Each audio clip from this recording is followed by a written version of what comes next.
Hey guys, welcome back to the channel. This is part 1 of our story. If you like this What If story and want to see part 2, let me know in the comments below. Before we start, don't forget to like, subscribe, and share this video with your friends. Also, check the description for more great content and my playlist.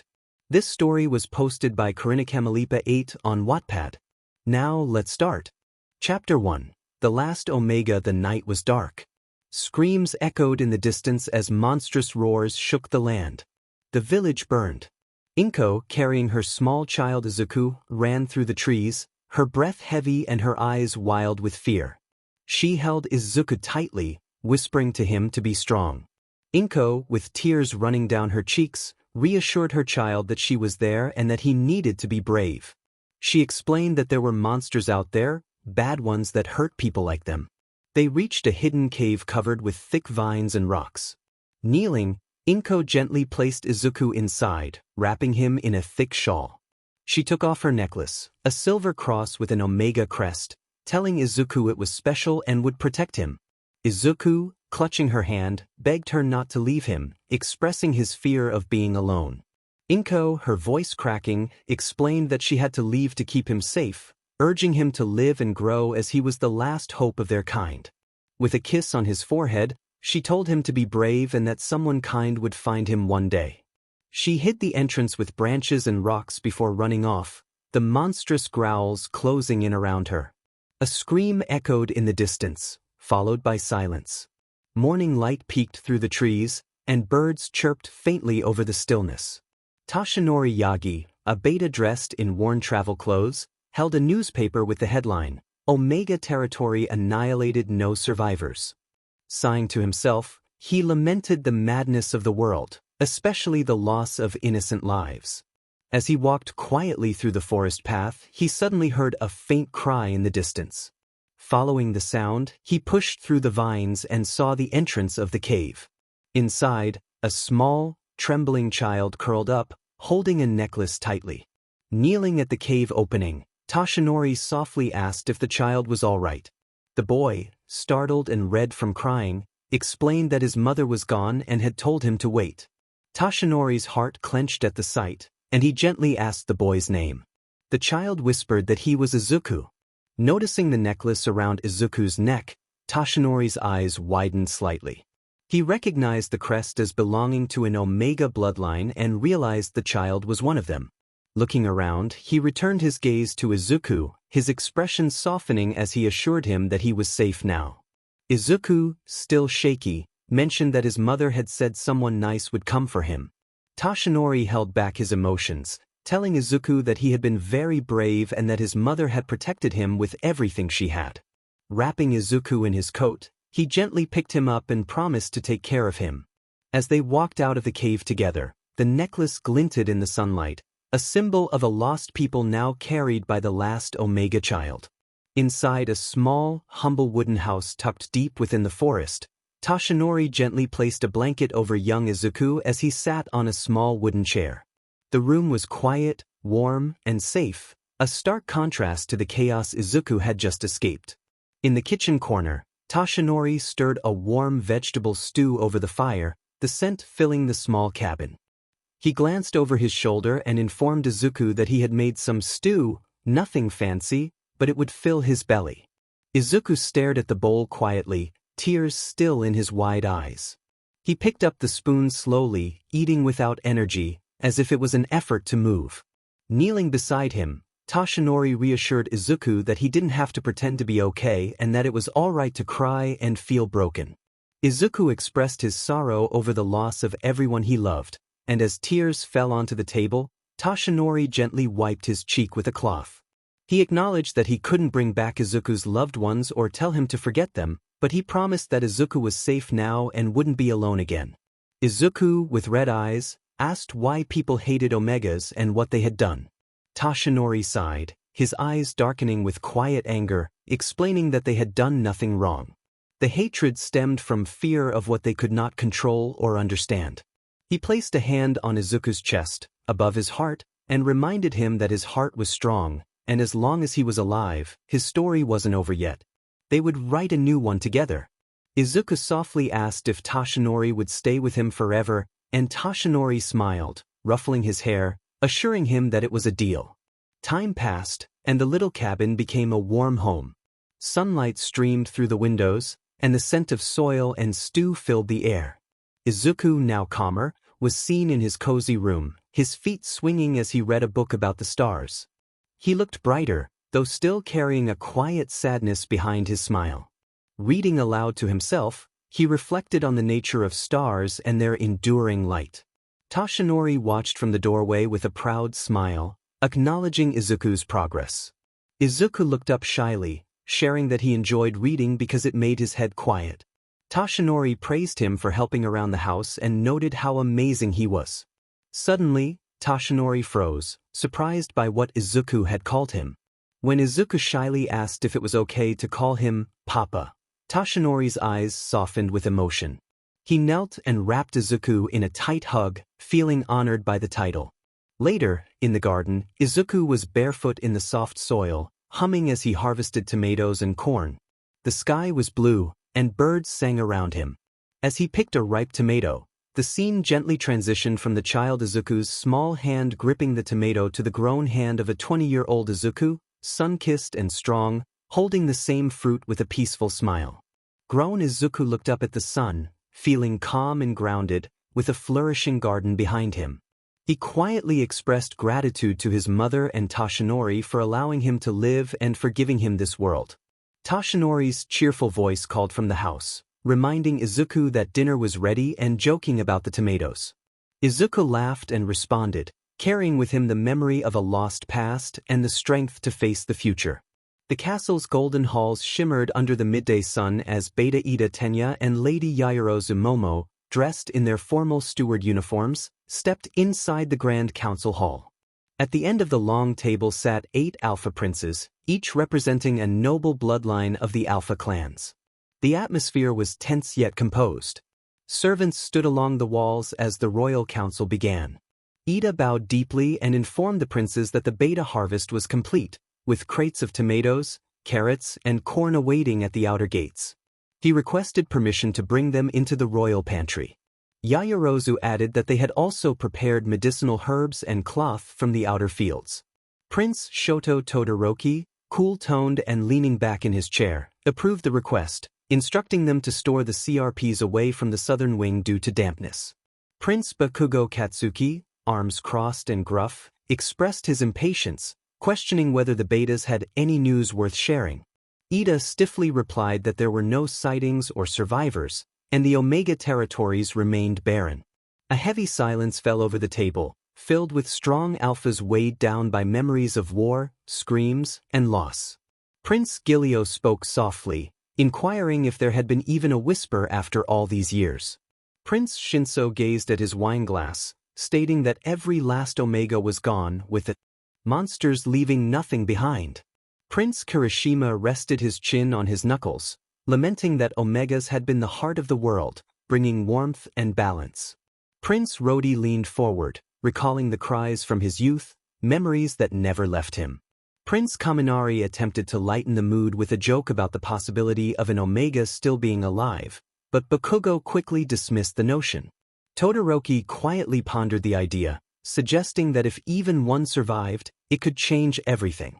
The atmosphere became more NTMT as the servants were dismissed, and the princes found themselves alone. Plates were cleared, wine was poured, and their conversation grew looser and more personal. Kirishima shared his dream of having a mate, building a small house away from the capital, and raising a strong child. Shinso expressed his longing for a real connection, not one born out of duty. 𝐒𝐿𝐬 touched the ring on his finger, reflecting on his mother's words about finding an Omega to soften his heart. Rodi smirked, describing his ideal partner as loud, stubborn, and brave. Kaminari joked about the potential ugliness of the last Omega, which earned him a growl from Bakugo. Kirishima laughed, while Todoroki reminded them that looks fade, and what truly mattered was the depth of character. 𝐒𝐿𝐬 declared that if even one Omega survived, he would protect them with his life.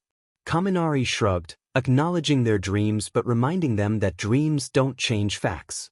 Rodi leaned forward, suggesting that if one Omega remained, whoever found them would never let them go. A tense silence followed, the air shifting with a quiet desperation behind their bravado. Bakugo, now serious, vowed to protect that Omega, warning anyone who might try to take them away. The aroma of beef stew and steamed vegetables filled the cozy wooden cabin as the sun began to set, casting a soft golden light through the windows. Izuku, now a graceful young man with strength in his movements and softness in his eyes, finished setting the plates at the table. He called out cheerfully for his father, Toshinori, who was practicing with a wooden sword outside. Izuku admired Toshinori's precise movements, noting that he never missed a day of training. After finishing, Toshinori turned to Izuku, grinning and slightly out of breath. Izuku tossed him a towel, reminding him that he knew his routine better than his own. Toshinori acknowledged that he had taught Izuku everything he knew, and Izuku revealed that he remembered it all, not just for self-defense, but for a deeper purpose. He expressed his determination to seek justice for their people and for the Omegas. Toshinori placed a firm hand on Izuku's shoulder, cautioning him about the dangers of revenge and encouraging him to fight for peace instead. As they sat down to dinner, Toshinori broke the silence by suggesting that Izuku accompany him to deliver crates of vegetables and herbs to the 𝗟𝗶𝗸 kingdom the next day. Izuku was surprised but excited at the prospect of his first journey out. Toshinori reassured him that it would be a chance to understand people beyond their cabin and garden, emphasizing that not all were like the monsters who had destroyed their home. Izuku's smile faded slightly as he worried about being discovered for who he truly was, but Toshinori encouraged him to show his bravery and resilience.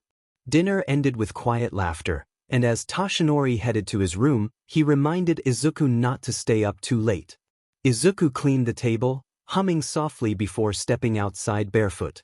The stars glittered above like silver lanterns, and he looked up, contemplating whether he was ready to face the world beyond.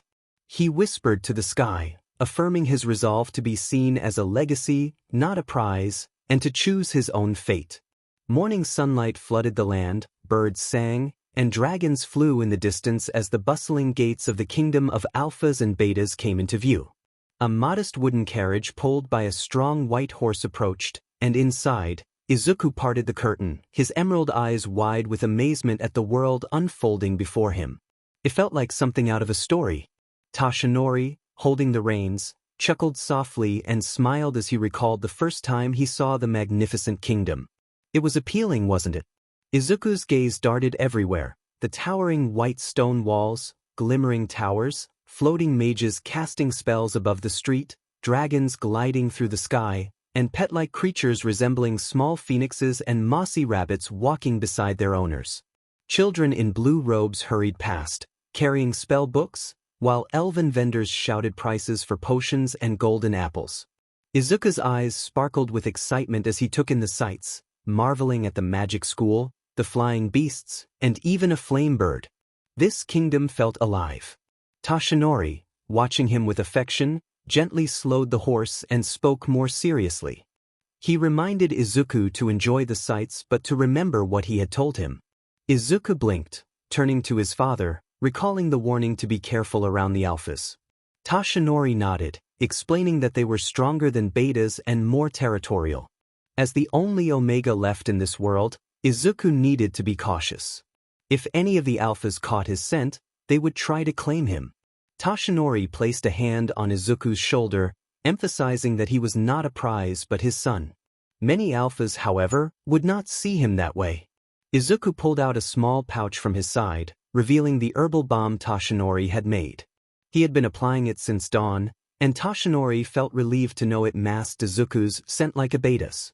Still, he reminded Izuku that it wasn't perfect and advised him to keep his distance from strong 𝗟𝗶𝐻s, especially in groups. Izuku promised to be careful, and Toshinori smiled at him, proud yet worried. As the guards opened the kingdom gates, the carriage rolled in.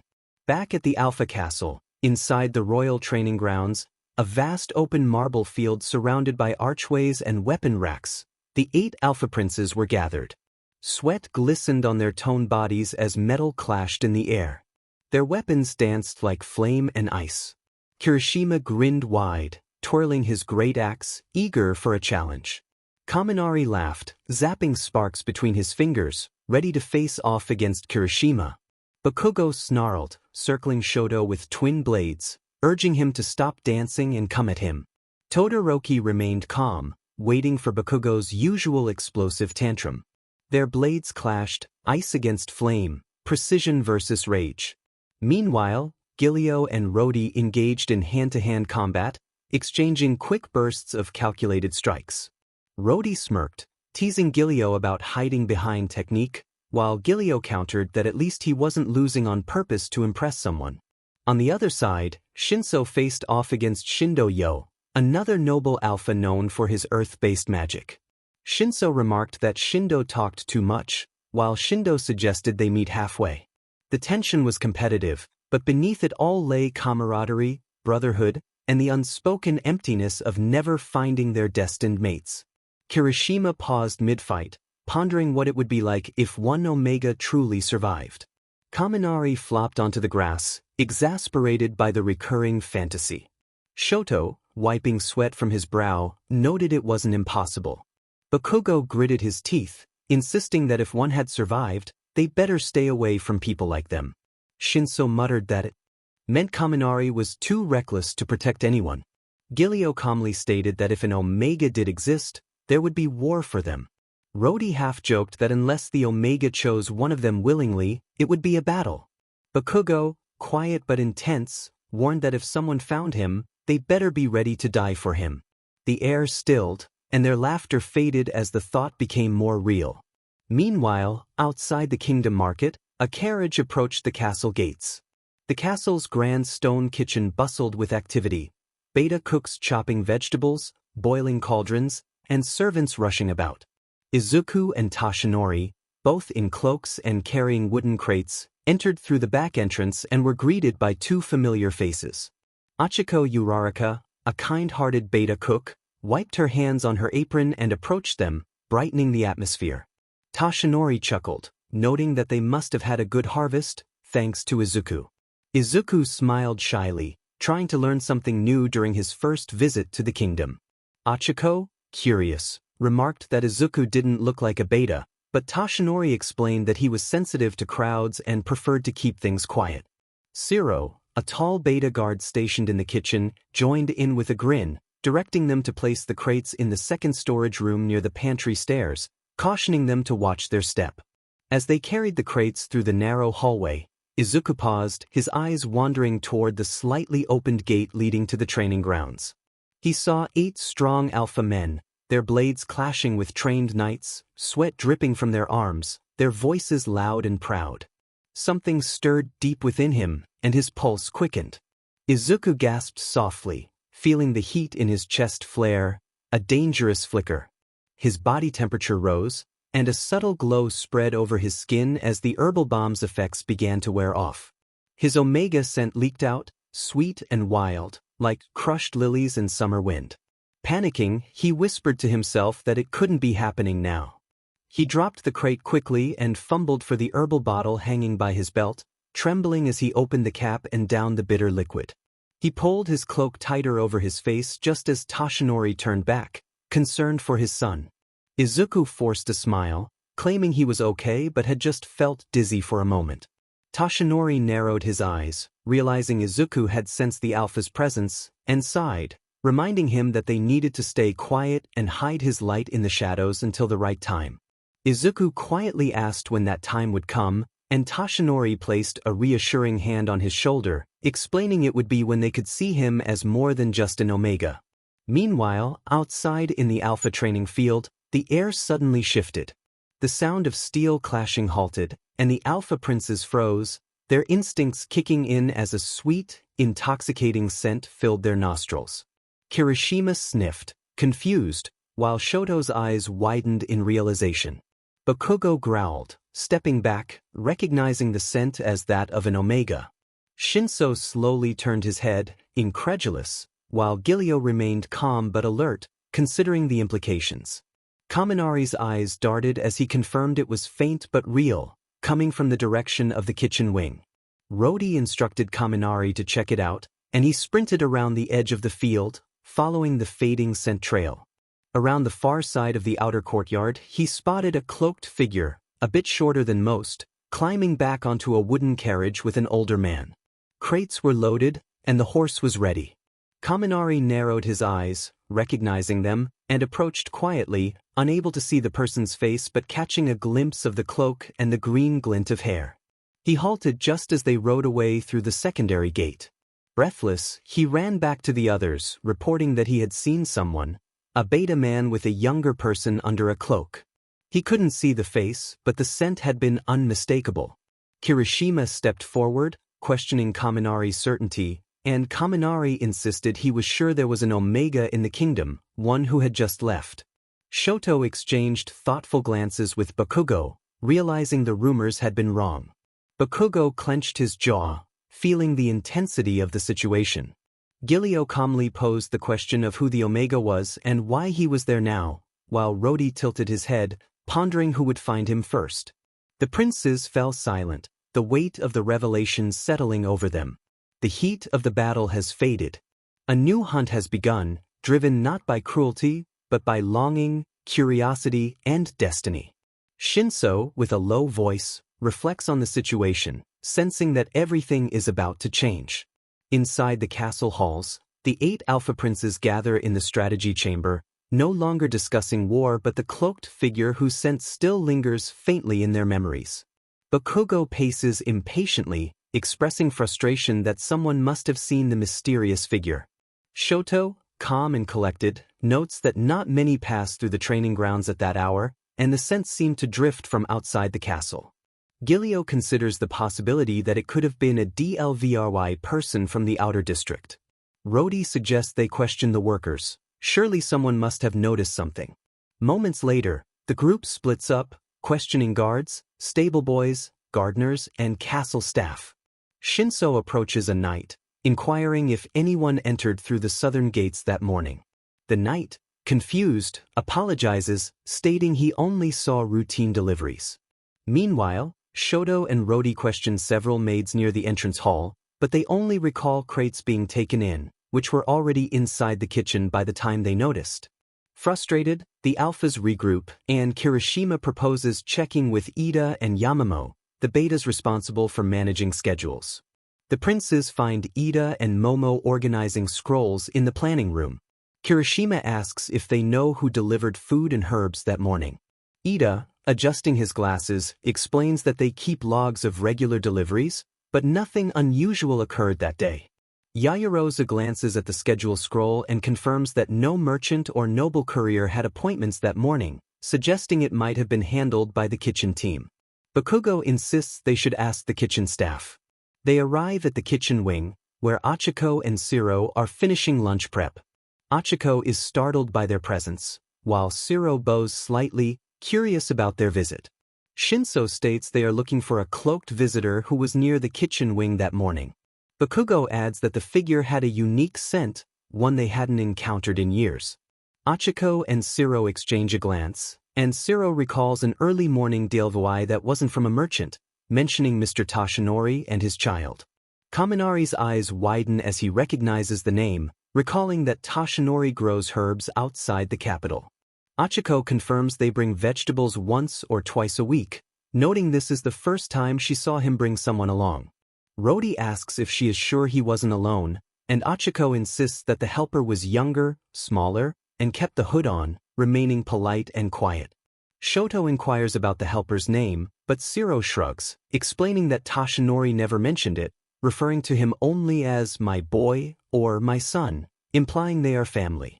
𝐒𝐮𝐬 notes that this means that helper is not a servant, and without a name, they have little to go on. Achiko adds that she believes they will return the next morning. A heavy silence settles over the room as the princes exchange glances, some filled with curiosity, while others begin to form silent plans. Kirishima suggests that if the figure truly is an Omega, it raises questions about Tashinori hiding him. Shinso coldly agrees, while Kaminari, with a faint grin, claims dibs if the figure is cute. Bakugo growls in response, urging him to be quiet. Todoroki, calm yet firm, states that if there is even a chance the figure is the last Omega, they cannot ignore it. Rhodey proposes they observe quietly the next morning, and 𝐒𝐮𝐲 concludes that 1 omega among 8 alphas could mean the figure's fate is already sealed. 𝐼𝐼𝐽𝐸 mentions that Mr. Tashinori and his son might still be around the market district, as he mentioned wanting to buy more seeds and cloth. 𝗟𝗧𝗟𝗘 stretches, suggesting they will likely head out before sundown. Suddenly, the kitchen door opens, and a tall figure in a brown cloak steps inside. Mr. Tashinori, slightly out of breath. He smiles kindly, apologizing for the intrusion and explaining that he left his satchel in one of the vegetable crates. 𝐼𝐼𝐽𝐸 quickly points it out, and 𝗟𝗧𝗟𝗘 hands it over. As Tashinori bows politely, he freezes for a moment, noticing the 8 alpha princes nearby, their curiosity palpable. He composes himself and greets them respectfully. Bakugo steps forward, asking if he is indeed Tashinori, the herb trader from the Outer Lands. Tashinori confirms this, explaining he makes modest deliveries to the castle every week. Shoto inquires about the presence of his son that day. Tashinori glances at 𝐼𝐼𝐽𝐸 and 𝗟𝗧𝗟𝗘, who watch with silent apologies, and he confirms that his boy helped with the crates, describing him as quiet and still learning the trade. Kaminari, curious, asks if the boy is a beta. There is a long pause, and Tashinori's expression tightens as he meets the gaze of the 8 alphas, aware of their DMNT presence. He smiles faintly, affirming that his son is indeed a gentle beta who keeps to himself. The princes murmur among themselves, considering the implications. Rhodey scratches his chin, noting they thought they detected a scent. Kirishima shrugs, suggesting it could have been perfume or something from the kitchen. 𝐒𝐮𝐲 narrows his gaze, agreeing it was faint.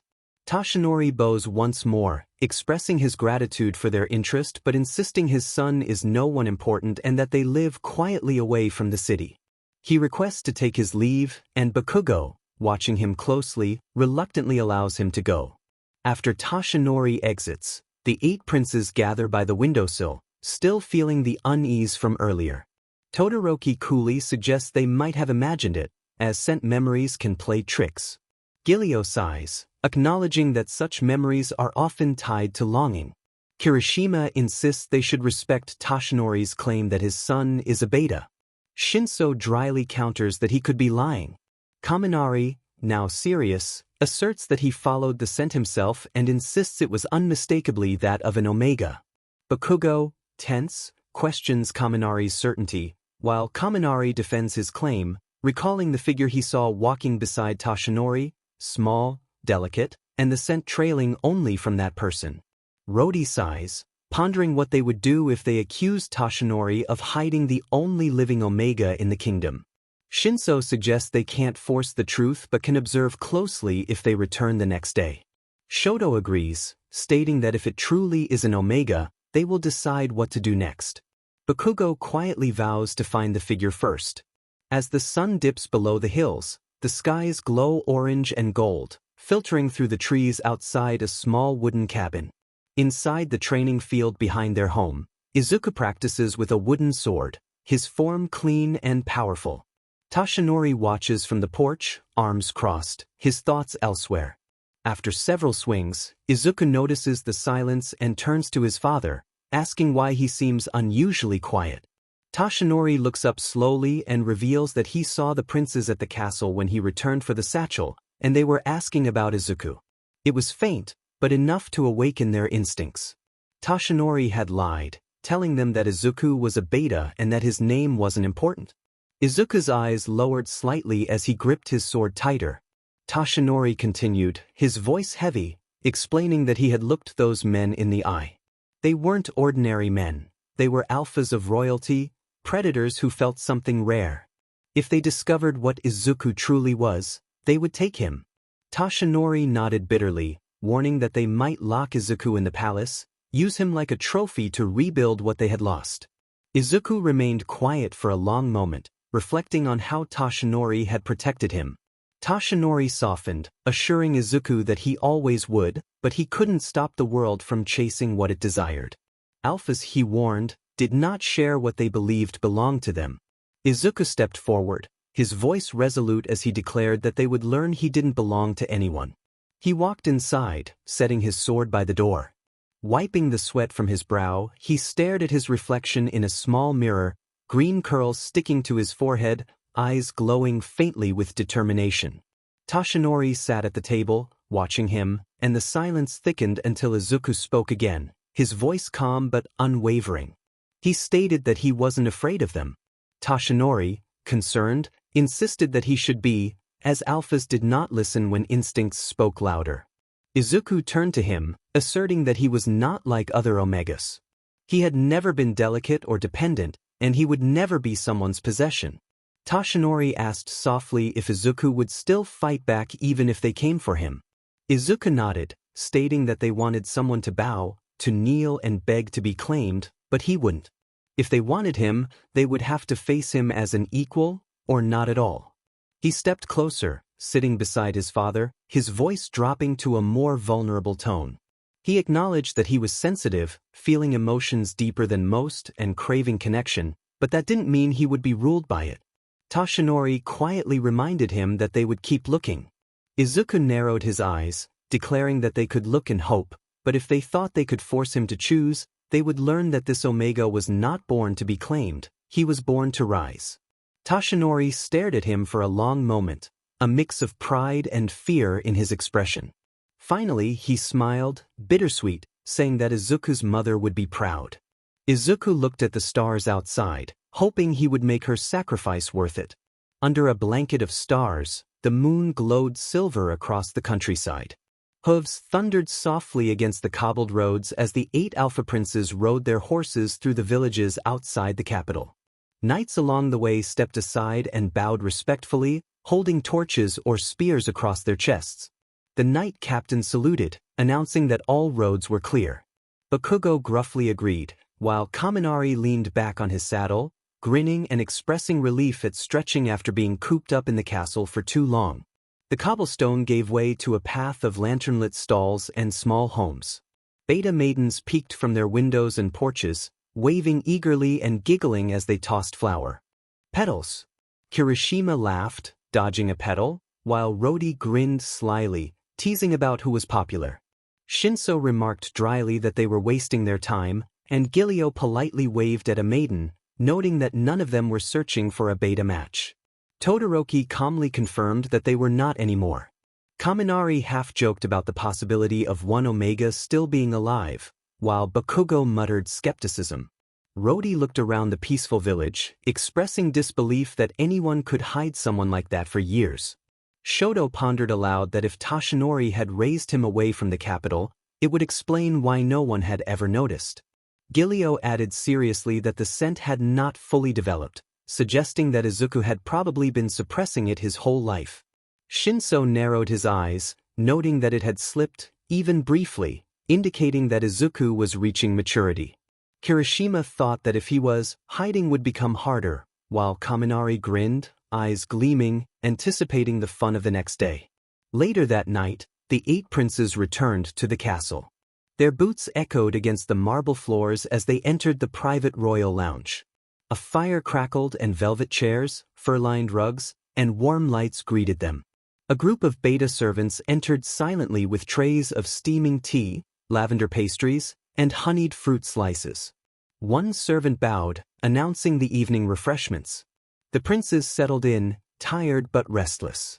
Kaminari flopped dramatically onto the couch, stealing a pastry and commenting on it while still thinking about the cloaked figure they had encountered. Bakugo leaned against the wall, arms crossed, reminding Kaminari that he had never seen the figure's face. Kaminari shrugged, insisting he could feel the presence. Shinso cautioned him, suggesting he sounded obsessed already. Kirishima laughed, noting that they all felt something that day. Shoto quietly remarked that it was more than instinct, it felt ancient. 𝐾𝐿𝐬 fingered the rim of his teacup, stating that Toshinori was wise to hide Izuku. If they were already this interested without having met him, Rody smirked, imagining what would happen if they did. A hush fell over them as they contemplated it. Then Todoroki spoke softly, instructing them to observe quietly the next day, without pressure or questions, just presence. Bakugo gritted his teeth, expressing his impatience and declaring that if Izuku was who they thought he was, he would know just by looking at him. Kaminari nudged 𝗏𝐾𝐭, teasing that he was interested, while 𝗏𝐾𝐭 glared, warning him not to push his luck. Shinso leaned back with a smirk, declaring that the game would begin the next day. The princes continued to drink their tea, exchanging smirks and serious glances. Golden rays of morning light spilled through the castle gates as a familiar horse-drawn carriage entered the palace grounds. Tashinori drove the reins calmly, while beside him sat Izuku, his hood pulled low, his face hidden beneath soft green strands. From all sides, behind marble columns, balconies, and open windows, the 8 alpha princes quietly observed. They had waited for this moment. Shoto gazed down from a terrace, announcing that they had arrived right on time. Kirishima grinned, commenting on how they were casually walking in with heavy crates. Kaminari snickered, hoping Izuku would drop something again, maybe his hood. Down below, Tashinori dismounted, lifting a crate easily. Izuku followed, grabbing a smaller one. As he turned, the wind playfully tugged at the edge of his cloak, and with a final gust, it pulled it off completely. Time seemed to still as the 8 princes watched, struck silent. Soft green curls caught the sunlight. His skin was smooth, freckled across his cheeks, and his emerald eyes gleamed as they scanned the courtyard. Though small in stature, his form was strong, his presence graceful yet grounded. His lips parted slightly as he sighed at the wind's mischief. 𝐒𝐮𝐬 was nearly breathless, remarking on Izuku's appearance. 𝗏𝐾𝐭 clenched his jaw, confirming that he was real. Shinso, intrigued, noted that Izuku was not just an omega, he was composed. Rodi chuckled, adding that he was also pretty. Todoroki's eyes were fixed, affirming that this was the one. Tashinori's voice echoed from the side corridor, firm and casual, asking Izuku to grab the second batch from the cart. Izuku called back affirmatively. The 8 princes exchanged glances as the name sank in. He had a name, and now they had a face. Izuku walked back toward the cart, brushing off his cloak and adjusting the crates. He bent down to pick one up when he suddenly froze, a flicker of instinct crawling up his spine. He straightened slowly, narrowing his emerald eyes as he turned to find himself surrounded. All 8 princes stood in an informal circle, some leaning against pillars, others standing confidently with crossed arms. Their presence was not aggressive, but undeniably alpha. Izuku's eyes widened for only a second before he dropped the crate gently and reached for his hip. His wooden practice sword is drawn and held up in a clean, defensive stance. Izuku stands firm, his voice steady as he asserts that he does not know who they think he is, but if they are planning anything, they should back off.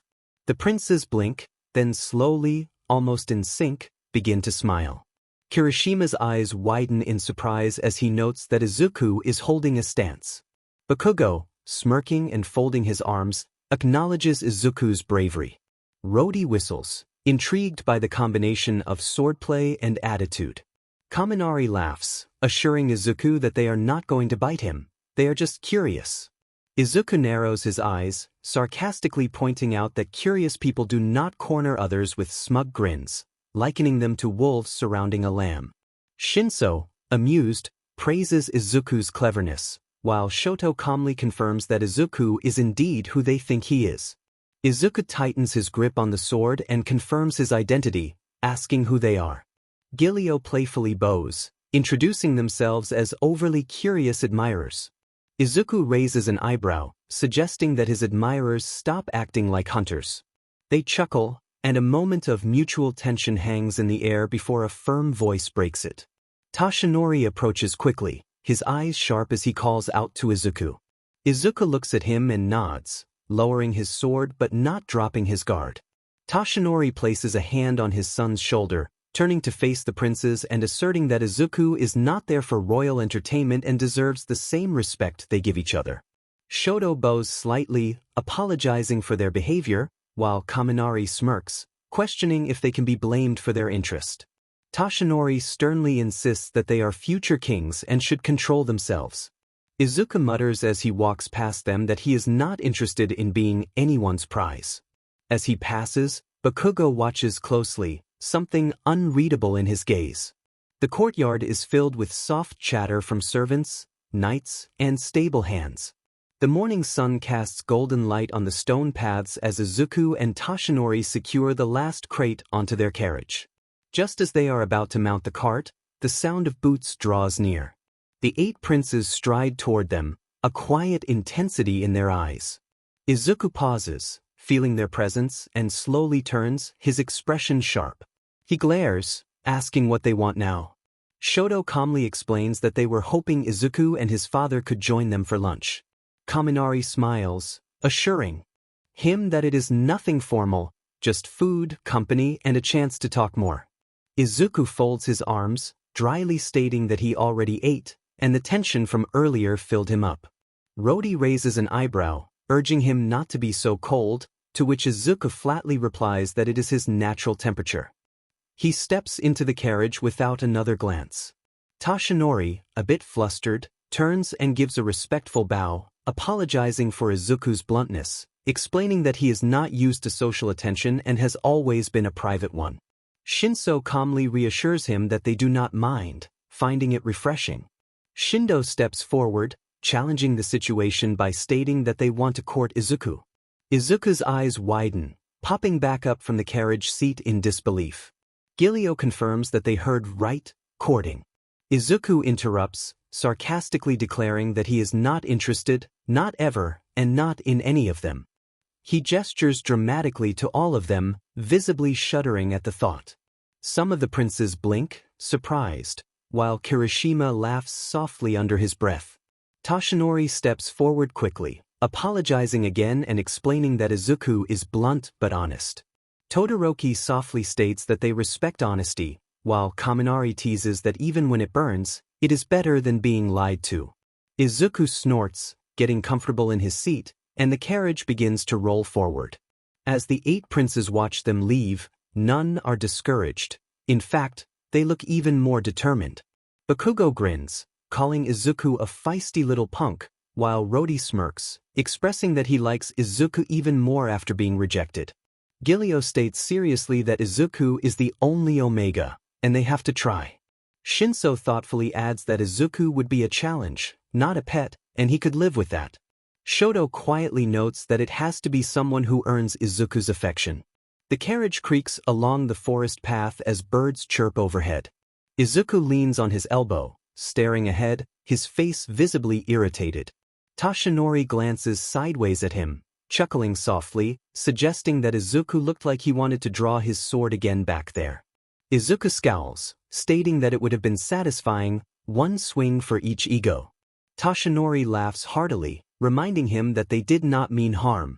Izuku grumbles that the worst part is that they think wanting to court him like he is some prize to fight over is romantic. Toshinori softly reassures him that they just do not know him yet.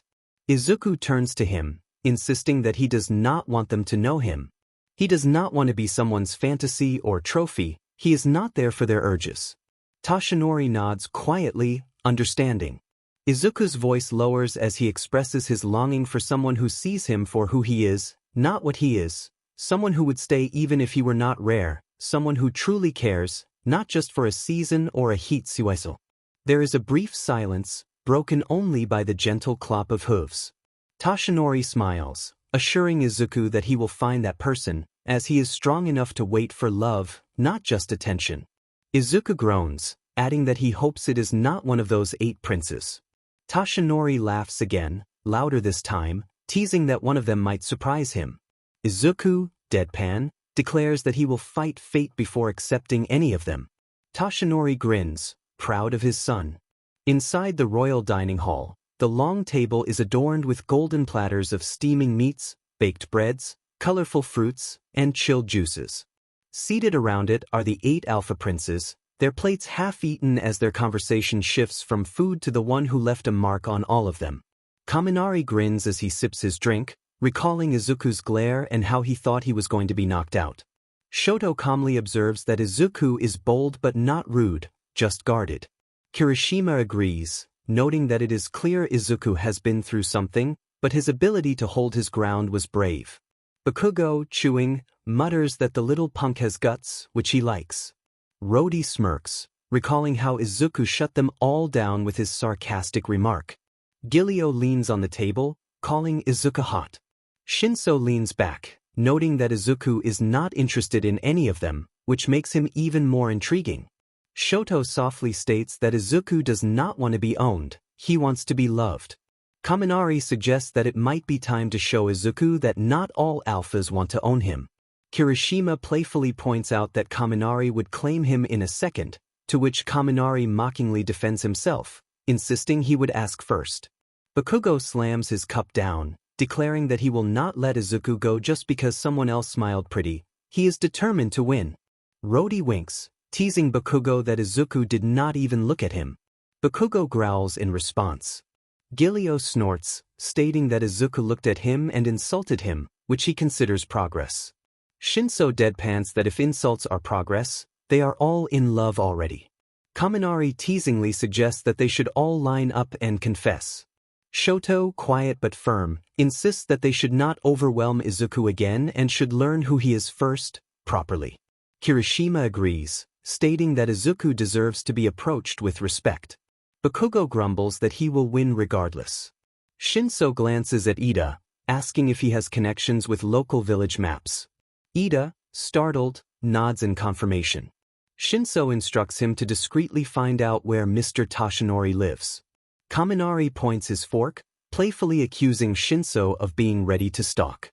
𝐾𝐿𝐬 smirks, declaring that the courtship games have officially begun. All 8 princes share glances, playful, competitive, and silently challenging one another. The war for Izuku's heart has officially begun. Back at the cozy cabin nestled in the woods, the sun glows gently through the trees. Toshinori hums while sweeping the front steps, dust dancing in the light. Birds chirp in the distance. From the field nearby, the sound of grunts and thuds echoes rhythmically. Izuku, focused, swings his wooden sword, imagining he is striking at smug faces as he slams the blade into a makeshift wooden training dummy, crudely painted with yellow hair and lightning bolts. Nearby are others, representing the princes, each one a target for his training. Each dummy is labeled with a name or nickname. Toshinori, leaning on his broom and amused, guessed that one of the dummies was Prince Bakugo.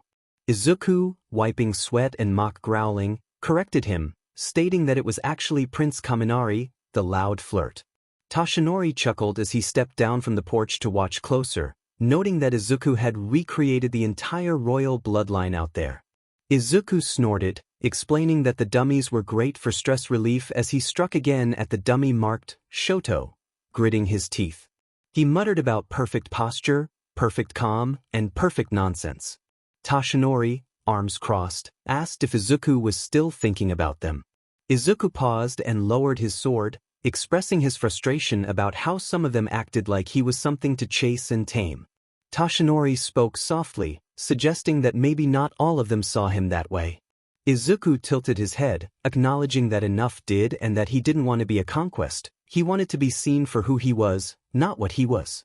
Toshinori smiled, reassuring him that it was okay to be angry but advised him not to close his heart completely, as one of them might surprise him.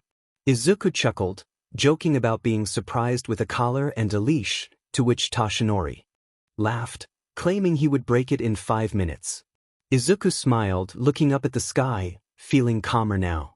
He softly expressed his longing to live free and maybe love, but only if it was real. Toshinori stepped forward and placed a hand on his shoulder, affirming that he was the strongest Omega he had ever known. Izuku smiled faintly, hoping the world was ready for that. The morning sun shone gently over the quiet forest clearing, with birds chirping in harmony as the breeze rustled through the fields of herbs and vegetables. Inside the small wooden cabin, Toshinori carefully folded laundry near the window. Suddenly, he heard the unmistakable sound of hooves crunching against the gravel path. Multiple horses, and they were fast.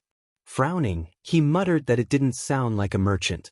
He walked to the front door, opened it, and blinked at the sight of the 8 alpha princes, fully armored in elegant riding attire, dismounting from their royal horses just a few feet from his porch. Their eyes scanned the property curiously, admiring the lush gardens, tall trees, and the smell of fresh-grown tomatoes. Toshinori stepped out, arms crossed, and remarked that it was a surprise, as he didn't recall requesting a royal inspection. Shoto, speaking softly and politely, assured him they meant no disrespect and were simply curious. Kirishima, smiling with friendly confidence, added that they wanted to see where Izuku was raised.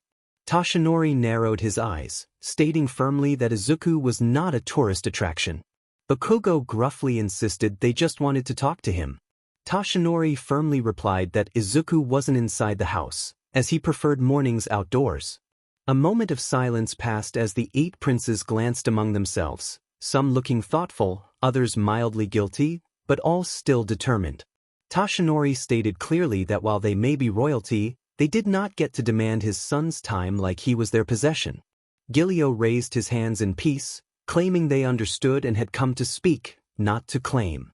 Tashinori sighed and rubbed his temples, expressing that it didn't take 8 princes to hold a polite conversation.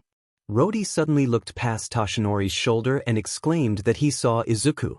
Out in the garden, Izuku knelt beside a patch of plump strawberries, humming softly to himself as he brushed green leaves aside to gently pluck the ripest ones, popping one into his mouth with delight. His freckled cheeks puffed slightly as he chewed, juice staining the corner of his lips. He looked up with innocent curiosity at the sky, then glanced around, only to freeze in surprise at the sight of the 8 princes watching him like stunned statues, their expressions ranging from admiration to barely contained amusement. Kaminari smirked, commenting on how Izuku was enjoying breakfast in the cutest way possible. Izuku, startled and choking, demanded to know how they got there. Rodi grinned, complimenting the nice garden and how it smelled sweet, just like him. Izuku, eyes widening in disbelief, accused them of stalking him. Bakugo shrugged, claiming they were just visiting. Izuku, irritated and raising his voice, questioned how they could coincidentally be there in the middle of nowhere. 𝐾𝐿𝐬 teased that it wasn't so coincidental, revealing they had asked a few people and learned that Tashinori was popular at the market. Izuku gritted his teeth, cheeks flushed from both strawberries and anger, and pointed out that they all had kingdoms to rule, with taxes, diplomacy, and armies. Shinso, deadpan, remarked on their priorities. Frustrated, Izuku grabbed his basket and turned away, but the princes moved closer. Shoto calmly stated that they hadn't come to pressure him, they came because he had stayed in their thoughts. Izuku snapped that they should unthink him and, without another word, ran off toward the cabin. The princes blinked as he darted away, his cloak fluttering behind him. Back at the porch, Tashinori waited, arms crossed and clearly unimpressed. Izuku rushed past him, hiding behind him like a defensive kitten, cheeks still puffed and hands gripping his basket. Tashinori, deadpan, addressed the princes, commenting that it had gone well. Izuku glared from behind Tashinori, threatening to plant all of them in the compost pile. Kaminari, smiling sheepishly, asked if that included him, to which Izuku hissed that it especially included him. The wooden cabin was small but warm, filled with the scent of simmering soup and freshly baked bread. A kettle whistled softly as Tashinori moved around the modest kitchen, setting teacups in front of the 8 alpha princes, now seated around the low wooden table. Outside the large open window, the lush green fields swayed gently. Across the room, Izuku sat in the corner with his legs tucked under him, curled into an armchair, reading a book. He didn't glance up as the alphas sipped their tea, though every now and then he felt their eyes on him. Tashinori cleared his throat and apologized for his son, explaining that he was wary of guests, especially alpha ones. Shoto, speaking softly and respectfully, assured him they didn't blame Izuku, understanding better now after what Tashinori had said earlier. Tashinori's face became serious as he set down his own cup and looked around at each of them, slowly beginning to speak. He recounted how years ago, during the war, the Omega villages were burned to nothing, hunted down. He had found Izuku as a child, abandoned, hidden in a cave by his mother, who had left him with a necklace, a note, and a kiss on the forehead. The 8 princes quieted, their expressions sobering as Tashinori continued, describing how the child had been scared and starving, barely able to speak. When he picked him up, Izuku had clutched his shirt like his life depended on it.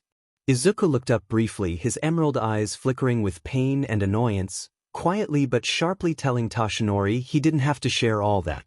Tashinori softly replied that they deserved to know who he was and why he had lied. Kirishima earnestly remarked that Tashinori had told everyone Izuku was a beta to protect him. Tashinori confirmed this, explaining that he had been unsure what the world would do if they found out a surviving Omega still existed, especially one as rare as Izuku. Shinso thoughtfully noted that Izuku had survived because of his mother's sacrifice and because Tashinori had raised him. Rodi, speaking softly and sincerely, added that this made Izuku stronger than any of them. 𝐾𝐿𝐬 smiled slightly, stating that Izuku was not like any Omega they had ever heard of. Izuku closed his book loudly and stood, flatly asking if they were done with the sympathy tour. Bakugo, brows furrowed, seemed to share his frustration. Izuku pushed open the back door of the cabin and walked into the garden, arms crossed, not going far but just enough to be away from their stares.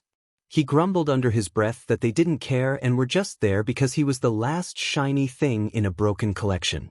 Tashinori turned back to the princes inside and sighed, his voice apologetic as he explained that Izuku was carrying more than he said. It wasn't just the war, it was the pressure. The way everyone looked at him was as if he were not a person but a prize. Kaminari softly reassured him that they were not there to treat Izuku like a trophy. Shoto stated that they would have to prove it. Outside the cabin, the princes silently moved around the edge of the house to follow Izuku, intending only to check on him. But what they saw made them all stop. Lined up in the training yard behind the house were wooden practice mannequins, each resembling one of the 8 princes in crude paint, with names scrawled on their chests. Their faces were drawn with exaggerated smirks, sleepy eyes, or half-lidded flirtatious grins. In the middle of them stood Izuku, his green eyes blazing with irritation. He gripped a wooden sword and stabbed one of the mannequins labeled 𝐒𝐿𝐬 right in the stomach. Izuku yelled at the mannequin, expressing his frustration at its mocking smile. He spun around and struck another dummy, Kaminari, across the head, mimicking its teasing tone. Bakugo, watching from the shadows with his arms crossed, felt a sense of respect for Izuku's determination. Kaminari laughed nervously, impressed that Izuku had made a dummy of him. Izuku finally turned, sensing eyes on him, and his face flushed as he spotted all 8 princes peeking from behind the garden gate. He groaned, urging them to leave, insisting he didn't need 8 spectators watching him train. Rodi teased that it was the best show he had seen in weeks, which only flustered Izuku more. 𝐾𝐿𝐬 smiled, suggesting that they now knew they were always on his mind. Izuku marched toward them, threatening to kick them out if they didn't go. The princes chuckled but stepped back respectfully as Izuku huffed and turned away, cheeks still flushed. The sun warmed the air as Izuku stood in the middle of his practice field, breathing softly after a long sword session. He lowered his wooden blade, blinking rapidly as his breath hitched and his knees trembled. He softly pleaded with himself for the moment to pass. Suddenly, a rush of sweet, earthy, and warm scent filled the air around him, thick and potent. The aroma drifted through the wind and reached the 8 princes standing nearby.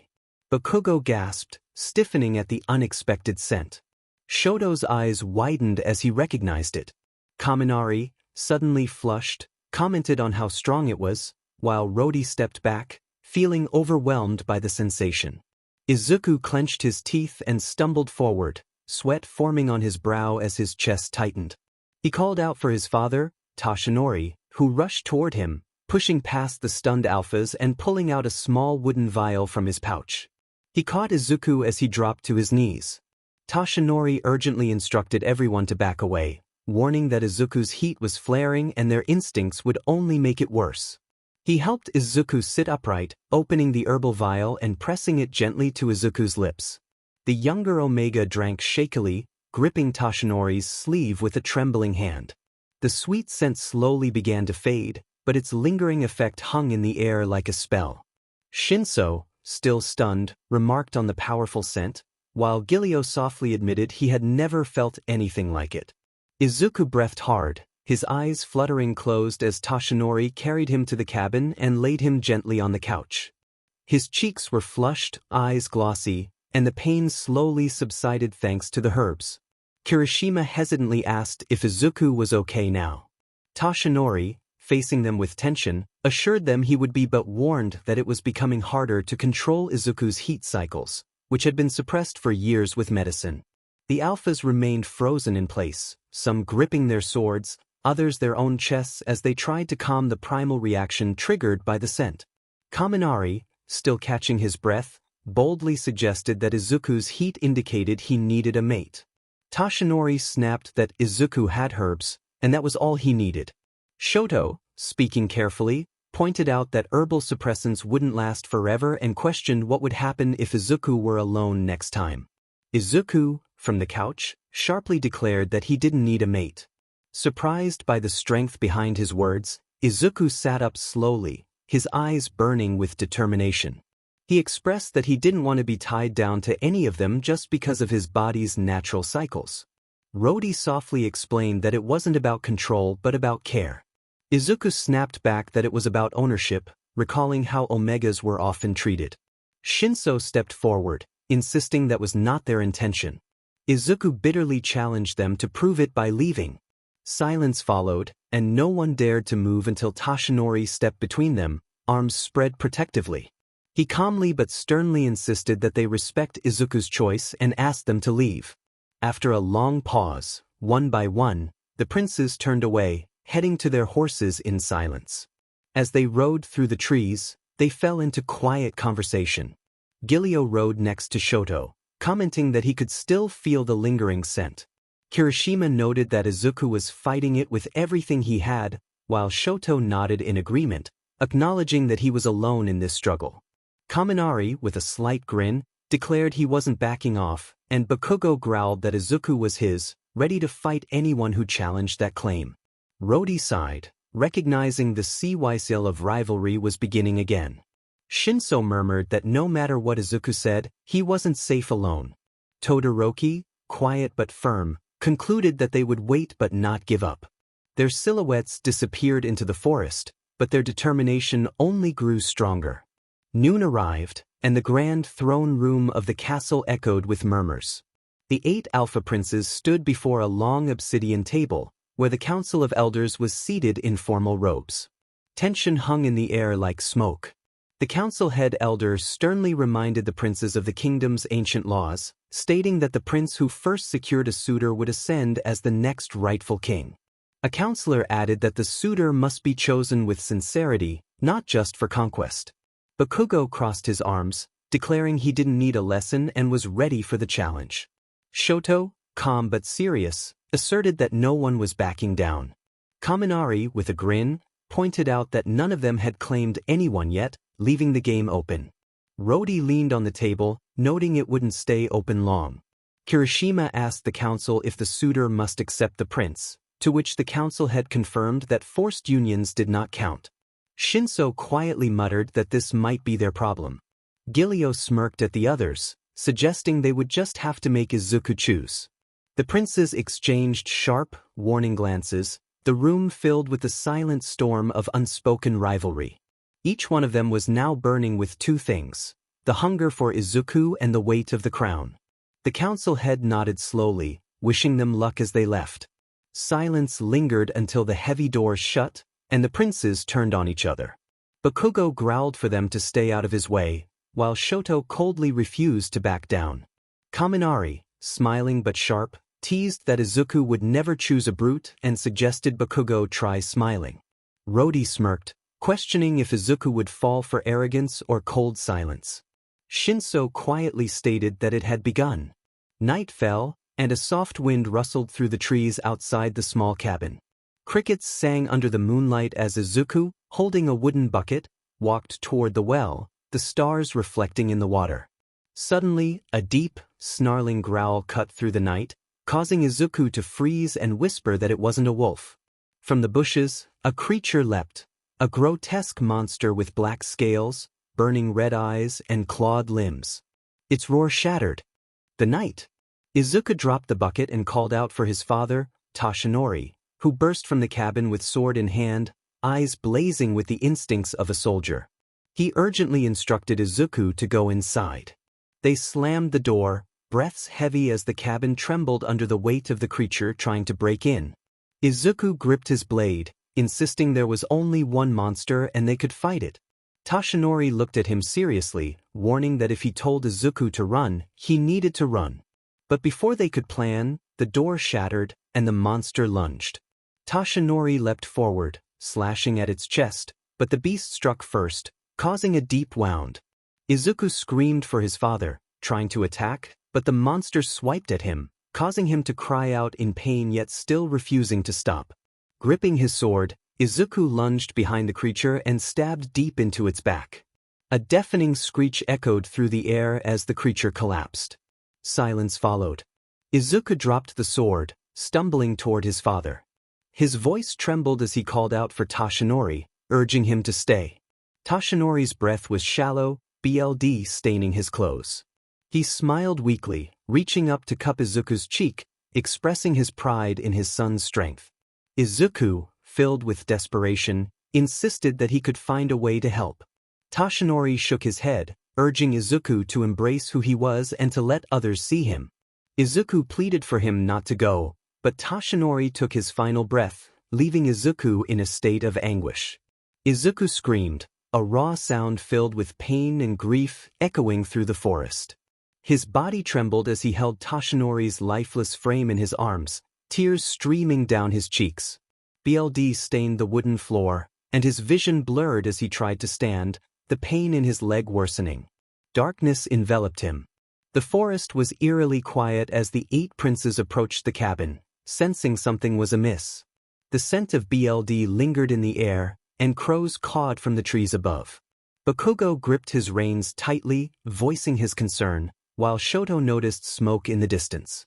When they reached the clearing, they halted at the sight of Tashinori's cabin, torn apart, with blood trailing across the ground. Kaminari quickly dismounted, shocked by the scene. They rushed inside, the dim room filled with the stench of blood and iron. In the center lay Tashinori, motionless, with Izuku collapsed nearby, blood staining his leg and shoulder. The defeated creature twitched in the corner. 𝐾𝐿𝐬 dropped to his knees beside Tashinori, checking for a pulse, but his hands lowered slowly as he realized Tashinori was gone. Kirishima frantically checked Izuku, relieved to find he was still breathing, albeit weakly. Rodi tore a cloth from his sleeve, pressing it to Izuku's shoulder, urging them to move quickly. Bakugo gently but firmly picked Izuku up, insisting they not waste time. Shoto turned to the others, determined that Tashinori deserved a proper burial. Together, Shoto, 𝐾𝐿𝐬, and Shindo gathered wood to build a small pyre under the tall trees. They wrapped Tashinori in clean cloth, placed his sword beside him, and lowered him into the earth. Shoto knelt before the grave, vowing to protect Izuku, while 𝐾𝐿𝐬 softly acknowledged Tashinori's rest. Shindo placed a hand on the dirt, wishing for Tashinori's soul to guide Izuku. With heavy hearts, they returned to their horses, Bakugo cradling Izuku as they rode back, his expression unreadable yet resolute. Moonlight illuminated the stone walls of the castle infirmary, where Izuku now rested in a lavish room. A personal healer carefully treated his wounds. The royal doctor spoke gently to the princes nearby, assuring them that while the wounds were deep, Izuku was strong and would recover. Shoto watched over Izuku, concerned about how long he would remain asleep. Kaminari noted how peaceful he looked, while Bakugo remarked that he looked better when he was yelling. Shinso pondered what would happen when Izuku woke up, knowing he wouldn't be pleased to find himself there. Kirishima asserted that Izuku needed to heal, and 𝐾𝐿𝐬 suggested they let him stay with them. Rodi emphasized that they should offer him a choice, not force him. Shoto agreed, stating that they needed to care for him without restraining him. They all gazed at Izuku, his chest rising and falling slowly beneath the sheets. Shoto softly vowed to protect him until he was strong enough to protect himself again. A silence fell over them, filled with a shared commitment. 5 hours passed in the quiet castle as twilight descended. The room where Izuku lay remained calm, the only sound his steady breathing. Suddenly, his eyes blinked open, blurry and bright. He inhaled sharply, realizing he wasn't home. The elegant room around him felt foreign. As he sat up, he winced in pain. His eyes scanned the room, taking in the golden chandeliers and marble flooring. Then he froze, noticing the 8 alpha princes standing around his bed, their expressions serious. Izuku's initial shock turned to anger as he demanded to know why they were there and where he was. Shoto stepped forward calmly, assuring him he was safe in the royal castle and that they had brought him there after the attack. Izuku's heart raced as memories flooded back. The monster, the BLD, and the loss. He asked about his father, panic rising in his voice. Bakugo, unable to meet his gaze, confirmed that Toshinori hadn't made it. Izuku's eyes filled with dread as he struggled to comprehend the loss. He insisted that his father had always protected him, but Rody gently reminded him that they had arrived too late. Overwhelmed, Izuku's breathing quickened, and tears streamed down his face as he mourned for his father, crying out in despair. The princes exchanged glances, unsure of how to comfort him. The strong Izuku they had known was now a broken boy, mourning his loss. Kirishima quietly reassured him that they had buried Toshinori properly and prayed for him. Shinso added that Toshinori had protected Izuku until the very end. 𝐾𝐿𝐬 knelt beside the bed, reminding Izuku that he was not alone now. Izuku covered his face, crying silently. For the first time, the princes stood together in solidarity, mourning alongside him. Later, as Izuku attempted to stand, he wobbled and Bakugo sternly warned him not to push himself. Izuku, glaring but wincing, insisted he didn't need to be there. Shoto stepped closer, reminding him that he needed rest, as his wounds hadn't closed yet. Izuku growled in defiance, asserting his independence. Kaminari tried to lighten the mood, suggesting he enjoy the luxury of the bed for a day, but Izuku flatly stated he wasn't there for silk and gold. As he attempted to walk, he stumbled, but Rody caught him before he fell. Rody reassured him that they weren't keeping him prisoner, they simply didn't want to leave him bleeding on the floor. After a pause, Izuku acknowledged their help and thanked them for burying his father. The room fell silent, the weight of Izuku's pain evident in his voice. He met their eyes, coldly stating that it didn't mean he trusted them. Shinso nodded in understanding, and Izuku warned them that he knew how alphas treated omegas, expressing his distrust.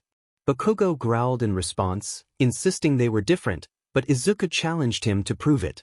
Silence enveloped the room as Izuku laid back down, turning away. He declared he would stay only until he could walk again, then he would leave.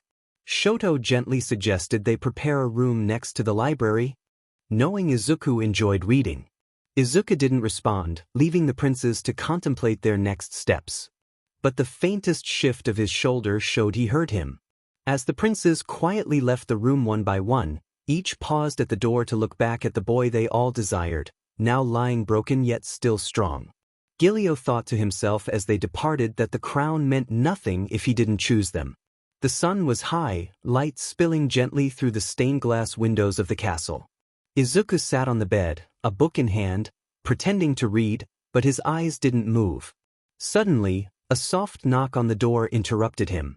Kirishima poked his head in with a warm smile and announced that he had brought some food. Izuku tensed slightly, looking away as if he didn't care. Kirishima stepped inside, setting the tray on the nearby table. He gently asked how Izuku was feeling today. Izuku replied without looking at him, expressing that he felt like someone who had nearly been killed and woke up surrounded by 8 alphas he hadn't asked for. Kirishima chuckled lightly, not offended at all, and remarked that it was fair. He stepped back, scratching the back of his neck and reassured Izuku that he didn't have to trust him, but promised that the food wasn't poisoned or drugged, just plain soup and bread. Izuku eyed the bowl suspiciously, prompting Kirishima to take a bite himself to prove it was safe. After a moment of hesitation, Izuku's stomach growled loudly, betraying his hunger. Embarrassed, he quickly grabbed the spoon and started eating fast. He chewed aggressively at first, then slowed down, his face softening a little. Kirishima watched him and commented on how he had chipmunk cheeks. Izuku glared at him with his cheeks full of food, insisting he didn't want to hear that. Kirishima just laughed gently and sat on the edge of the couch nearby, telling Izuku he was really strong, not just with a sword, but with his heart. He noted that anyone else would have broken by now. Izuku mumbled that he wasn't there to be praised by alphas. Kirishima clarified that he wasn't saying it as an alpha, but as a guy who respected him. Izuku glanced at him, his eyes a little less cold, and thanked him, albeit reluctantly. Later that day, Izuku wandered down the stone halls of the castle, needing to move and find space to breathe. His footsteps echoed until he reached a tall wooden door. He slowly pushed it open and gasped at the sight before him. Rows upon rows of books filled the room, with shelves so tall they kissed the ceiling. Stained glass filtered soft blues and gold onto the polished floors. It was a reader's paradise. He whispered to himself that it was heaven as he stepped inside, fingertips brushing the spines of the books. Suddenly, a voice broke the silence. Todoroki, without looking up from his thick book, directed Izuku to the top shelf in the left corner where the ancient sword forms and battle strategies were kept. Startled and defensive, Izuku acknowledged Todoroki's presence, expressing his surprise at finding him there. Todoroki calmly explained that it was the quietest place in the castle, free from Bakugo's yelling and Kaminari's antics. Izuku narrowed his eyes, insisting he was just looking. Todoroki offered that he could stay, noting that it wasn't his library, but if it were, he would give it to Izuku. Caught off guard, Izuku stammered that he didn't want to hear such weird things. Todoroki glanced at him with a small amused smile, insisting it wasn't weird, just honest. Izuku's cheeks flushed faintly, and he quickly turned away, walking toward the door again. Todoroki assured him he could read anything he liked, as there was no rule against omegas in the library. Pausing at the doorway, Izuku softly declined, insisting he didn't need it. He didn't look back, but his ears were red. Gently shutting the door behind him, Todoroki turned a page with a small grin, thinking to himself that Izuku really was cute when he was flustered. Inside the castle's dimly lit lounge, the 8 princes found themselves in private conversation, seated in a circle. A pot of warm tea sat in the middle, but none of them reached for it, their minds elsewhere. Kaminari smirked and asked who would court Izuku first, treating it like a competition. Shinso replied deadpan that it was not a competition. Rody grinned, suggesting it was.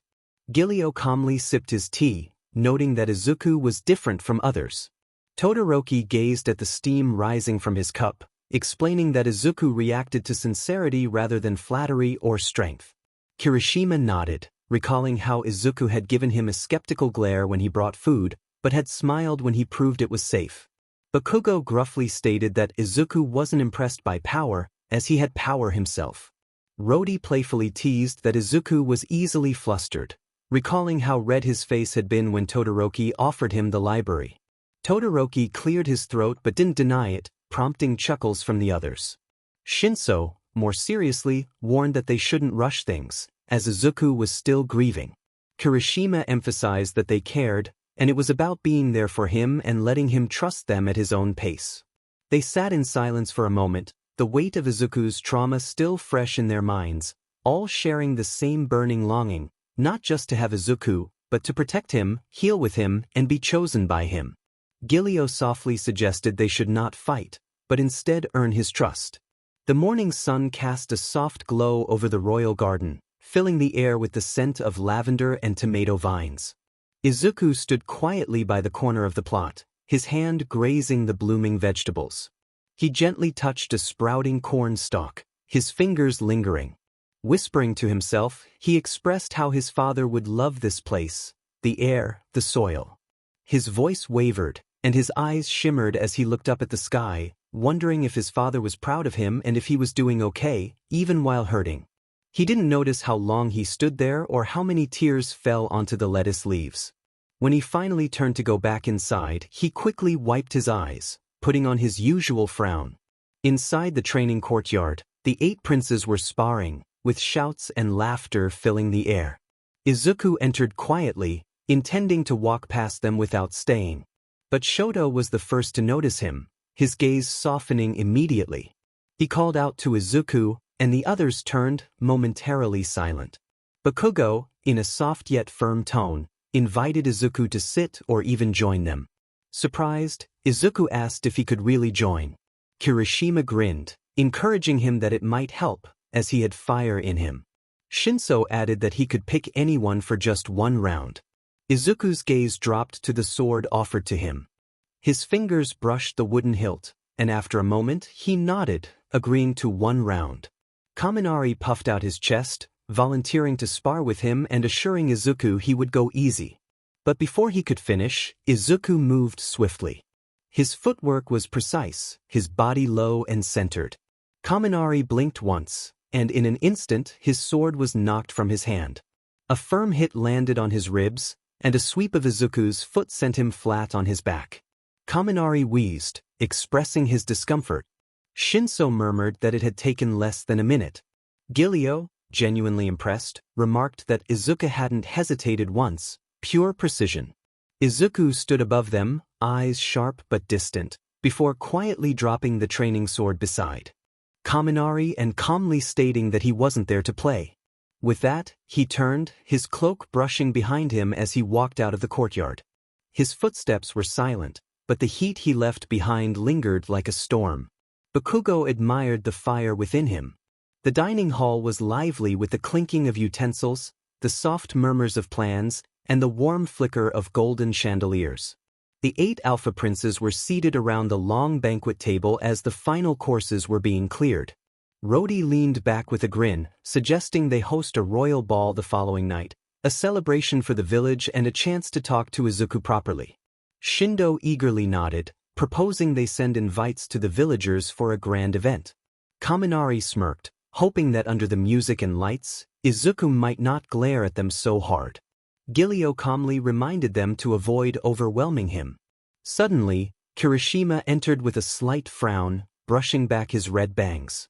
He informed the group that he had checked Izuku's room and found him missing.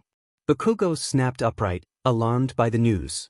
Kirishima clarified that Izuku was gone, not in his room or the garden.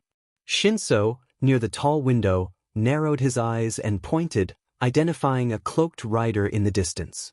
The princes turned to see a lone figure riding a horse out through the eastern gate, the soft beat of hooves echoing in the night. Shoto stood slowly, realizing Izuku had left alone. Bakugo slammed his palm to the table, frustrated that Izuku was out there with monsters lurking in the forest. 𝐼𝐻𝐬 grabbed his sword, insisting they had to follow him immediately. The princes bolted from the dining room without hesitation, the idea of the ball forgotten. All that mattered now was Izuku's safety. The forest was eerily silent until it wasn't. Izuku's horse raced beneath the heavy trees, hooves pounding over gnarled roots and thick leaves. Growls began to surround him, and he pulled his cloak tighter, gripping the reins until a shadow leapt in front of him. The horse reared in panic, throwing Izuku to the ground. He landed hard, rolling over dirt and twigs, pain flaring across his ribs. Quickly sitting up, he looked around frantically, grabbing a thick branch nearby. He raised the stick, voice shaking, warning the creatures to stay back. The nearest beast swiped the wood aside effortlessly, causing Izuku to tremble as he dropped to the ground, clutching his shoulder.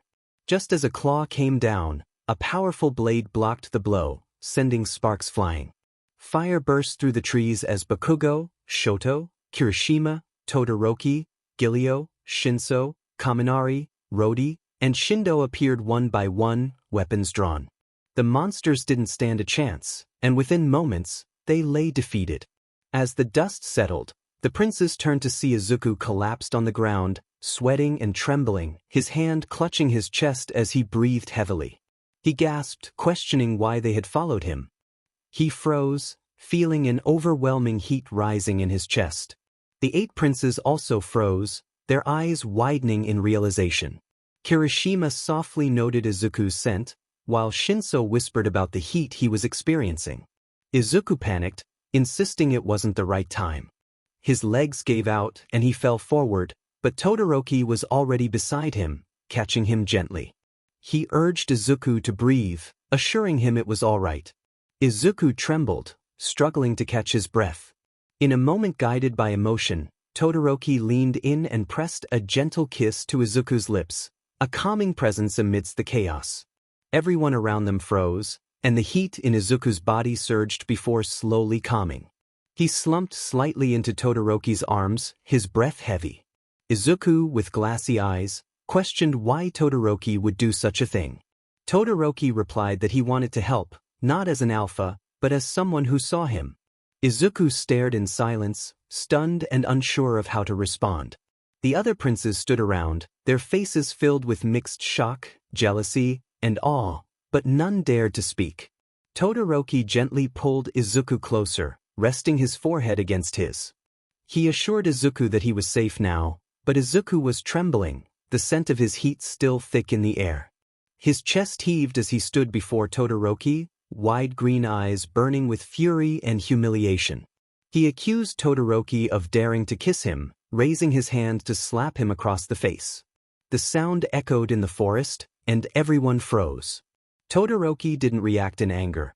Instead, he caught Izuku's wrist as his hand lingered in the air, trembling. He calmly explained that he acted to prevent Izuku from passing out, as he couldn't breathe. Izuku, with tears forming, insisted that Todoroki had no right to kiss him and declared he would never belong to him. His legs gave out again, the heat overwhelming him once more. Before he could collapse, Todoroki caught him and held him against his chest. Izuku weakly tried to push away, demanding to be let go, but he was losing consciousness fast. The ride back to the castle was heavy with silence. Izuku lay unconscious in Todoroki's arms, his head resting lightly against his chest. The tension among the princes was palpable. Kaminari was the first to break the silence, angrily questioning Todoroki about the kiss. Shinso crossed his arms, frowning, asking if it was truly to calm Izuku's heat or an excuse to make the first move. Rody, with a clenched jaw, reminded them of how vulnerable 𝐒𝐮𝐬𝐽 became during heat, asserting that Todoroki had crossed a line. Todoroki, calm but firm, defended his actions, stating he did what was necessary to help Izuku, who was in pain and struggling to breathe. He pointed out that if they had waited any longer, Izuku could have collapsed. Bakugo snapped the reins of his horse, asserting that Todoroki was not Izuku's savior and that passing out in his arms didn't make him an alpha. 𝐾𝐿𝐬 quietly reminded them that Izuku's heat was worsening, and he was fighting it alone. Shindo sighed, warning that without support, Izuku's body might not hold up. Todoroki cut them off, his voice low, insisting he didn't care if they were angry. He emphasized that he wasn't taking advantage of Izuku, he was helping him. He urged them to argue over him later, but in that moment, it was about saving his life. The others fell into silence, their expressions conflicted, hurt, suspicious, jealous, but deep down, they understood Todoroki may have done the right thing. Still, the fire of competition among them grew stronger.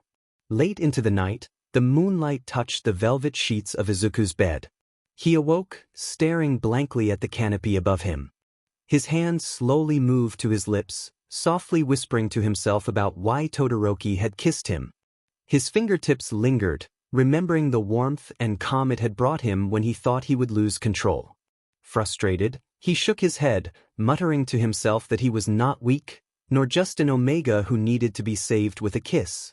He recalled the faces of the 8 princes, how they looked at him like he was something to be claimed, owned. Like a prize in a war, Izuku softly declared that he would not be anyone's toy, heir maker, or entertainment. He was the last 𝐒𝐮𝐬𝐽, and he would survive like one. Yet, deep within him, confusion swirled with bitterness. No matter how hard he tried, the memory of Todoroki's voice, his steady heartbeat, and that gentle kiss lingered. Touching his chest and narrowing his eyes, he vowed not to fall for any of them, especially not Todoroki. He turned and walked away from the balcony, his shadow vanishing into the candlelit room, unaware that outside, behind the trees, a pair of red eyes watched him from the castle walls. Chapter 8.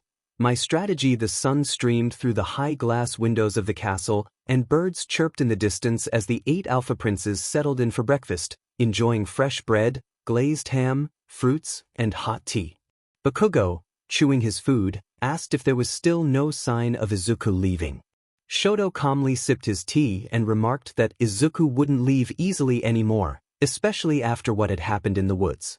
Rody grinned, suggesting that Izuku might be planning something again. Just as Kirishima was about to speak, the door creaked open. All 8 princes turned their heads to see Izuku enter, his expression unreadable, serious and quiet. He wore a simple tunic with his cloak draped loosely around his shoulders, an aura of mystery surrounding him. Todoroki carefully invited Izuku to join them. Izuku coolly agreed, stating it was just for breakfast. He walked toward the table and sat at the opposite side, noticeably distant from the 8 alpha princes. He didn't glance at them, but a slight smirk tugged at his lips, hinting that something was brewing. Izuku began calmly, picking up a piece of toast and humming softly to himself. The tune was light and hypnotic. Kaminari stopped mid-bite, Shindo raised a brow, and Todoroki looked up. Then, as Izuku bit into the toast, a soft, breathy sound escaped his lips, expressing delight in the food. Bakugo almost choked on his tea, and 𝐾𝐿𝐬 fumbled with his fork as Rody leaned forward, his jaw tightening. Izuku delicately plucked a grape and popped it into his mouth, liking his thumb afterward. He glanced at them with wild green eyes that dared and taunted. Then, as if on cue, he tilted his goblet and spilled a small stream of water on his collarbone, feigning innocence as he dabbed at it lightly, exposing just a little skin where the cloth clung. The room fell silent. Kirishima, wide-eyed, questioned if this was real. Izuku stood up slowly, brushing crumbs from his lap, and walked over to Kirishima's side, his soft steps echoing in the hall. Without warning, he lifted a grape from Kirishima's plate and held it to his lips, softly instructing him to open. Kirishima's ears turned red as he obeyed, stunned, chewing in slow motion. Izuku leaned closer and gently kissed his cheek, teasingly thanking him for the meal before turning on his heel and walking out of the room with perfect grace. The door closed behind him. The remaining 7 princes stared at Kirishima, who was frozen in place, blushing deeply. Kaminari broke the silence, noting that Izuku had just made Kirishima his first victim. Bakugo slammed the table in frustration, questioning if Izuku was playing with them. Todoroki lowered his eyes thoughtfully, declaring that Izuku was declaring war. Kirishima sat frozen at the table, red as a beet, while the others stared at him until Kaminari reached over and lightly shook his shoulder, bringing him back to reality. Kaminari reminded Kirishima that Izuku had only kissed his cheek, not his soul. Kirishima, still stunned, admitted he hadn't seen that coming. Shoto calmly remarked that it was more like Izuku had baited him. Shinso, with narrowed eyes, warned that Izuku was testing all of them and advised caution. Rody grinned, noting that they could hardly blame Izuku. He was the only Omega in the world and knew what he was doing. Bakugo growled, frustrated, insisting that they were not idiots and could turn the game around. While the princes debated, across the hall, Izuku threw his cloak onto the bed and sighed deeply. He muttered to himself that it had been disgusting to kiss Kirishima, but he needed them to drop their guard. Glancing at the mirror, he fixed his collar and adjusted his belt, taking a sharp breath. He resolved that just a few more steps would lead him to finally escape the castle. In the training room, Bakugo slammed his sword into the air with sharp precision, sweat rolling down his jawline when the door creaked open. Turning alert, he was surprised to see Izuku step inside, arms behind his back, looking unsure yet composed. Izuku apologized for interrupting, expressing a longing to watch or maybe spar. Bakugo shrugged, telling him not to just stand there and to grab a blade. Izuku caught the sword Bakugo tossed him, twirling it easily in his hand. They took stances and began circling each other, metal clashing as sparks flew. Bakugo was impressed by Izuku's fluid and precise movements. Suddenly, Izuku stumbled back and dropped his blade, grabbing his arm with a wince.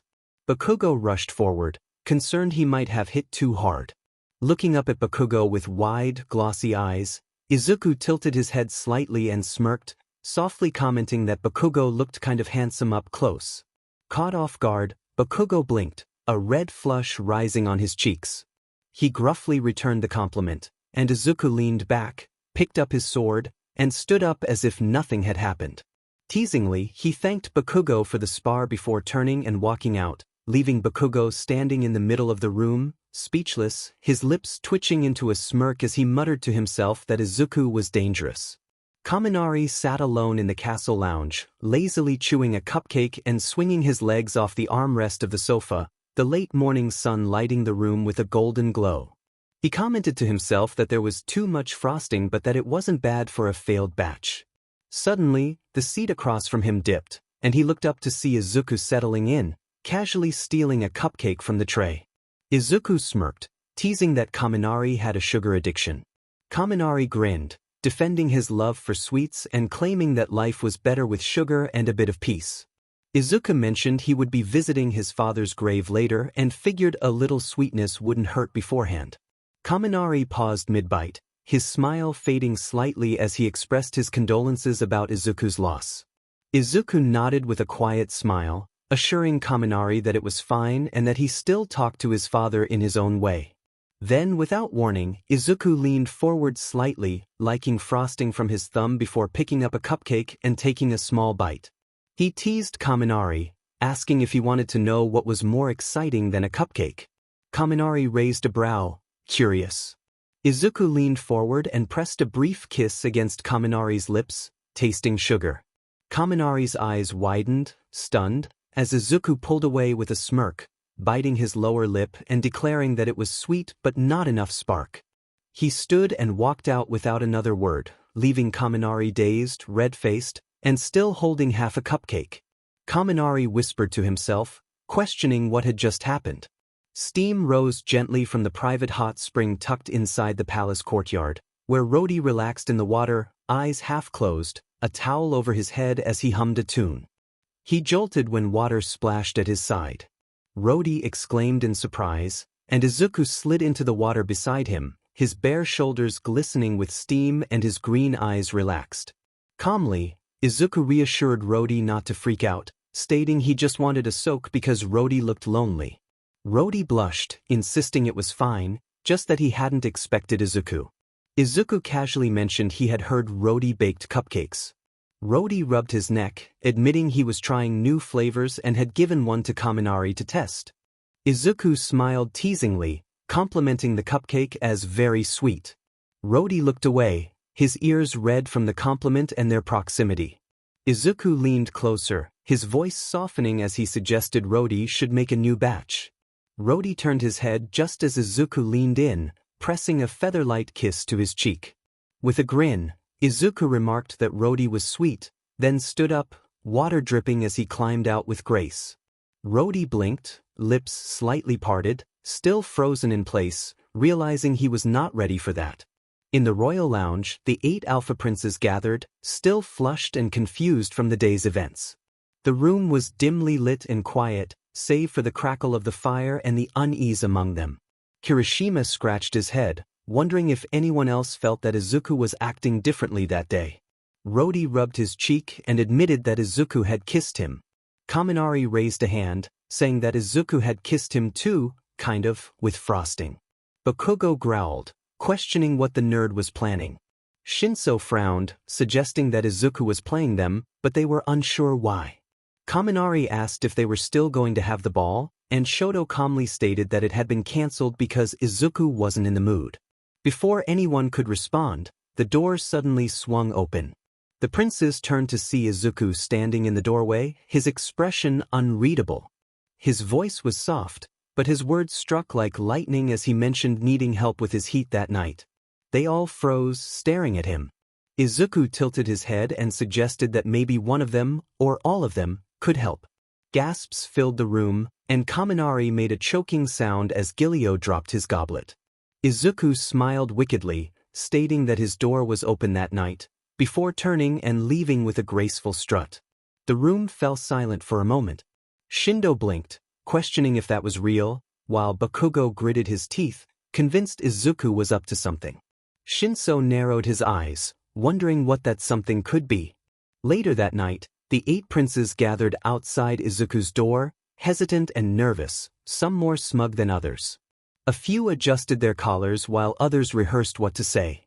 𝗏𝐬 asked if they should just go in, and Shoto opened the door slowly, suggesting they should see. The room was pitch black, and the door slammed shut behind them with a click as the lock turned. One by one, their eyes widened in surprise. Kirishima banged on the door, demanding to know what was happening, while 𝗏𝗏 stumbled forward, realizing it was locked. They heard the sound of a galloping horse outside. 𝗏𝗏𝐽 rushed to the window and saw the unmistakable blur of green hair under the moonlight, growling in frustration. Shinso stated flatly that Izuku had played them all, and Kaminari lamented that he knew it was too good to be true. Shindo yelled that he had known Izuku was up to something and that this was all part of his plan. Shoto, calm yet annoyed, pointed out that Izuku had taken a sword and a horse, indicating that he had planned this. Shindo gritted his teeth, realizing that Izuku had used his heat and looks to distract them all. They stood in silence, still locked in the dark. 𝐾𝐿𝐬 broke the quiet, asking if anyone had brought a key. Outside, Izuku stepped down, his cloak dragging across the ashen soil. His heart sank at the sight of his once peaceful home, now reduced to burnt wood and rubble. The lush garden was bare, 𝐟𝗔𝐵s trampled, and fences broken. But amidst the wreckage, one thing remained, a simple stone marked with flowers. Izuku's knees gave out as he fell before the grave, trembling fingers brushing the cold surface. He choked back sobs, expressing his sorrow and regret for not being able to protect his father. Tears streamed down his face as he lamented his loneliness and the feeling of being owned, wishing to be with his parents again. He reached for his sword, hands shaking as he positioned the blade near his chest. But before he could harm himself, a flash of wind swept by, and the sword was knocked from his hands, skidding across the ground. Izuku gasped and turned to see the 8 princes standing around him, dirt on their boots and concern in their eyes. Bakugo, furious, grabbed Izuku's wrist, demanding to know what he was thinking. Izuku screamed to be let go, insisting they didn't care and just wanted to claim him. Shoto quietly stated that they weren't letting him die. Izuku cried out that they only saw him as the last Omega, a prize to fight over. Kaminari, feeling guilty, argued that it wasn't true anymore. Izuku pulled away, expressing that every time he tried to run, they followed, and he would never be free. Bakugo, serious, challenged him to make them prove their intentions. Izuku, glaring, questioned if they would really stop chasing him. Shinso quietly affirmed that they would if it meant he would be alive and free. Izuku sank to the ground, curling himself up, the sword lying nearby, untouched. The princes surrounded him, not like predators, but like guards, watching over him. The wind blew gently across Toshinori's grave, and this time, Izuku didn't feel quite so alone. The next night, the moon bathed the balcony in silver light. Izuku sat alone, knees tucked to his chest, holding a wild daisy in his fingers as he plucked the petals one by one, whispering to stay or die. Behind him, the 8 alpha princes stood silently at a distance, each feeling a mix of guilt and concern. Izuku plucked the last petal and let it float away, tears sliding down his cheek as he hummed a haunting lullaby filled with grief.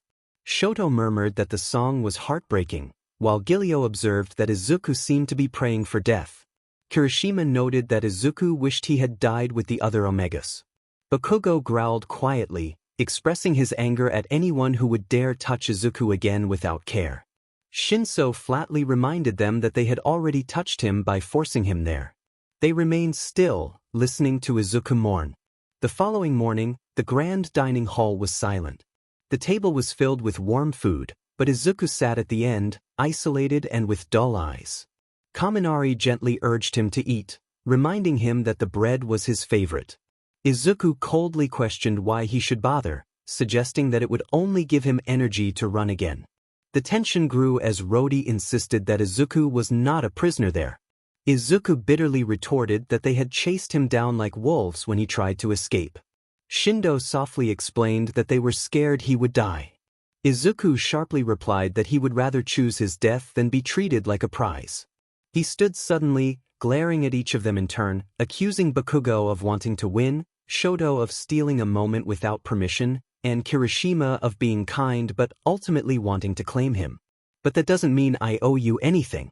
To Kaminari, Izuku thought that sweet words did not equate to trust. He followed orders just like the others. To 𝗏𝗏, he reflected that even if he baked him sweets, he knew sweetness could be a trap. To 𝐾𝐿𝐬, he sensed that he hid behind his silence, but was planning something. To Shinso, he observed that he watched and calculated, and he couldn't decide which was worse, his silence or the noise of the others. To Shindo, he felt that they pretended to understand, but none of them knew how it felt to lose everything and be hunted simply for who they were. They all remained silent. Izuku, his voice trembling but strong, expressed his disdain for being there. He hated being with 𝗟𝗚s and longed for freedom or death. He turned and left, not once looking back. The 8 princes sat in silence, each of their hearts sinking deeper. In the library, Izuku sat curled on a soft bench in the castle's grand library, hidden between tall shelves of ancient books. His eyes scanned the spines until they landed on a worn title high on the shelf. He stood, reaching for it, but it was too far. Frustrated, he whispered to himself that he was always too short for these things. A warm voice interrupted him from behind. 𝐒𝐮𝐬, one of the older butlers of the castle, smiled and offered his help. Startled, Izuku turned quickly. 𝐒𝐮𝐬 chuckled kindly and brought a ladder, effortlessly climbing it to retrieve the book. He mentioned that it was a good read, filled with stories about ancient Omega clans. Izuku thanked him, taking the book and hugging it like a shield as he sat back down. 𝐒𝐮𝐬 gently inquired if Izuku talked to the princes. Izuku frowned and replied that he didn't need to because he knew what they were. 𝐒𝐮𝐬 suggested that they were dangerous, selfish, and proud. Izuku nodded slowly, recalling what his father had told him about 𝗟𝗚s only caring about power and possession, and that they would hurt him. 𝐒𝐮𝐬 acknowledged that some did and some didn't, but he encouraged Izuku to try getting to know them, not as 𝗟𝗚s, but as people. Izuku looked down at the book in his lap. 𝐒𝐮𝐬 advised him not to judge the whole forest just because one tree had burned him, suggesting that sometimes the people who surprised us most were the ones we never gave a chance. With that, 𝐒𝐮𝐬 bowed respectfully and turned to leave. Izuku sat in silence, staring at the book, the gears in his mind slowly turning. Meanwhile, the grand lounge was quieter than usual. The 8 princes lounged with grim expressions, their drinks untouched and snacks growing cold. The air felt heavy. Kirishima scratched his head, acknowledging that they had really messed things up. Shoto lowered his eyes, recalling that Izuku had said he hated all of them. Shindo softly noted that Izuku hadn't even wanted to eat. Rody pointed out that he didn't feel safe, not there, not with them. 𝐾𝐿𝐬 crossed his arms, realizing that they had been chasing rather than listening. 𝗏𝗏𝐽 growled quietly, suggesting they stop chasing. Shinso raised an eyebrow, surprised that 𝗏𝗏𝐽 was agreeing with him for once. 𝗏𝗏𝐽 gritted his teeth, stating that he didn't want Izuku to look at him like he was some monster. Kaminari nodded, proposing they back off a bit to let Izuku see he wasn't trapped. Shoto concluded that freedom was what Izuku wanted. The door opened, and 𝐒𝐮𝐬 entered with a silver tray, bowing to the princes. He informed them that the training grounds were prepared and the swords polished.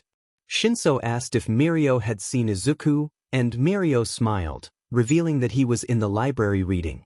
𝗏𝗏𝐽 quietly expressed relief, indicating they should let him be.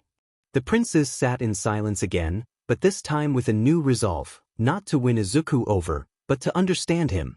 In the garden, the sun bathed the area in gold as the clang of swords echoed through the field. The 8 princes were lined in pairs, sparring with focused precision and fiery energy. Hidden behind the rose hedges, Izuku sat on a stone bench, silently observing. He thought to himself that they were actually skilled. He watched each one, Shoto's graceful footwork, Kirishima's powerful swings, and Rody's agile movements. His gaze paused on 𝗏𝗏𝐽, whose spiky ash-blonde hair glimmered in the sun. His movements were wild yet precise, like a raging fire under control. There was something about him that tugged at Izuku's chest, a familiarity. Murmuring to himself, Izuku wondered where he had seen those eyes before. Glancing down at his lap, he noticed that his hands had moved on their own. On the open sketchpad lay a near-perfect sketch of 𝗏𝗏𝐽's face, wild eyes, fierce smirk, windswept hair. Izuku's eyes widened in surprise, and in irritation, he slammed the book shut, clutching it to his chest before quickly standing and leaving the garden path.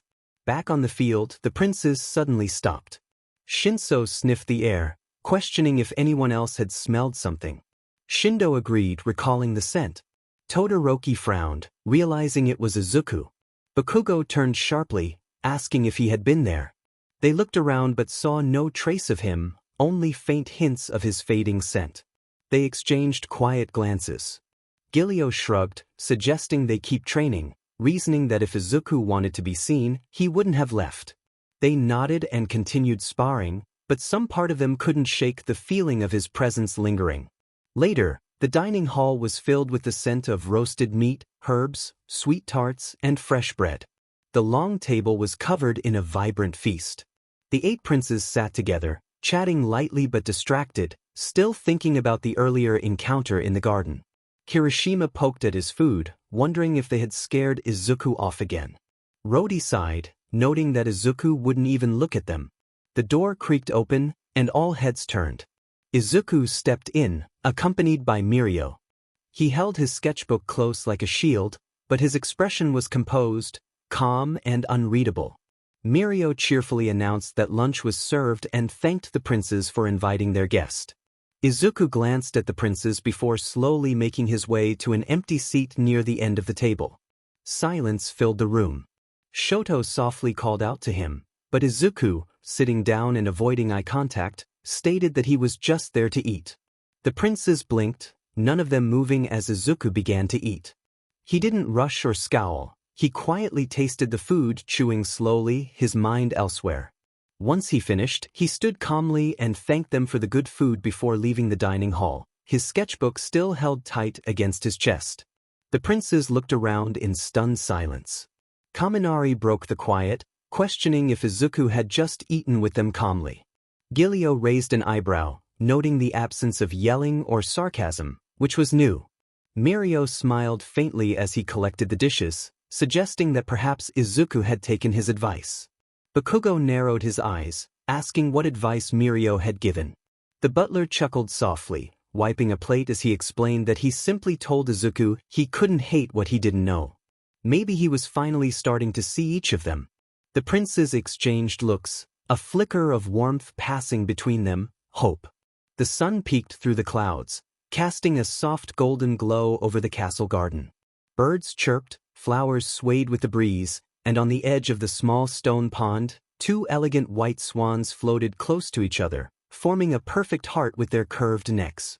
Izuku sat quietly on a flat stone bench by the pond, his sketchbook open on his lap. Pencil in hand, his fingers moved with grace and precision, tracing the outlines of the swans. For once, his face was serene, eyes calm, lips slightly curved into a smile. He softly remarked to himself while sketching that they were appealing and that they were lucky, free from pressure and expectations. Meanwhile, a little distance away, the 8 princes walked along the stone path between the hedges, engaged in a royal discussion. Shinso, arms crossed, mentioned that the village in the east reported their wheat fields were being eaten by burrowing pests. Rody nodded, promising to send out hunters to survey and set humane traps. 𝐾𝐮𝐲 scanned the garden, suggesting they offer better irrigation, so if the pests returned, they would be 1 step ahead. Distracted, Kaminari paused mid-step, pointing discreetly at something. They all stopped and leaned slightly over the hedge. There, they saw Izuku sitting peacefully, completely unaware of their presence. His expression was soft and focused, and the swans seemed calm near him, almost sensing his gentle aura. Todoroki tilted his head and remarked that Izuku looked happy. Bakugo quietly noted that he was sketching.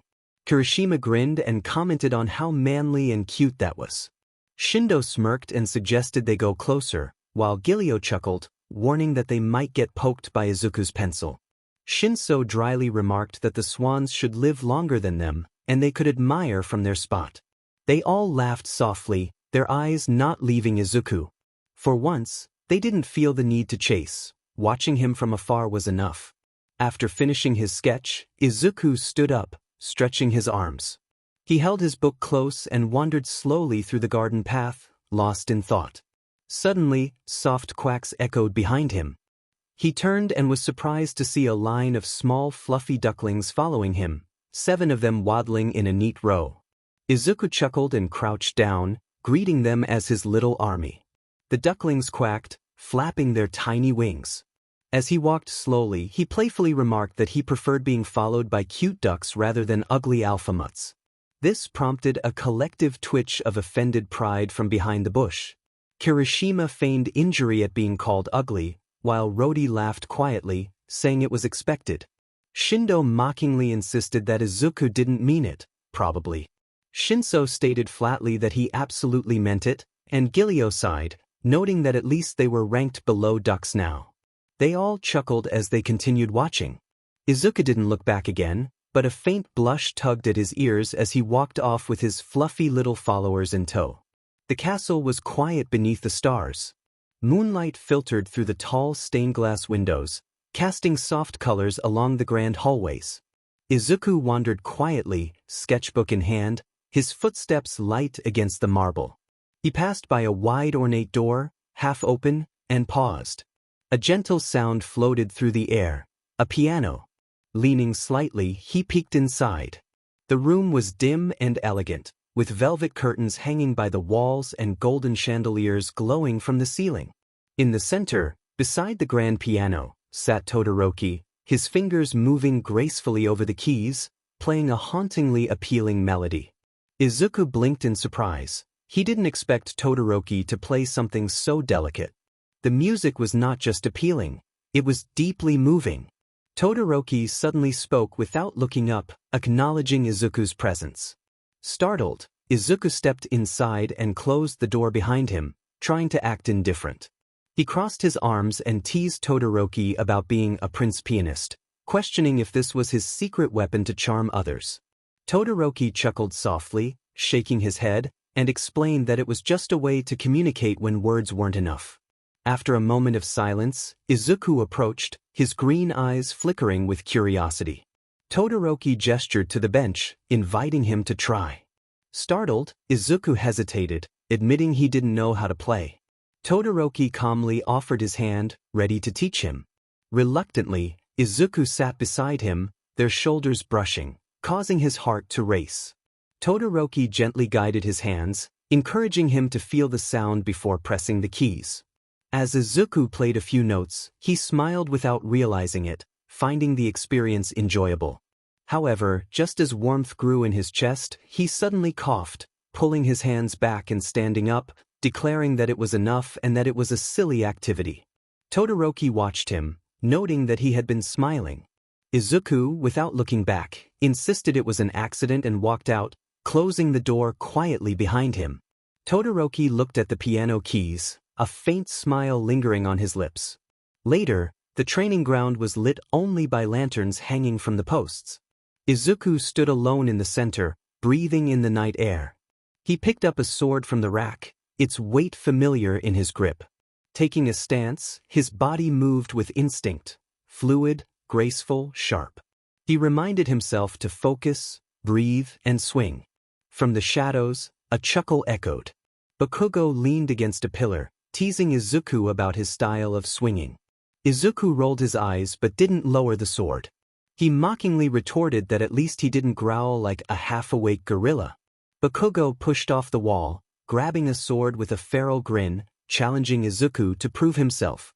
They clashed, swords clanging in rhythm, sparks flying as Bakugo's brute strength met Izuku's agility. They circled, attacked, and blocked, neither backing down. Finally, breathless, they both stepped back, sweat on their brows. Silence hung between them as Izuku wiped his forehead, hiding a smirk while complimenting Bakugo on his performance. He turned and walked away quickly before Bakugo could see the amusement on his lips. Bakugo watched him leave, a grin tugging at his mouth, muttering to himself that Izuku was starting to warm up. Izuku walked silently toward the pond, watching the stars reflect on the still water.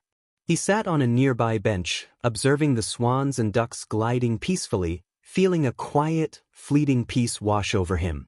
From the corner of his eye, he noticed two familiar figures nearby. Curious, he got up and carefully peeked around the hedge. Rodi and Kirishima were crouched beside a half-built device. Rodi held a wrench, tightening bolts, while Kirishima studied a blueprint under the lantern light. Izuku stared in surprise, hiding behind a tree, but accidentally stepped on a twig. Rodi turned his head, wondering who was there, and Kirishima blinked before smiling and recognizing Izuku. He crossed his arms and stepped out, teasing them about what royal princes did at night. Rodi chuckled, explaining that they were only working on something that involved saving entire harvests. Kirishima nodded, explaining that they were working on an invention for the villagers. Rhodey stepped aside and motioned to the machine, describing it as a field device that helps with harvesting and spraying herbal pest repellent. Kirishima added that it was a prototype he designed to assist with pest control and easier harvesting, as the villagers had been struggling since the last season. Izuku slowly approached and sat near them, curious about their efforts. Kirishima smiled, affirming that they helped the villagers, who relied on them. Izuku said nothing more but sat quietly, hugging his knees and watching them work, his eyes wide and his guard lowering just a little. Rhodey glanced at Kirishima, who smiled knowingly, and they both let Izuku stay as long as he wanted. Back at the castle, it was mostly asleep when Izuku's stomach growled loudly, betraying him. He sighed, patting it with irritation, and grumbled to himself about having fed it earlier. Quietly, he made his way to the castle kitchen, pushing open the door, only to freeze when he saw two figures inside. Shinso was at the stove, his sleeves rolled up, whisking something over a bowl with mild disinterest. 𝐾𝐿𝐬 sat at a nearby counter, sipping tea and watching the whole thing with sharp, judging eyes. 𝐾𝐿𝐬 dryly noted that it was the third batch, and they all looked like despair in pastry form. Shinso calmly replied that at least his despair smelled like cinnamon this time. Never mind. Izuku was already halfway backing out of the room when the door creaked, causing both of them to turn. Shinso raised an eyebrow and asked if Izuku was on a midnight snack hunt. Izuku awkwardly stood by the door, his lips parting as if to lie, but his stomach growled, breaking the silence. Shinso's expression shifted to one of amusement, while 𝐾𝐿𝐬 covered his smirk with his teacup. 𝐾𝐿𝐬 tilted his head and invited Izuku to have a seat, noting that he wasn't the first to sneak in. Izuku blinked, hesitant, but eventually sat at the counter. Shinso passed him a small cupcake with glossy chocolate glaze, stating that since he had come this far, he might as well eat. 𝐾𝐿𝐬, cool and composed, mentioned they had invented a new flavor and encouraged him to try it. Shinso smirked as he handed Izuku the cupcake, while 𝐾𝐿𝐬 poured warm tea into a cup. Izuku accepted the treats, suspicious at first, but after the first bite, his eyes sparkled with delight. With his mouth full, he expressed his surprise at how good it was. He took a sip of the tea and froze, visibly enchanted by the taste, softly exclaiming that it tasted like heaven. Shinso and 𝐾𝐿𝐬 exchanged amused glances, and Izuku, realizing they were watching him, quickly looked down, feeling shy. He awkwardly thanked them and decided to leave, walking out with the two alpha princes chuckling behind him. 𝐾𝐿𝐬 remarked that Izuku was less guarded when his mouth was full, to which Shinso dryly suggested they should bake more. The night continued, and the castle was quiet, with only soft candlelight guiding the corridors. As Izuku walked slowly through the hallway, rubbing his tired eyes, he heard laughter echoing gently from an open balcony nearby. Curious, he peeked from the corner and saw Kaminari and Shindo kneeling near a large telescope, laughing while stargazing. Shindo noticed him and warmly invited him to come closer. Izuku hesitated, insisting he was just passing by, but Kaminari stood and waved him over, encouraging him to try looking through the telescope. Reluctantly stepping forward, Izuku agreed to take a look. As he peered through the lens, his eyes widened in amazement at the clarity of the stars. Kaminari explained that he was seeing the northern stars, joking that those were where his brain cells went after training. Shindo laughed quietly in the background, and Izuku smiled slightly, a faint but genuine glimmer of his softer self shining through. Feeling tired, Izuku yawned and announced he was going to bed. Kaminari playfully told him to try not to dream of telescopes, while Shindo wished him good night. As Izuku walked back down the corridor, Kaminari and Shindo stood side by side, watching him leave with soft smiles. Shindo remarked that Izuku was opening up little by little, and Kaminari grinned, suggesting they just needed to be patient with him. Back in his room, the moonlight filtered gently through the curtains. Izuku closed the door and dropped onto the bed with a tired sigh, pulling the blanket up to his chin as he stared at the ceiling. Frustrated, he thought about why he was acting this way. He turned onto his side and murmured to himself that he had told himself he would trick them, make them fall for him, and escape. He shouldn't be nice. Memories flashed in his mind, Bakugo sparring with him, Todoroki guiding his hands on the piano, 𝐒𝐮𝐬𝐲 𝐃𝐭𝐚𝐢𝐥𝐬 stargazing laughter. Izuku groaned and pulled the blanket over his head, softly muttering that the alphas needed to stop being like that. With a final sigh, he shut his eyes, slowly drifting off to sleep, unaware that he had already begun to change, and that his heart, despite his plans, was no longer guarded like before. In the hazy shadows of his dream, young Izuku, no more than 5, wandered a foggy alley, clutching a small, broken toy. Suddenly, 3 towering figures with wicked smiles emerged from the dark. One of them growled that they had found the little Omega and should take him. Another sneered that he was easy prey, being all alone. Little Izuku gasped, panic rising in his chest, and he turned to run, tears spilling from his eyes as he called for his parents to help him. He tripped and fell, and the men reached for him, until someone else appeared. A young boy, wearing a black cloak, leapt from above and landed between them. His hood covered most of his face, but his stance was strong and sharp. Without saying a word, the mysterious boy struck with fast punches and powerful kicks, quickly overwhelming the 3 men. When they fled, bruised and defeated, he turned to Izuku, brushing dirt from his hands and telling him he shouldn't wander alone.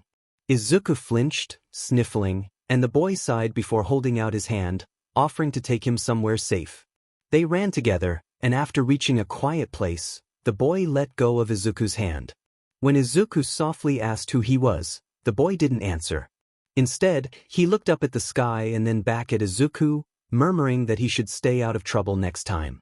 Like a shadow, he disappeared into the mist. Izuku woke up, sweat on his forehead, staring at the ceiling. He whispered that the dream had come again. Sitting up slowly, he placed a hand on his chest, reflecting on the boy who had saved him. That memory had haunted him for years.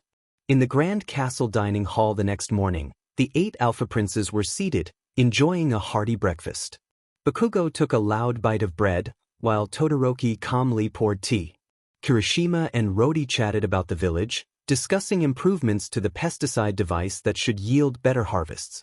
Izuku sat quietly at the corner of the long table, eating without a word, his eyes sharp and observant. Suddenly, the doors opened, and Knight Ida bowed deeply, followed by butler Mirio. Ida announced a message from the Southern Kingdom, and Mirio smiled politely as he explained that the King of the South would be arriving that day with another offer. Kaminari groaned, expressing his disdain for what he expected to be another nonsensical proposal to buy out the diamond mine. Shinso dryly remarked that the king never gave up, while 𝐒𝐮𝐬 stated that the king only wanted to expand his power, caring little for their people. Todoroki agreed, firmly stating they wouldn't accept any offer that put their lands or citizens at risk. Izuku paused, spoon in midair, glancing at each of them as he listened carefully. Something inside him shifted. They were alphas, yes, rude and arrogant at times, but they were also protecting their people. He thought to himself that they weren't like the alphas he had imagined, they weren't all selfish. Maybe his father was wrong about some things. Lowering his eyes, he quietly resumed eating. Later that day, the royal gates opened with a creaking groan, and the guards stood at attention as the King of the South, 𝐿𝐻𝐻, entered with his advisors and armed 𝗟𝗟𝗧. Tall, with gold rings and red robes, his presence was commanding, but his sharp, calculating eyes revealed his true nature. He stepped into the grand hall, where the 8 alpha princes waited. 𝐿𝐻𝐻 greeted them with a grin, complimenting their kingdom's strength and wealth.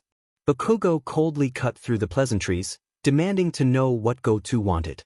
𝐿𝐻𝐻 chuckled and clapped his hands, and servants unveiled his offerings, rare paintings, golden sculptures, and ancient artifacts gleaming in the sunlight.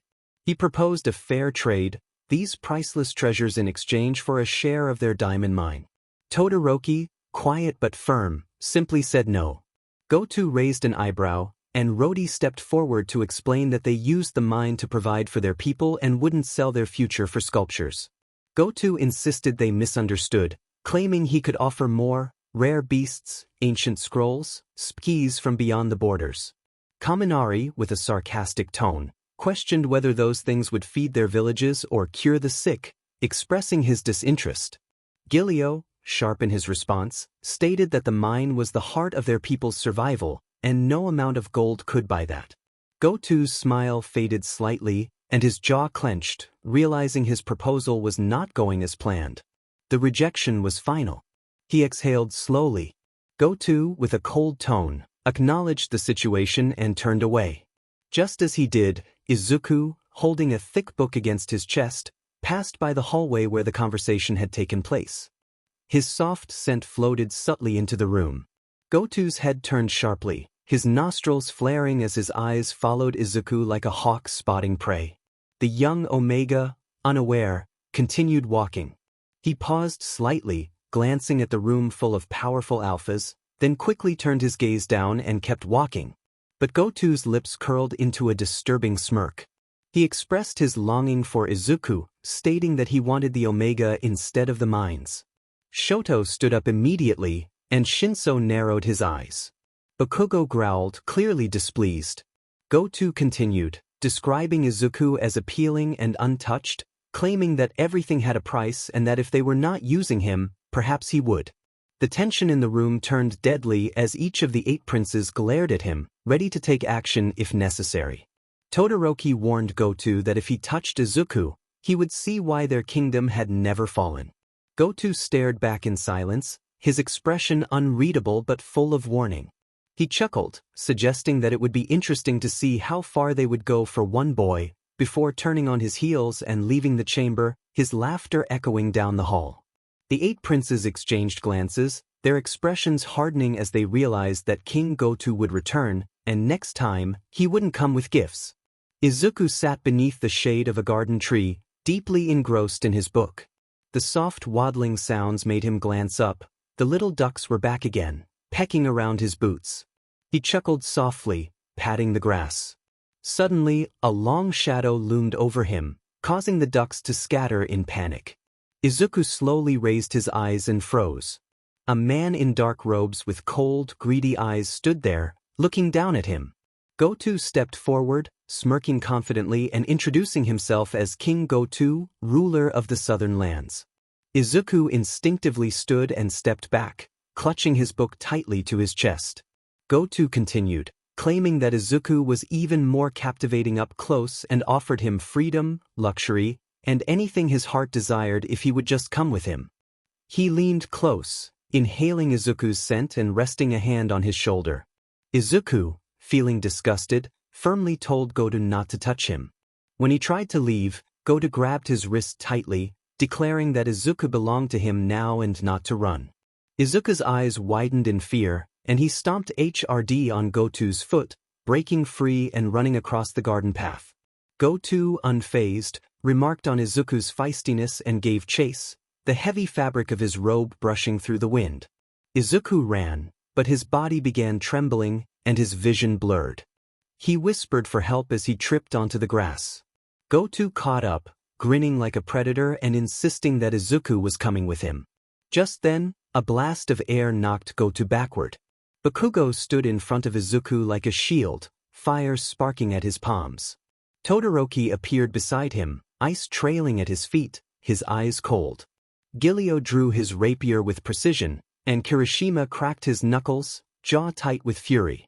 Goto scowled, questioning if they were all guard dogs. Todoroki asserted that Izuku was not Goto's property, while Bakugo threatened that if Goto laid a hand on him again, he would face severe consequences. As they blocked Goto, the others rushed to Izuku's side. Kaminari crouched beside him, asking if he was okay, while Rodi gently held his shoulder, advising him to breathe. Shinso checked his pulse while Shindo supported his back. The royal guards arrived, surrounding King Goto. Mirio, leading the guards, declared that Goto was no longer welcome and ordered him to leave. Goto gritted his teeth, his pride bruised, and warned that this wasn't over before dramatically sweeping his cloak and vanishing through the castle gates with his guards. Back in the garden, the princes gathered around Izuku, who was trembling and teary. He expressed that he hadn't wanted that encounter and had just been reading. Bakugo gently wiped the sweat from his brow, while Kirishima reassured him that he was safe now. Todoroki promised that they would never let Goto touch him again. As the sun began to set, something shifted in Izuku's heart. For the first time, he didn't feel like a prisoner, he felt protected. Izuku sat quietly on the couch in one of the castle's private resting lounges, a soft blanket over his lap. His green eyes were still puffy from tears, and his heart raced with confusion and exhaustion. He slowly sat up, only to realize he was surrounded by the 8 Alpha Princes, each wearing a mix of concern, guilt, and protectiveness. Rhodey stepped forward gently, handing him a glass of water and encouraging him to drink. Izuku hesitated but then took it quietly, sipping slowly. Bakugo, standing with arms crossed but visibly calmer, remarked that Izuku shouldn't be out alone, especially not now. Izuku blinked, still dazed, and asked why. Todoroki explained that there were alphas out there worse than them, and Goto was one of them. Shinso added that after Goto saw Izuku and caught his scent, he changed his mind about wanting the diamond mines. Kaminari frowned, stating that Goto wanted Izuku now, which was why he had been smiling creepily. 𝐒𝐮𝐬 warned that Goto was dangerous and obsessed, the kind of alpha who would twist the law and manipulate kingdoms to get what he wanted. Izuku gripped the glass tightly, tears forming again in his eyes and quietly asking if this was all because he was an Omega. Kirishima kindly reassured him that it was because Goto was twisted, not because of him. Shindo affirmed that they wouldn't let Goto take him, ever. Izuku was silent for a long moment, his mind racing. He looked up slowly, his voice trembling as he asked if Goto had tried to buy him. Rhodey nodded solemnly, explaining that Goto had offered everything: paintings, gold, even rare creatures. Bakugo insisted that they were not selling Izuku. He was not property. Izuku's lips trembled, and tears finally fell down his cheeks as he bowed his head, covering his face with his hand. He expressed his gratitude for being saved. A deep silence fell in the room, which Todoroki broke softly, stating that Izuku didn't have to thank them and that this was his home now if he wanted it to be. Izuku looked at them, hesitating. His gaze moved slowly from Bakugo to Todoroki, then to Kirishima, and so on. His hand shakily extended as he asked if they could at least be friends. The Alpha Princes exchanged surprised glances, and then slowly, Kirishima grinned wide, affirming that of course, they could be friends. Kaminari leaned in with a huge smile, teasing that it took long enough. Shinso nodded subtly, a faint smirk on his lips. Bakugo, arms still crossed, glanced away and muttered that as long as Izuku didn't kick him again, it was fine. Izuku chuckled softly, wiping his eyes. His smile, though faint, was genuine. They all laughed, light, warm, and filled with relief. For the first time since Tashinori's death, Izuku didn't feel alone. The sun shimmered over the calm surface of the pond, the flowers around it swaying gently in the breeze. Izuku sat on a stone bench with his sketchbook on his lap, tongue slightly out in concentration as he drew the swans gliding past blooming lotuses. Suddenly he was startled by a loud boo from behind him, nearly jumping out of his skin and gasping as Rhodey, Kaminari, Kirishima, and Shindo laughed. Izuku pouted, wide-eyed and clutching his sketchbook protectively, expressing that they almost gave him a heart attack. They were just wondering what Izuku was doing all alone.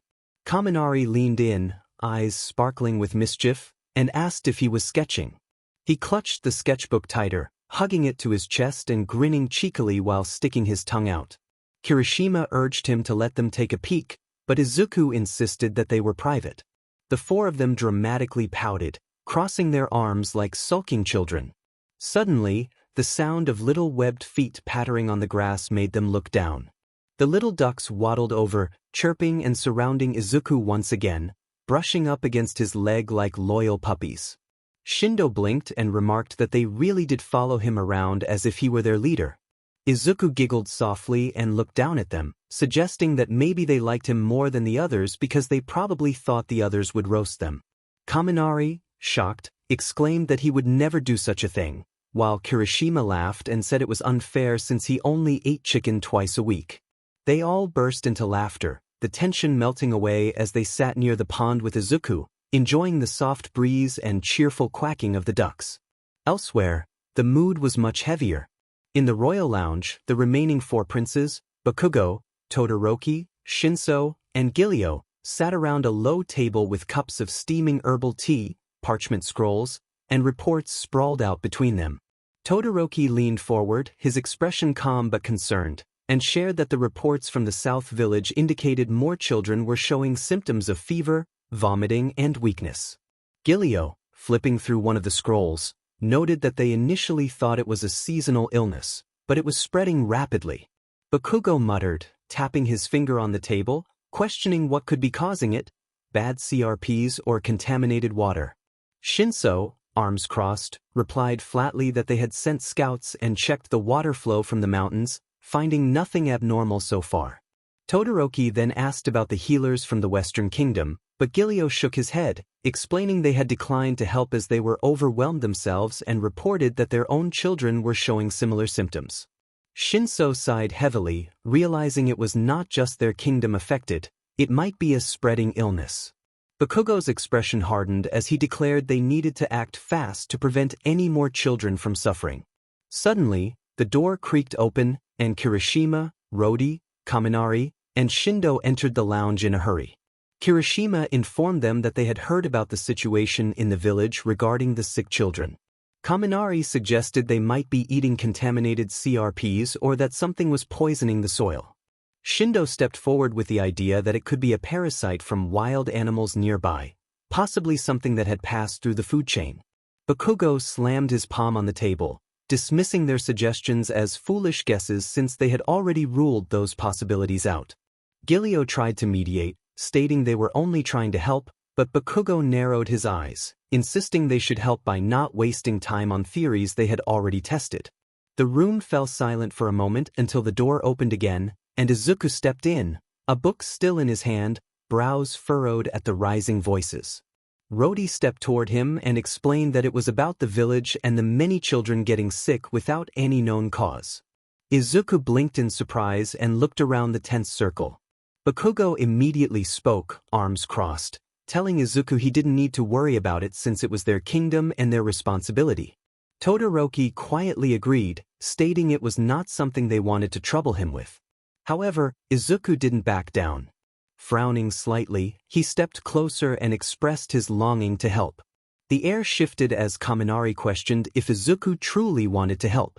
Izuku nodded, more seriously now, revealing that he was a licensed herbalist who had studied medicine, plants, and natural cures when his father, Toshinori, was still alive.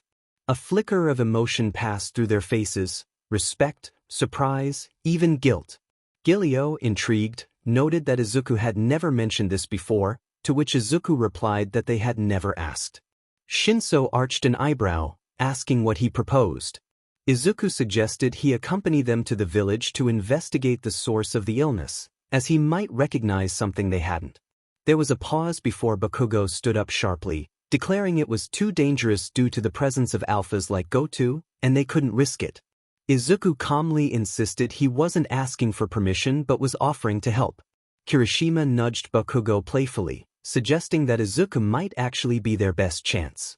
Kaminari added that he would be with all 8 of them, and no one in their right mind would dare to mess with them. Shindo grinned, stating it was better than sitting there doing nothing. Todoroki, with a rare smirk, offered to keep an eye on him. Bakugo grumbled, glaring at each of them as they slowly turned in favor of Izuku's idea. He finally relented, warning that if Izuku made one wrong move, he would drag him back himself. Izuku gave a small smile, and the room relaxed a bit as they realized they were working together. Izuku was no longer just a guest, he was becoming a key part of the kingdom.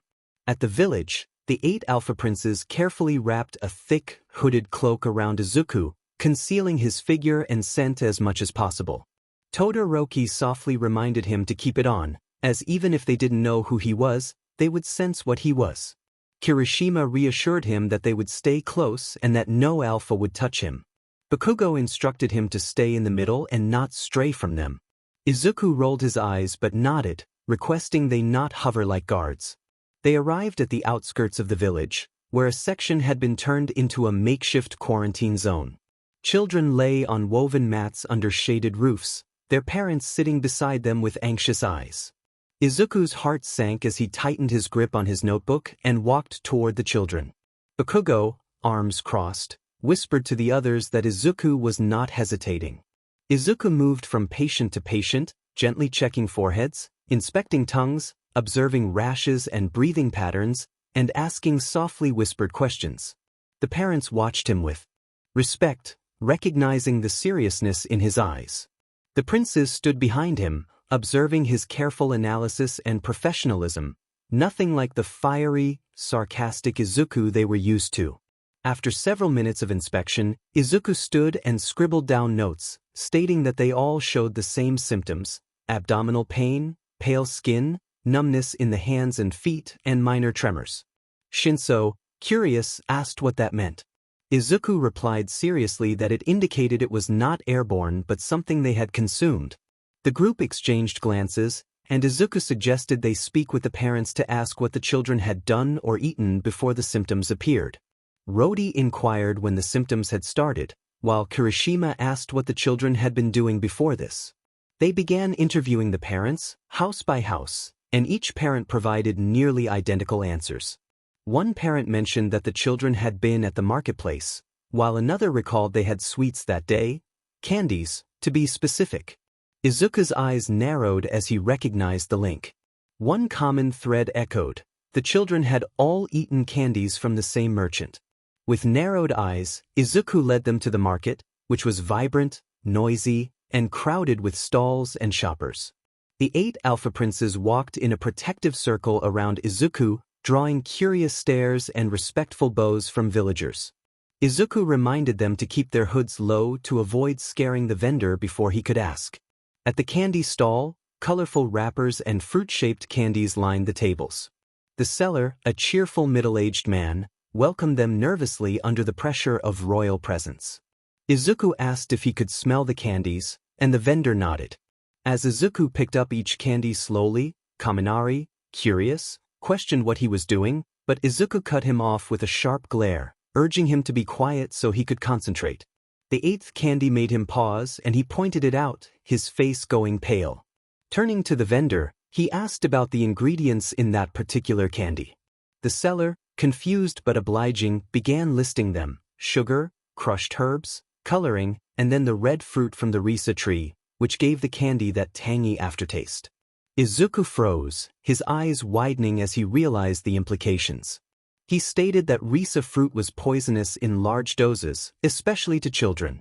It causes nerve damage if not processed properly. Todoroki, alarmed, questioned whether Izuku was sure. Izuku, his voice steady but cold, recalled a time from his youth when his father, Toshinori, nearly lost him before discovering the cause. The vendor stammered in shock. Bakugo clenched his fists, determined. They had found the cause. Izuku, with a solemn expression, insisted they needed to act fast. He planned to create a herbal cure to flush the poison, which needed to be boiled and administered immediately. He turned to the others with urgent precision, instructing Kaminari, 𝗏𝗏, Kirishima, and Shindo to inform the villagers to destroy all remaining 𝗟𝗧𝗏 candies and isolate the children. Kaminari nodded in agreement. Izuku then directed Bakugo, Todoroki, Shinso, and 𝗟𝐬 to help him gather herbs from the forest edge to prepare the cure and deliver it that day. Bakugo smirked, teasing Izuku not to fall behind, to which Izuku confidently replied not to get in his way. The group split into action, and the 8 princes looked at Izuku with newfound respect. For the first time, he had taken command. Deep in the woods outside the village, Izuku led the way with a confident expression. Beside him were Todoroki, Bakugo, 𝗟𝐬, and Shinso, all quietly helping gather herbs. Izuku checked the leaves and identified one that purifies the blood. 𝗟𝐬, curious, asked if Izuku knew all this by heart. Izuku softly replied that he remembered what his father had taught him, as he had been a healer before becoming a knight. Shinso, examining a herb, noted Izuku's precise memory was rare. Bakugo, holding a bundle, urged them to hurry, reminding them that the children didn't have all day. Todoroki, remaining calm, advised Bakugo not to rush Izuku, who knew what he was doing. They returned to the castle's herbal kitchen, where Izuku quickly got to work. He crushed roots, boiled liquids, mixed herbal powders, and timed the mixtures, filling the room with the smell of mint and earth. The others watched, handing him tools and containers. 𝗟𝐬 expressed his admiration, and Izuku cautioned him not to spill a crucial bottle. He poured the golden brown mixture into small, carefully labeled bottles and urged them to go, emphasizing the need to give one to each child quickly. Back at the village healing tents, the air was tense. Parents stood nearby, watching with hope as Izuku and the princes entered. Izuku knelt beside a child, encouraging them to take just a sip, assuring them it would help despite its bitterness. Todoroki handed out bottles while Bakugo crouched beside another child, urging them to drink. Shinso spoke in a steady voice, reassuring the children they would feel warm. 𝐾𝐿𝐬 offered a bottle to a parent, promising they would stay until the children were better. The children began to react, faces flushed with color, breathing steadying, and a few even smiled faintly. Izuku looked around, breath caught in his throat, whispering to himself that he had done it. The princes stood behind him in silent admiration. As night fell, the group returned to the castle, exhausted but content. In the warm lounge, they sat around with tea, relief washing over them. Kirishima dropped into a seat, expressing satisfaction with their day. Rodi stretched, noting the parents had been emotional. Kaminari laughed, teasing Rodi about almost crying. A soft sigh interrupted them as Izuku, curled up on the couch, had fallen asleep, his head resting against a cushion, his hands still faintly smelling of herbs. The princes exchanged glances. Bakugo offered to carry him, but Shinso claimed he was closer. Todoroki, calm and quiet, decided he would take Izuku. Without a word, he leaned down and gently lifted Izuku into a bridal carry, cradling him with surprising care. The others stared in silence, and 𝐾𝐿𝐬 smirked, commenting on Todoroki's speed. Bakugo, annoyed, called him a show-off. Todoroki softly remarked that Izuku needed rest and had done well that day. The others smiled, allowing him to go. Inside the castle bedroom, Todoroki gently laid Izuku on his bed. The room was dimly lit by moonlight slipping through the curtains. He fixed the blanket over Izuku with careful hands, brushing a strand of green hair away from his face. Izuku, breathing softly in sleep, looked peaceful for once. Todoroki quietly remarked to himself that Izuku was different. With a final glance, he left the room, closing the door behind him. Back in the lounge, the other princes sat scattered across couches and cushions. A tray of warm pastries and fresh bread sat on the table between them. Bakugo ripped a croissant apart as they spoke. Kirishima expressed surprise at Izuku's skills, likening him to a real healer. 𝐾𝐿𝐬 noted that Izuku worked as if it were instinct, as if he had done it many times before. Shinso, thoughtful, remarked on how most omegas train to heal from books, but Izuku was something else. Shindo grinned, stating that Izuku was not just a delicate flower they had to protect. Kaminari finished a pastry, teasing that Izuku was bold and sharp-tongued, managing to get ducks to follow him. Bakugo, scowling but with softened eyes, acknowledged that Izuku was not like other omegas or anyone else. They all nodded silently, a mutual realization settling in.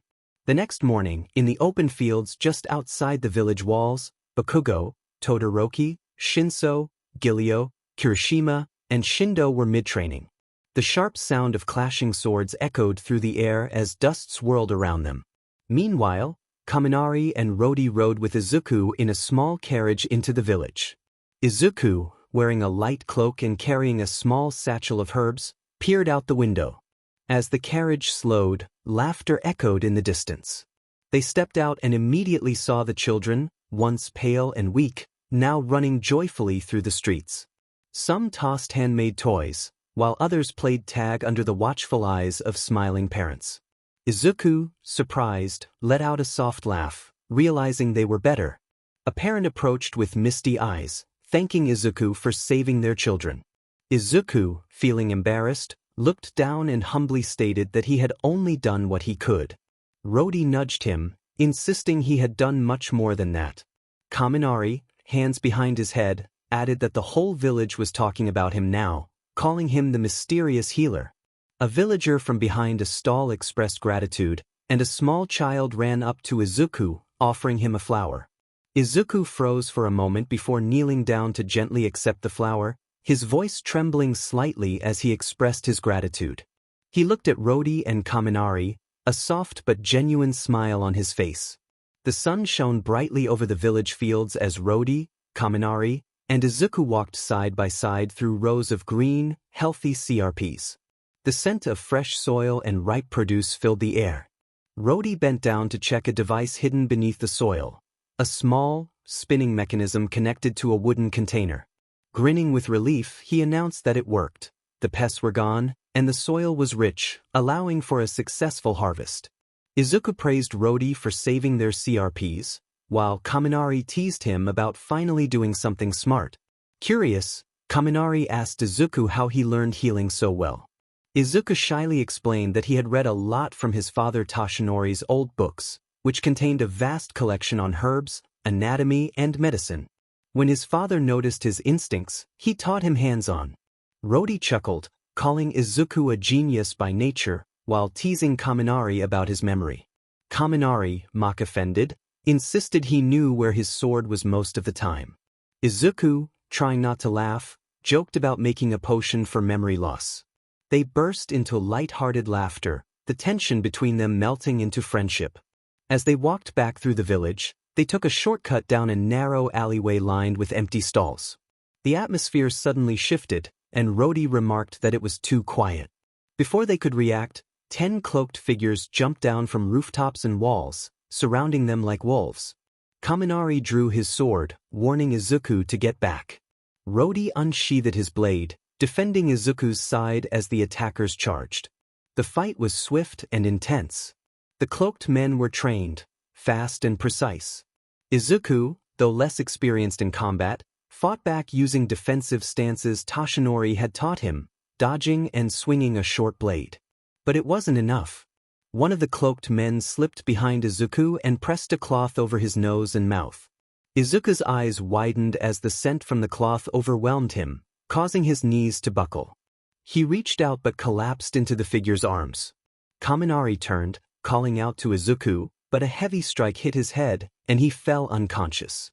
𝗏𝐷𝐿 cried out in rage, charging forward, but another attacker swept his legs and knocked him out with the hilt of their blade. The attackers moved quickly, lifting the limp Izuku into a waiting black carriage hidden in the shadows. The horses neighed and pulled away fast into the forest trail.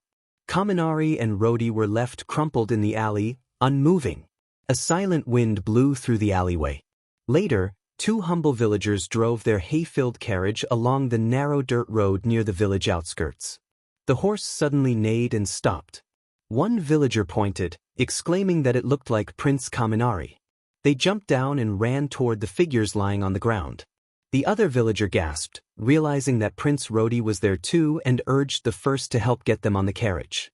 They carefully lifted 𝐼𝐻𝐬 and 𝗏𝐷𝐿, noticing BLD staining parts of their clothing, and hurried back toward the castle. Meanwhile, in the training grounds outside the castle walls, Bakugo, Todoroki, Kirishima, Shinso, Shindo, and 𝐒𝐮𝐲 were sparring, sweat rolling down their brows as swords clashed and boots kicked up dirt. Kirishima laughed, teasing Shindo about his fighting skills. Shindo, breathing, claimed he was just going easy on Kirishima. 𝐒𝐮𝐲 chimed in, saying they all fought like wild chickens. Bakugo smirked, challenging 𝐒𝐮𝐲 to step up next.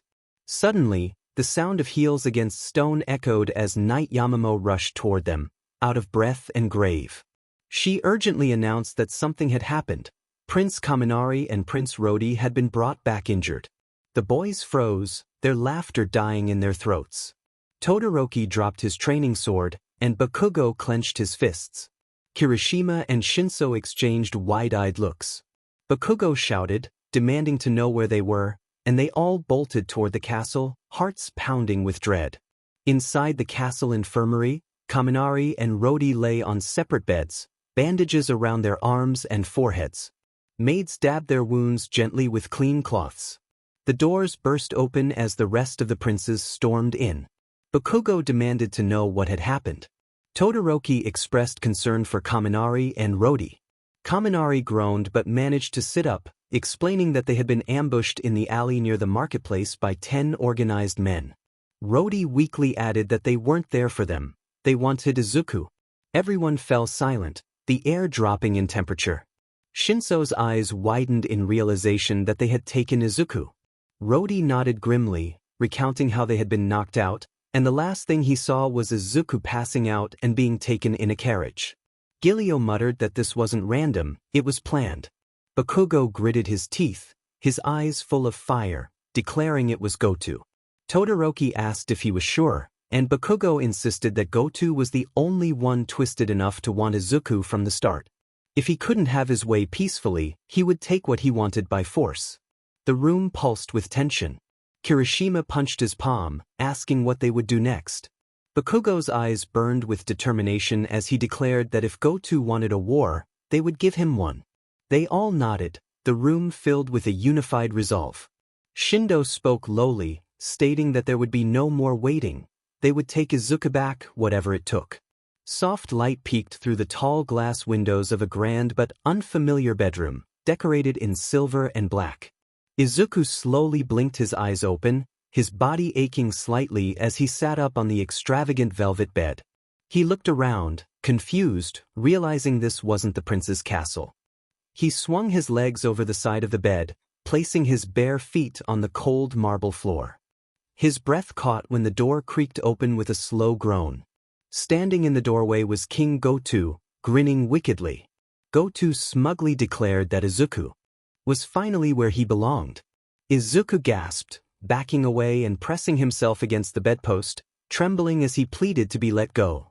Goto slowly stepped inside, revealing that he had waited too long for this moment and that Izuku was now his.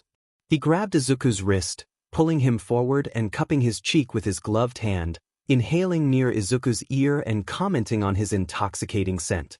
Izuku shook, tears forming in his eyes as he begged to be released. Goto laughed darkly, then let go, turning to the door.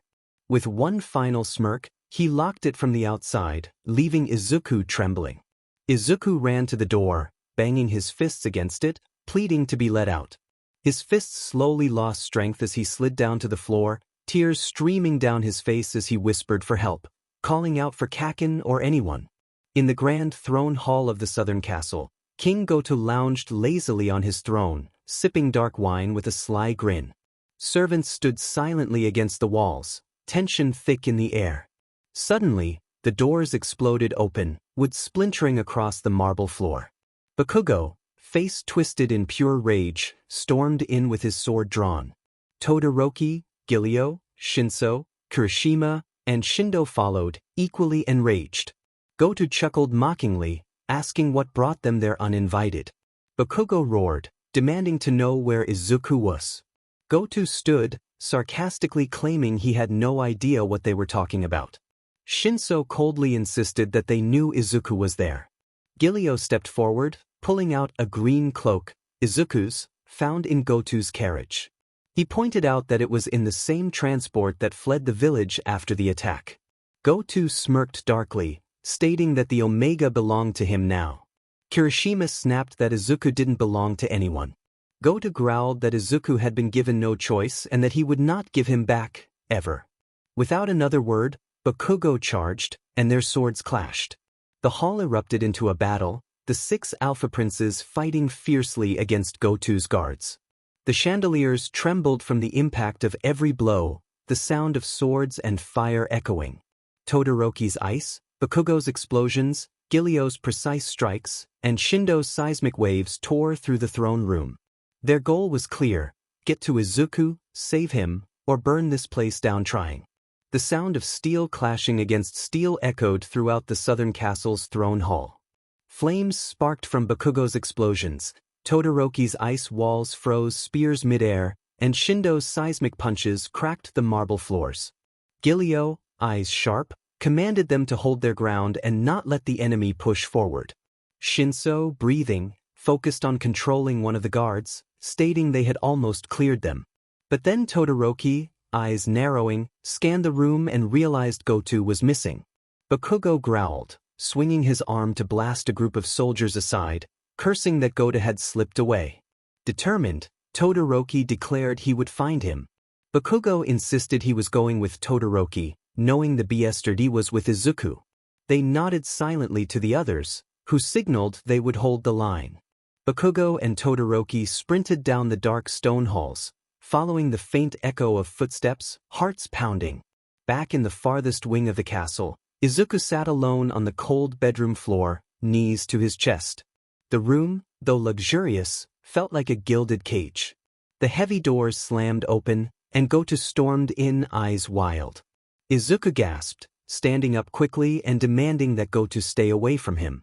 Goto snarled that Izuku wasn't going anywhere and grabbed him harshly by the wrist. Izuku struggled, trying to pull away, tears forming in his eyes as he pleaded to be let go. Izuku felt a sudden sting as Goto's hand struck his cheek, leaving him stunned and trembling. His cheek flushed red as Goto roughly dragged him down the corridor.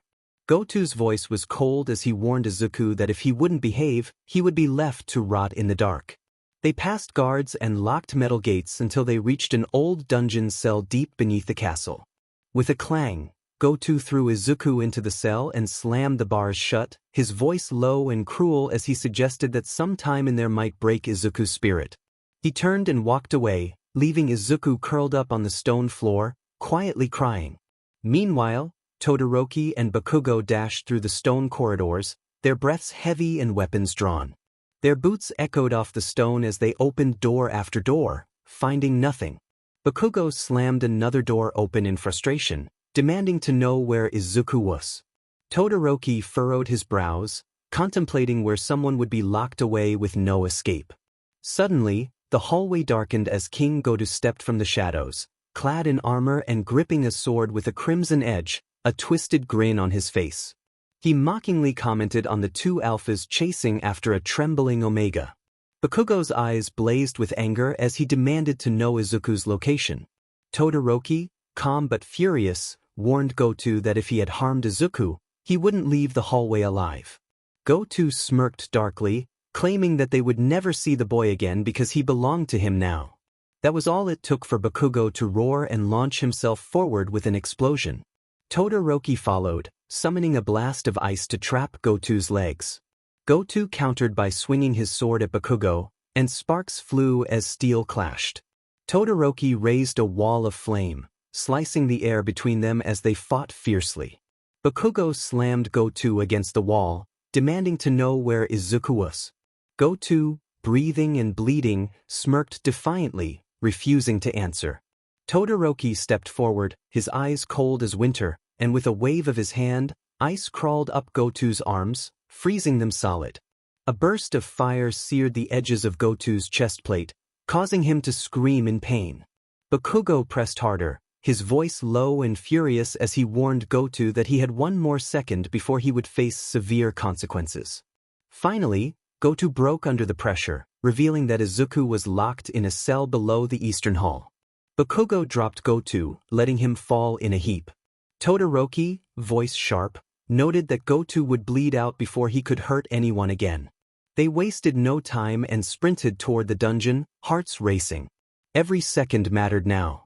Izuku sat curled in the cold stone corner of the dungeon, shivering and weak, his knees bruised and arms scratched from struggling against the iron bars. Tears silently trailed down his cheeks as he banged his fist against the cell door once more, whispering for help. Distant footsteps echoed, and two voices could be heard. Bakugo's anxious voice called out for Deku, while Todoroki rushed down the hallway, alerting Bakugo that there was someone in one of the cells. Bakugo reached the final cell and swung the door open with a loud clang. Inside, Izuku looked up, eyes wide in disbelief. Tears formed again, but this time they were tears of relief and overwhelming emotion. He whispered Bakugo's name, and his legs gave out as he tried to stand. Bakugo rushed in, catching him before he fell. Bakugo's voice trembled with fury and protectiveness as he assured Izuku that they had come for him and that no one would take him again. He noticed the bruises on Izuku's knees and wrists, and his jaw clenched in anger. Todoroki stood at the doorway, sword drawn, scanning for any danger. Izuku, teary-eyed, pressed his forehead weakly against Bakugo's shoulder, expressing his gratitude for their arrival. Bakugo held him tightly, affirming that they would always be there for him. He lifted Izuku into a gentle back carry, keeping him secure as they prepared to escape. Todoroki, calm but urgent, reminded them that they needed to move quickly, as Goto was unconscious but his men could regroup at any moment. They ran through the corridors, 𝗏𝐾𝐭 carrying Izuku while Todoroki covered their backs, ready to protect them at all costs. Even in his pain, Izuku managed a soft smile against 𝗏𝐾𝐭's shoulder, feeling safe at last. The group rushed out of 𝗏𝗏's castle, where horses awaited just beyond the courtyard. Guards shouted behind them, swords drawn. Kirishima laughed breathlessly as he ran, recalling the look on a guard's face when he kicked the door open. Shinso, dodging an arrow, dryly remarked that he would prefer not to rely on Kirishima's stealth plan next time.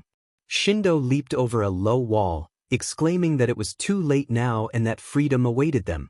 𝐒𝐮𝐬, grinning, turned mid-run to wave mockingly at the guards, apologizing for their poor hospitality.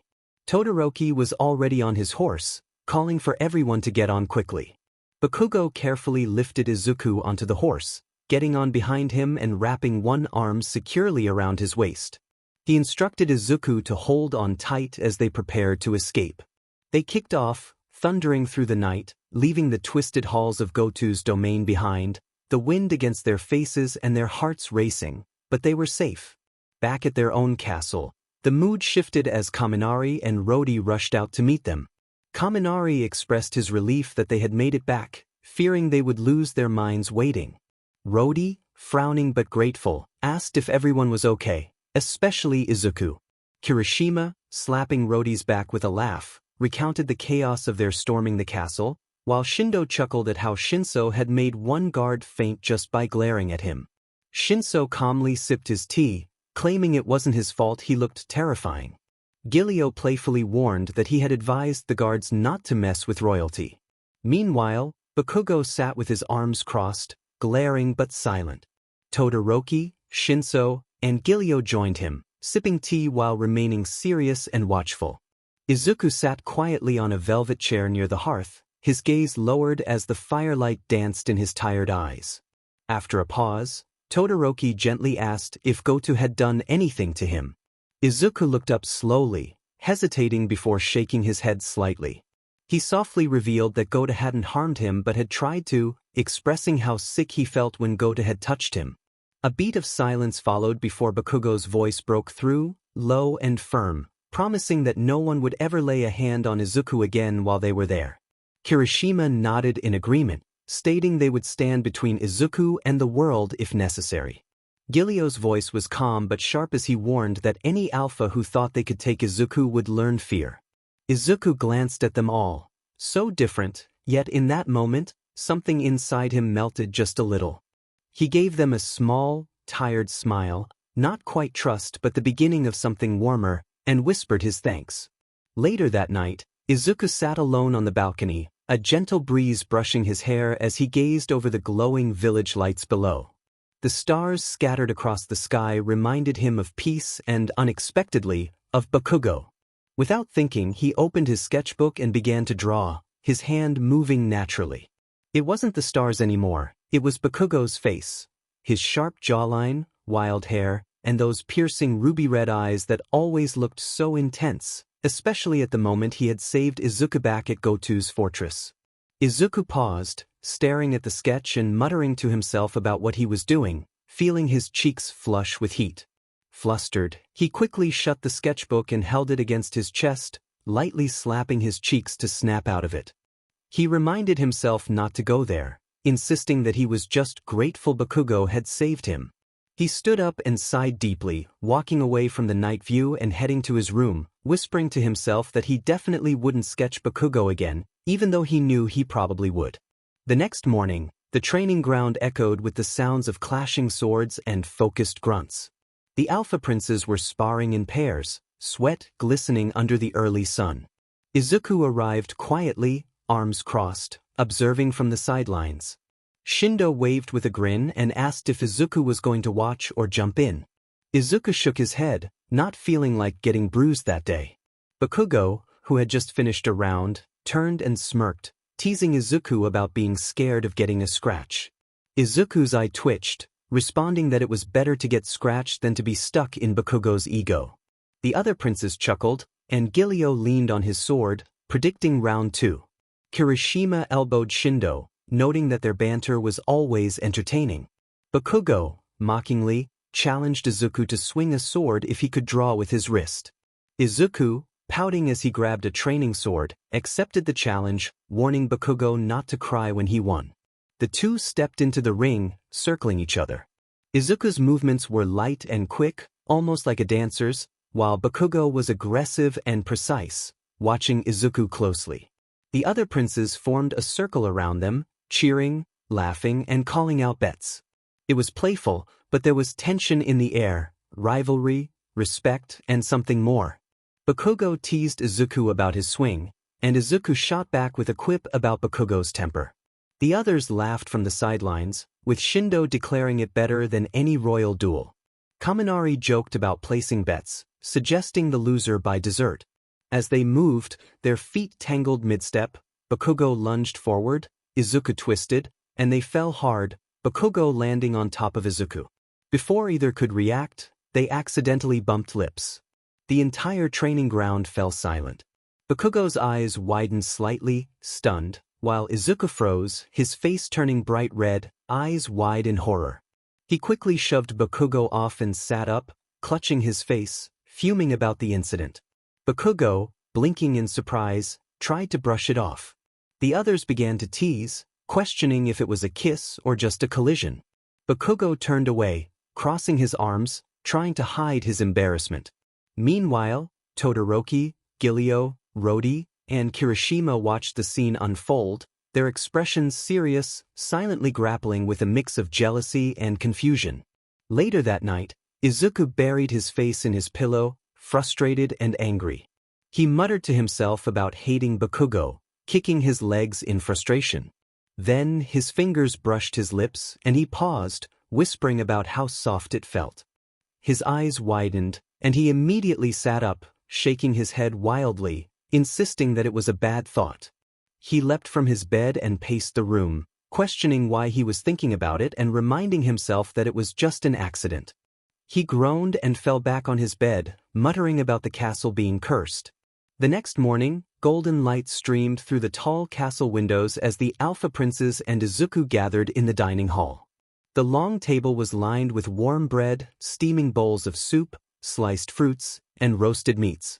The conversation felt casual despite the royal elegance. Giulio discussed the need to upgrade the 𝐶RP irrigation system, while Rody suggested tweaking his harvest tool. Kaminari joked about hiring ducks to help hydrate the fields, and Shindo laughed, urging them not to ruin his dreams. They all chuckled lightly while tossing ideas around, the mood warm. At the edge of the table, Izuku ate silently, feeling oddly comfortable among the princes. For once, he didn't feel like a hostage or a prize to be claimed. As they sipped tea after the meal, Izuku softly spoke up, catching their attention. He expressed his longing to visit his father's grave, and the table fell silent. Todoroki voiced concerns about safety after recent events, and Kirishima reminded them they hadn't tracked down all the mercenaries. Izuku, with sarcasm, pointed out that it was his father's birthday and he wouldn't want to be locked up. The princes exchanged glances, and Giulio confirmed it was Tashinori's birthday. Izuku nodded, recalling how his father valued time over gifts. After a moment, Shinso agreed to let him go but insisted he shouldn't go alone. 𝗏𝐻𝐻𝐽, arms crossed, volunteered to accompany Izuku, who groaned at the idea. 𝗏𝐻𝐻𝐽 smirked, teasing that they wouldn't let Izuku wander off alone, given his tempting scent. Kaminari joked about avoiding another kiss, and Izuku yelled that it was an accident. The room erupted in laughter, even 𝗏𝐻𝐻𝐽 smirking slightly. Todoroki, deadpan, suggested preparing a wedding invitation just in case. Izuku, embarrassed, shoved a piece of bread in his mouth, refusing to speak further, but inside he felt a small flutter. The wind whispered gently through the forest, brushing through the overgrown grass and broken fences of a small ruined cabin. Wildflowers had overtaken the once neat garden. Amid it all stood a modest stone grave, lovingly carved but weather-worn. Izuku knelt before it, placing a small bundle of freshly picked flowers and a single homemade cupcake beside the headstone. He softly wished his father a happy birthday, trying to smile despite trembling lips. He shared that he had brought his father's favorite flavor, strawberry, made with the help of the castle chef. His fingers traced the carved name on the stone, and he expressed how much he missed his father, recalling the fear he felt after his passing. He whispered that he was still here and that the Alpha Princes, while loud and annoying, had protected him and were not like the monsters his father had warned him about. 𝗏𝗏𝐽, standing a few feet behind, watched quietly, hands in his pockets, respecting Izuku's moment. Eventually, Izuku stood and walked over to the old cabin, sitting on the worn porch, eyes scanning the garden. 𝗏𝗏𝐽 joined him silently. Izuku reminisced about how the garden used to be full of colors and how he and his father had planted everything together, sharing that each flower had its own language. 𝗏𝗏𝐽 commented that it sounded like a real home. After a long silence, Izuku asked about 𝗏𝗏𝐽's parents. 𝗏𝗏𝐽 shrugged, revealing that they were strong alphas who died in the war. Izuku expressed his condolences, and 𝗏𝗏𝐽 dismissed it, explaining that it was the nature of war, where evil alphas and corrupted kings unleashed monsters. He shared that their parents had fought back, protecting them and ultimately sacrificing their lives.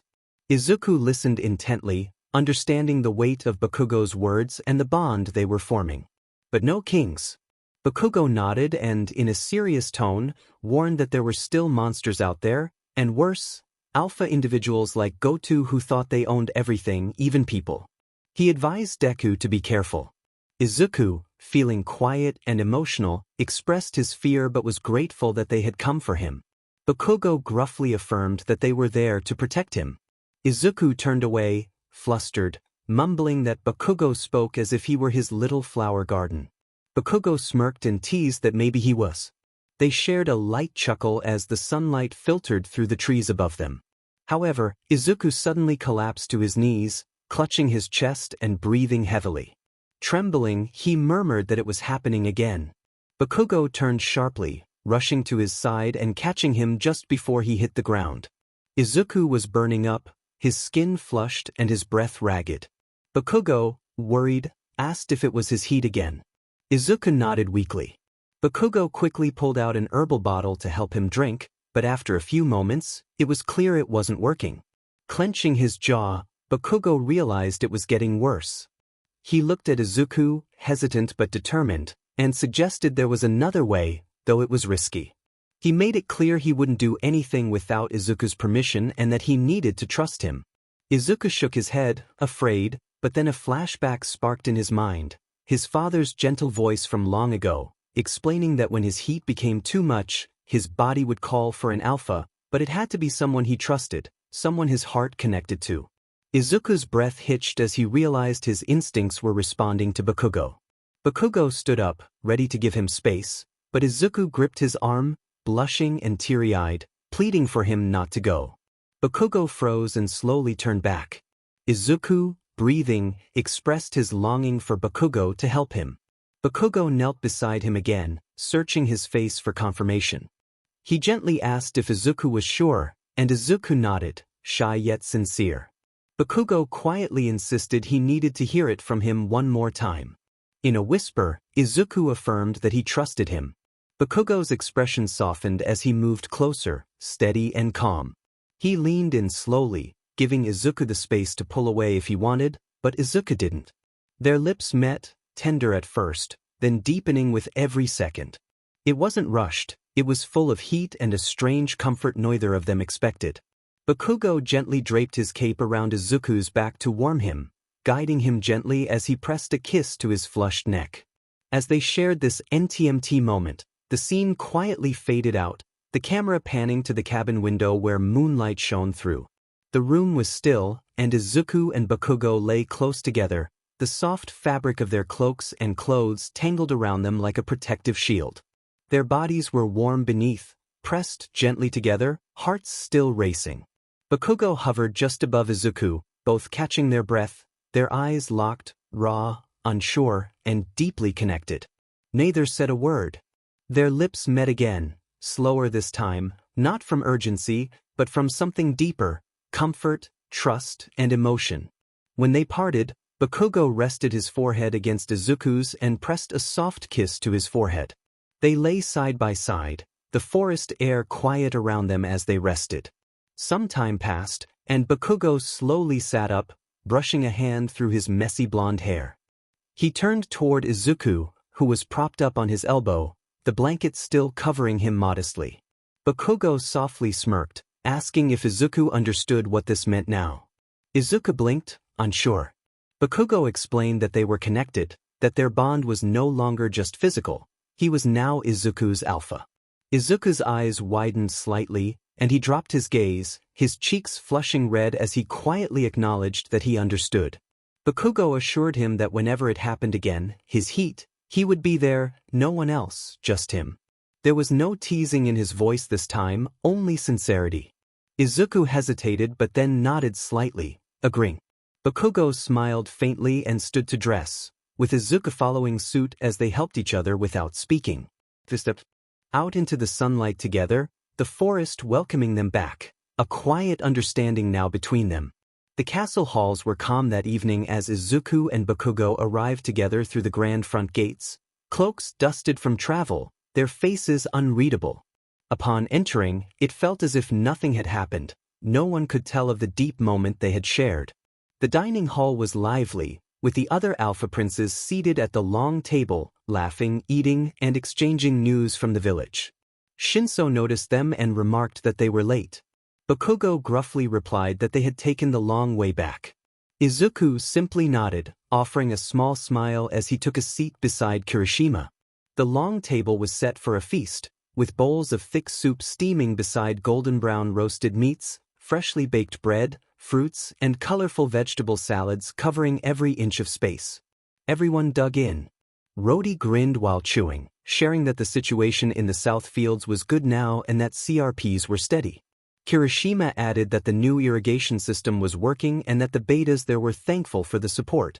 Denki playfully commented that they were probably just glad to see a bunch of good-looking alphas show up, causing the table to erupt in laughter. Izuku joined quietly, eating slowly and offering a few comments but remaining reserved. While the others continued laughing and discussing plans for the week, Izuku gently placed down his fork and stood, softly excusing himself to rest early. No one questioned him as he walked quietly through the halls, exiting through the back corridor that led to the natural hot spring behind the castle, hidden in a grove of trees under the stars. Steam rose in delicate swirls from the surface as Izuku stepped in, the warmth immediately relaxing his tense muscles. The night air was cool, and the moon shone brightly above the trees. He leaned back, arms resting along the stone edge, head tilted back in silence, allowing his thoughts to drift. He couldn't stop thinking about 𝐾𝐭𝐲, how his hands held him without force, his voice calm and steady, and how his eyes softened in that one moment, just for him. Izuku dipped deeper into the water, sighing as he reflected on 𝐾𝐭𝐲 being the first alpha who truly looked at him, who didn't rush or claim him without permission, but instead asked and respected him. He touched the spot on his neck where 𝐾𝐭𝐲's lips had rested, shaking his head as water dripped from his hair, softly murmuring to himself that it didn't mean anything. It was only because of the heat. That was all. But his chest ached, and the warmth he remembered wasn't just from his body, it was from 𝐾𝐭𝐲's presence. He closed his eyes, letting the spring air soothe his conflicted heart under the glow of the moon. The air was cool as Izuku stepped back inside the castle, his damp hair clinging to his forehead, the soft robe wrapped tightly around him. He moved quietly through the halls, planning to return to his room until he saw a familiar figure standing alone on the balcony, Kirishima. Arms resting against the railing, his eyes were fixed on the moon as if it held the weight of something only he understood. Izuku approached, curious and concerned. Kirishima looked over his shoulder and gave a half-smile, his expression gentle but tired. He admitted that he couldn't sleep, revealing that the nightmares just wouldn't go away. Izuku stepped beside him, asking what kind of nightmares haunted him. Kirishima's smile faded as he looked down at his hands, fingers curling against the railing. He shared that it was always the same. His father standing over him, calling him worthless and weak, telling him he didn't deserve to be part of their clan. He shook his head and stared back up at the moon, his jaw tightening as he recalled how his father couldn't accept that his son cried and wasn't ruthless like the other heirs. Izuku felt a deep ache in his chest for what Kirishima endured. He expressed that it was horrible and that Kirishima had tried so hard to be strong and someone his father could be proud of.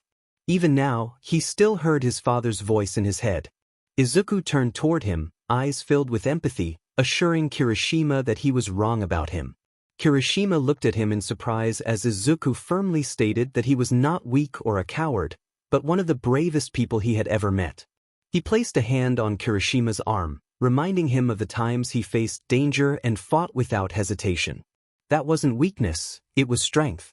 Kirishima stared at him, the moonlight catching the glassiness in his eyes, and softly thanked him. Izuku smiled warmly and pulled him into a hug. Kirishima held on tightly, as if he needed it more than he realized. When they finally let go, they stood close, eyes meeting again, and something unspoken hovered between them. A soft silence enveloped them until, without warning, Kirishima leaned forward and pressed a gentle kiss to Izuku's lips. Izuku's eyes widened, caught off guard, but he didn't pull away. The kiss was brief, uncertain, yet warm. Kirishima slowly pulled back, his smile tinged with vulnerability, wishing Izuku good night before turning and walking back inside. Izuku stood alone under the moonlight, stunned and speechless, his hand pressed to his chest, confused but touched. The castle halls were quiet under the veil of midnight. Izuku lay curled beneath the thick blankets of his chamber, sweat forming along his brow despite the cool air. His breathing grew uneven, face twisting as he fell deeper into a haunting dream. In his dream, he stood barefoot on a sunlit field. Tashinori, his kind guardian, smiled at him, waving from a small farmhouse. The sky was blue, the breeze gentle. Laughter filled the air as they harvested 𝐟𝗶𝗙s, hands stained with soil and joy. The scene was warm and comforting. But suddenly, dark clouds rolled in. The sky turned blood red. The farm burned. Screams echoed from the forest. Villagers, his mother, his friends, ran for their lives as monstrous soldiers ravaged their homes. His mother's scream pierced through the chaos, calling for him to run. He tried to reach her, but the earth cracked beneath him, swallowing the path. Shadowy figures appeared, eyes glowing, grinning as they charged toward him. In real life, Izuku tossed and turned in bed, drenched in sweat, breath shallow and ragged. His hands clutched the blanket tightly, his body trembling as waves of heat overwhelmed him. He was lost in fear, murmuring for help as tears slid from the corners of his eyes. Morning sunlight painted the castle walls golden. The dining hall buzzed with conversation as the 𝗟𝗶 sat around the table, enjoying a warm breakfast. They noticed Izuku was missing and began to worry. Mirio, the cheerful butler, entered with a concerned expression, revealing that Prince Izuku was unwell and had a fever. The room fell silent as the princes stood up, urgency filling the air. Bakugo demanded to know where Izuku was, and they quickly followed Mirio through the castle's long halls. They reached Izuku's room, where the maids were gently pressing a cold cloth to his forehead. He was tangled in blankets, cheeks flushed, body trembling. His breaths came out fast and shallow, whispering incoherent words. They realized he was in a vulnerable state, and Bakugo stepped forward, his heart clenching as he took in Izuku's fragile form. The scent in the air was gentle yet desperate. Bakugo's fists clenched as he quietly questioned why Izuku hadn't called for him. The tension in the room grew as he ordered the maids to leave, wanting to protect Izuku from any further distress. Izuku lay on the bed, flushed and breathing, eyes glassy with tears. His body trembled with unbearable warmth, and the princes stood around him, hearts pounding. They recognized the urgency of the situation. Izuku whimpered, catching their attention, and his eyes met Bakugo's, filled with emotion and desperation. He pleaded for help, and that broke them. Even the proudest 𝗟𝗶𝐻s felt their breath hitch. They knew they had to act not for themselves, but to ease Izuku's suffering. They exchanged glances, and the choice was made. This was about helping their 𝗟𝐽𝐬 in his most vulnerable moment. They approached the bed slowly, moving carefully, their touches light and patient. Kirishima brushed Izuku's hair back gently, whispering words of comfort, assuring him that he was doing well. Izuku took a deep breath, feeling the warmth of his friends around him. Kaminari gently squeezed his hand, reassuring him that they would take care of him. Todoroki pressed a cool cloth to Izuku's forehead, helping to soothe the feverish flush on his skin.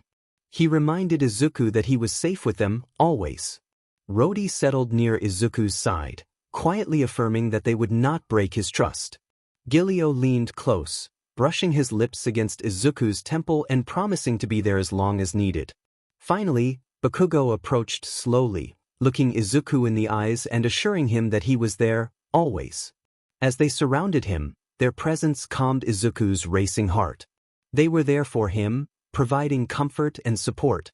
The atmosphere was filled with a sense of care and patience, each of them focused on helping Izuku through this difficult time. Later, the Alpha Princes lounged around a grand table, sipping tea and nibbling on warm pastries. The atmosphere was oddly quiet, with occasional nervous glances exchanged among them. Kaminari, his face slightly red, mumbled about how soft Izuku had been. Shindo laughed softly, recalling how he had felt Izuku's warmth. Rody covered his face, overwhelmed by the memory of Izuku's voice. Bakugo slammed his cup down, urging everyone to snap out of it. Kirishima reminded them that Izuku had been in pain and needed help. 𝐾𝐿𝐬 frowned, emphasizing that this was not a joke. Todoroki, calm and collected, quietly noted that they were not wrong in their feelings. Everyone turned to him, and Shinso agreed, suggesting that even if it was to help Izuku, it felt deeper. Kaminari, now more serious, expressed that it had felt NTMT, something he had never experienced before. Rody nodded, hoping Izuku was okay.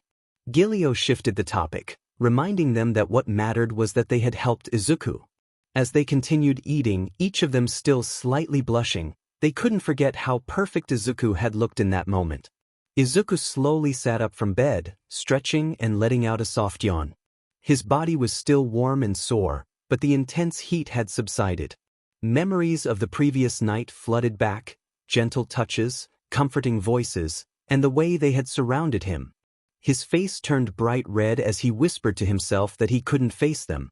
Still, he knew he had to. He got up, fixed his robe, and walked out of the room, trying to steady his nerves. Upon entering the lounge, he saw all the Alpha Princes. They turned to him, and he felt his face burn as he greeted them. The room fell silent as he bowed slightly, apologizing for the previous night. He expressed his gratitude for their help but emphasized that it was just a favor and nothing more. His voice cracked slightly as he insisted that it wouldn't happen again. He quickly turned and left before anyone could respond. Left behind, the Alpha Princes were stunned. Shindo smirked, noting how red Izuku's face had been. Kaminari grinned, suggesting that Izuku remembered everything. 𝐾𝐿𝐬 softly laughed, agreeing that they all did. Todoroki calmly stated that even if Izuku wanted to forget, he wouldn't. Kirishima added that it had felt real, while Rody smiled, acknowledging that it was more than just heat.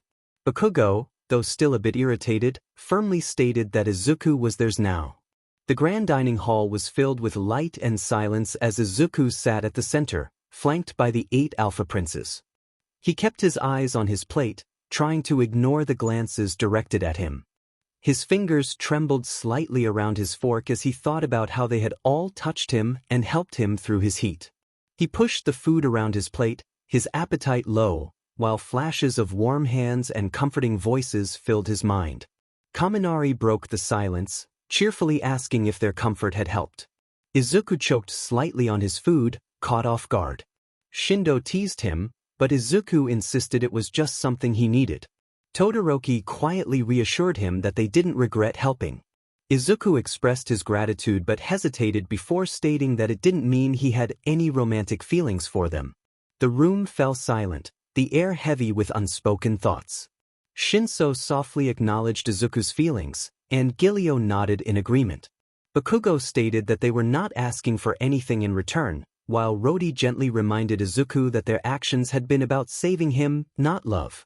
Izuku looked at them, seeing their calm and respectful expressions, but he still felt the weight of something deeper in their gazes. He turned away, murmuring that it wouldn't happen again. The room quieted once more as he expressed his longing not to go through that experience again, insisting he would manage it himself next time. Kirishima chuckled softly, reminding Izuku that he couldn't control his biology. Kaminari teased that when the heat hit again, Izuku would be calling for them. Flustered, Izuku protested, insisting that he hadn't mated with anyone. 𝐒𝐮𝐲 smiled knowingly, pointing out that Izuku had allowed them to touch him, which was more NTMT than most bonds. 𝗟𝗏 added that it meant something even if Izuku didn't want to see it. Flustered, Izuku stood up, insisting that it was over and that it wouldn't happen again. He quickly left the room, his cheeks still flushed. The princes watched him go in silence. Bakugo smirked, stating that Izuku wouldn't forget it. Todoroki agreed, and Shinso noted that they didn't need to push him, he would realize eventually. Kaminari softly laughed, acknowledging that Izuku was the type to run from his feelings, but they all felt something. 𝐒𝐮𝐲 sipped his tea, confident that when the time came again, they would be there for him. No matter what, Kirishima grinned and declared that they were not leaving Izuku behind. Shindo agreed, especially after everything that had happened. They all smiled subtly to themselves because even if Izuku was in denial, that bond had already formed, and none of them intended to let go. Later, the breeze in the village was gentle, but Izuku's mood was the opposite. He grumbled to himself about his body and the unexpected heat that struck him at the most inconvenient times, whether he was asleep or just walking. Clenching his fists and biting his lip, he expressed his frustration. As he crossed a stone path lined with flowers, something caught his eye, a quaint shop nestled between two larger buildings. The wooden sign read, Melissa's Forge and Wardrobe, Magic Weapons and Royal Garments. Swords and enchanted staffs gleamed behind the glass, while royal gowns and formal wear hung beside light armor and travel cloaks. Izuku's eyes sparkled with curiosity as he murmured to himself about how amazing they looked. Stepping inside, a soft bell rang above the door. Melissa greeted him brightly, recognizing him as Prince Izuku. Awkwardly, he admitted he was just looking around. A burly older man emerged from the back room, a hammer slung over his shoulder, and asked if anything caught Izuku's eye. Izuku pointed toward a sleek emerald-edged sword and inquired about its price. Melissa informed him that it was forged from dragon steel and cost 220 silver coins. Izuku flinched, sheepishly asking about the white robes with green embroidery, only to learn they were royal mage's robes, enchanted, and priced at 180 coins. With a heavy heart, he admitted he only had 60 coins and decided to come back when he had more, apologizing for wasting their time. Melissa smiled gently, assuring him that he was always welcome there. As he stepped back into the village path, the bell rang softly behind him. He walked slowly across a stone bridge stretching over the tranquil river. Below, a couple floated by in a boat, laughing and holding hands. Leaning on the railing, Izuku wondered if that was what it was supposed to be like. He watched them, his heart fluttering with confused emotions. He thought of his friends, Kaken, Todoroki, Kaminari, Shindo, 𝐒𝐮𝐲, Shinso, 𝗟𝗏, Kirishima, all of them kind, strong, and comforting. But he questioned what he was feeling. Closing his eyes, he pondered whether he needed to choose one of them or if it would be wrong to fall for all of them. Shaking his head, his cheeks warmed as he scolded himself for thinking too much about it, insisting it was just a moment, just heat, and nothing more. Yet, his heart was uncertain.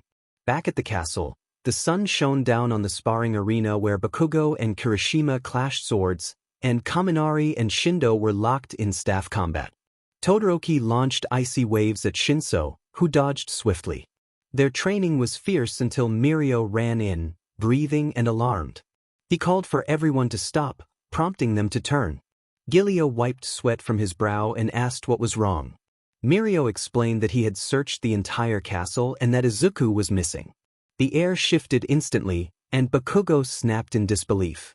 Kirishima suggested Izuku might just be in the garden, but Mirio shook his head, stating he had already checked every wing and that Izuku was not in his chambers. The guards hadn't seen him leave through the front gate. Todoroki, calm but worried, concluded that Izuku must have slipped out alone. Panic set in for Kaminari as he worried about Izuku's heat hitting him while he was out there. Shindo insisted they had to find him immediately. Without wasting a second, they dropped their weapons and rushed from the training grounds like a storm, splitting off in all directions to search for the one 𝗟𝐽𝐴 who had unknowingly changed everything. As the sun began to dip behind the hills, shadows stretched long over the village streets while Izuku walked alone, still lost in thought. He turned through a quieter alleyway he usually used to get back faster, but this time, something felt off. Footsteps echoed behind him, and when he turned slowly, he saw 5 large men step out of the shadows, their eyes predatory and full of malice. They were older, rugged, and unmistakably alphas. One of them smirked, declaring that they were right about him, while another commented on his sweet scent, confirming he was the one they were looking for. Izuku stepped back, asking what they wanted. Suddenly, one lunged at him, grabbing his arm. In a panic, he bit hard into the man's wrist. The man screamed in surprise, and Izuku kicked him, breaking free and bolting down the alley, only to find it was a dead end. He turned, chest heaving, with his back against the wall as the 5 alphas blocked the exit, laughing and slowly closing in. Trembling and teary-eyed, Izuku pleaded for them to stay away. Just then, 3 old farmers passing by noticed the commotion and yelled for the men to leave him alone. They rushed in, one holding a rake and another a wooden cane. The alphas coldly ordered them to get rid of the farmers. It happened too fast. The alphas struck the old men with brute force, leaving one knocked against the wall and another silenced. Izuku's heart dropped as he fell to his knees, gripping the ground and crying out in despair over the injustice of it all. The alphas simply grinned, stating that the farmers were in the way, and began discussing how they would profit from capturing him, calling him a rare omega and a treasure. Izuku, furious, declared that he was not an object and would never go with them. One of the alphas, intrigued by his spirit, grabbed his face, but Izuku pushed him away, insisting he belonged to no one and that they were heartless beasts. The alphas, undeterred, produced a massive sack and prepared to capture him. Izuku struggled and yelled for help, but they assured him no one was coming for him. They shoved him into the sack and tied it tightly, muffled screams echoing as they carried him away. The alphas laughed as they walked off, claiming the kingdom's precious little Omega was theirs now, ready to make history and fortune. They disappeared into the shadows of the forest trail, unaware that their time of victory was already being hunted. Meanwhile, the air was tense as the 8 alpha princes, 𝐒𝐮𝐬, 𝐃𝐿𝐬, Shinso, Todoroki, Shindo, Kaminari, Kirishima, and Rodi, arrived at the devastated village, desperately scanning for any trace of Izuku. 𝐒𝐮𝐬 gruffly ordered them to spread out and find him. Todoroki, calm but cold, noted that there was BLD in the air, indicating something had happened. 𝐾𝐿𝐬 expressed concern over how quiet the place was. Suddenly, Iida and Yaoyorozu rushed toward them, both out of breath and panic evident on their faces. Iida informed them that an attack had taken place, and 3 villagers had tried to help someone, but only one had survived. Yaoyorozu, serious, urged them to follow her immediately. The princes hurried behind them, their boots stomping against dirt and stone as they reached the edge of the alleyway where the injured old farmer lay, barely breathing, bandaged and trembling. 2 lifeless bodies were already covered nearby. Rodi quietly lamented that they didn't deserve this, while Shinso, with a stern expression, vowed they would repay them with justice. Kirishima knelt beside the old man, gently taking his hand and asking him to tell them what happened, emphasizing its importance. The old man opened one swollen eye and gasped softly, describing how they had seen the green-haired boy, who was scared but brave, and how those alphas had taken him. Shindo frowned and asked for details about the alphas, but the old man could only describe them as monsters, 5 of them who had taken Izuku away. The old man coughed, BLD staining his lips. He spoke in a weakened voice, revealing the terrible fate they planned for Izuku. The princes froze, horror turning to rage as fury boiled behind their eyes. 𝐒𝐮𝐬 growled, expressing his disbelief that anyone would want to force Izuku into such a life. Todoroki's voice was like ice as he declared that those responsible would pay. 𝐾𝐿𝐬 was furious, unable to comprehend how anyone could treat Izuku like an object. Rodi clenched his fists, feeling betrayed by a world Izuku had trusted. Kaminari bit his lip, knowing that no one deserved such a fate, especially not him. Shinso, with a sharp tone, warned that they needed to act quickly, before Izuku was lost forever. Kirishima spoke with fire in his voice, determined to save him at any cost. 𝐒𝐮𝐬, deadly calm, asserted that they were wrong to think Izuku was alone. Just before they could leave, Kirishima spotted something half-buried near a cart by the alley. He rushed over, kneeling to pick up a leather-bound book with a cracked spine. He realized it was Izuku's and opened it, freezing in shock. Each page contained detailed drawings, portraits of all 8 princes, each face drawn with emotion, precision, and love. Some were smiling, others captured mid-laugh, while a few were resting beneath trees or training. It was as if Izuku had taken moments from his memory and poured them onto paper. 𝗏𝐼 softly noted that Izuku had sketched all of them, while 𝐾𝐿𝐬 gently touched a page, realizing that these were not just drawings. Izuku had cared and had been watching them all along. Shindo's eyes softened as he recognized that even after all their teasing, Izuku still saw them positively. Todoroki furrowed his brows, stating that someone like Izuku was meant to be protected, not sold. Kaminari, biting his lip, lamented that they had failed to see how much Izuku loved them. Shinso quietly added that they needed to act before it was too late.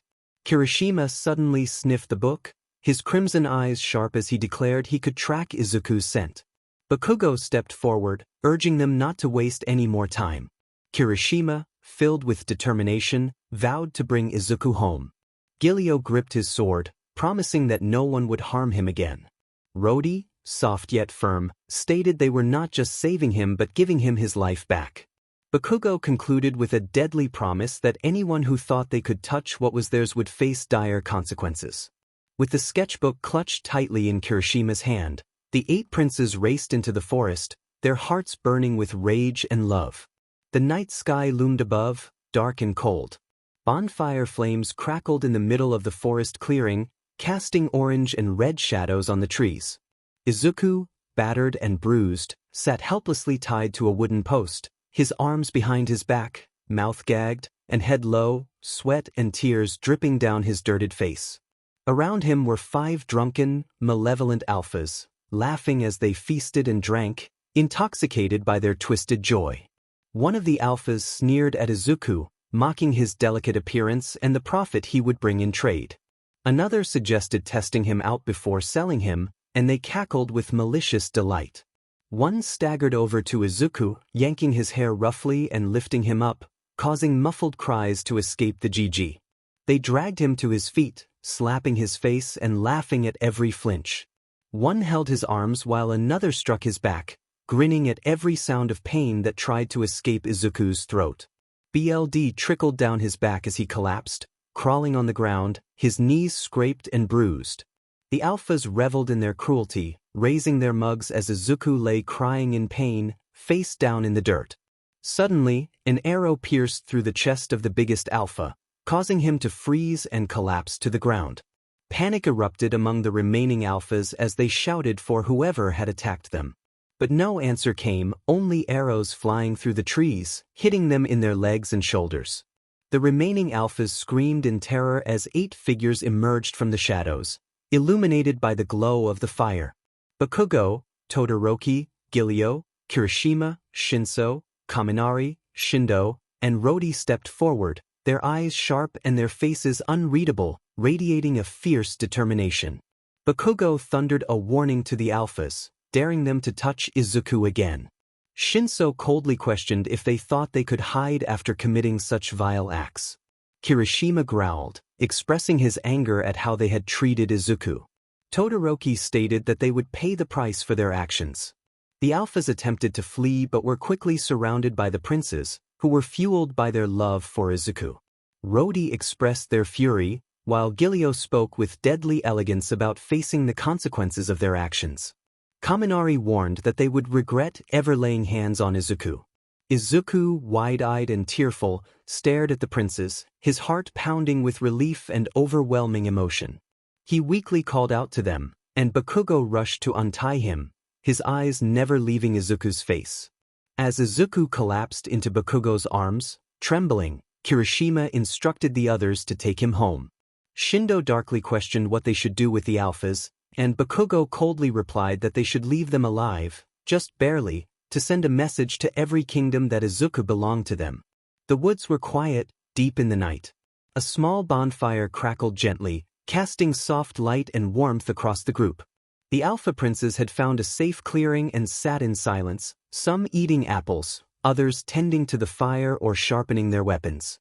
𝐾𝐭𝐲's cape lay carefully spread on the grass, where Izuku lay unconscious, bundled in a blanket. A cold wind passed, and suddenly, Izuku stirred. Panic rose in his chest as he gasped, screaming for them not to touch him. His hands tried to crawl backward, tears falling from his eyes, the trauma still fresh. Everyone froze, and 𝐾𝐭𝐲 immediately rushed to him, kneeling down to calm him. Todoroki softly assured Izuku that no one would hurt him anymore, while Kirishima gently reminded him they were there and he was safe. Izuku blinked rapidly through his tears, looking around at the familiar faces of his friends. He stopped shaking as he realized they had come for him once again. Rody smiled softly, affirming that they would always come for him. Shinso calmly reassured him that he was safe now. Izuku lowered his head, crying silently, not from fear but from the relief of being saved. Minutes passed, and the fire crackled as Izuku sat upright, wrapped in the blanket. The princes surrounded him in a protective circle, knowing what he had endured. Izuku quietly expressed his fear that they wouldn't come, but they all turned toward him with serious expressions. Todoroki firmly reminded him of their promise to Toshinori and to each other. Kaminari vowed they would never leave him behind, and Kirishima assured him they would always come for him. No matter where he was, Izuku nodded slowly, wiping his eyes. Then he paused, his hands trembling again. Silently, he began removing the upper part of his robe, letting the fabric fall around his waist. He flinched in pain. He wanted to show them the injuries, right? As the cloth fell, their eyes widened at the sight of black bruises, red WP marks, and fresh scratches. Everyone's breath caught. Shinso turned away, fists clenched. Kirishima gritted his teeth, and Todoroki's expression darkened. 𝐾𝐿𝐬 closed his eyes, holding back his anger. 𝐾𝐭𝐲 stared quietly, his eyes full of rage, but his hands were steady.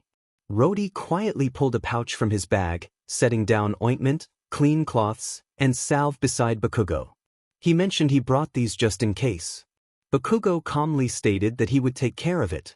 He gently took the ointment and dipped a cloth into water, squeezing it. Izuku flinched again when 𝐾𝐭𝐲 touched the first mark. 𝐾𝐭𝐲 softly told him to let him know if it hurt too much. Izuku, shaking and whispering, reassured him that it was okay because he was always gentle.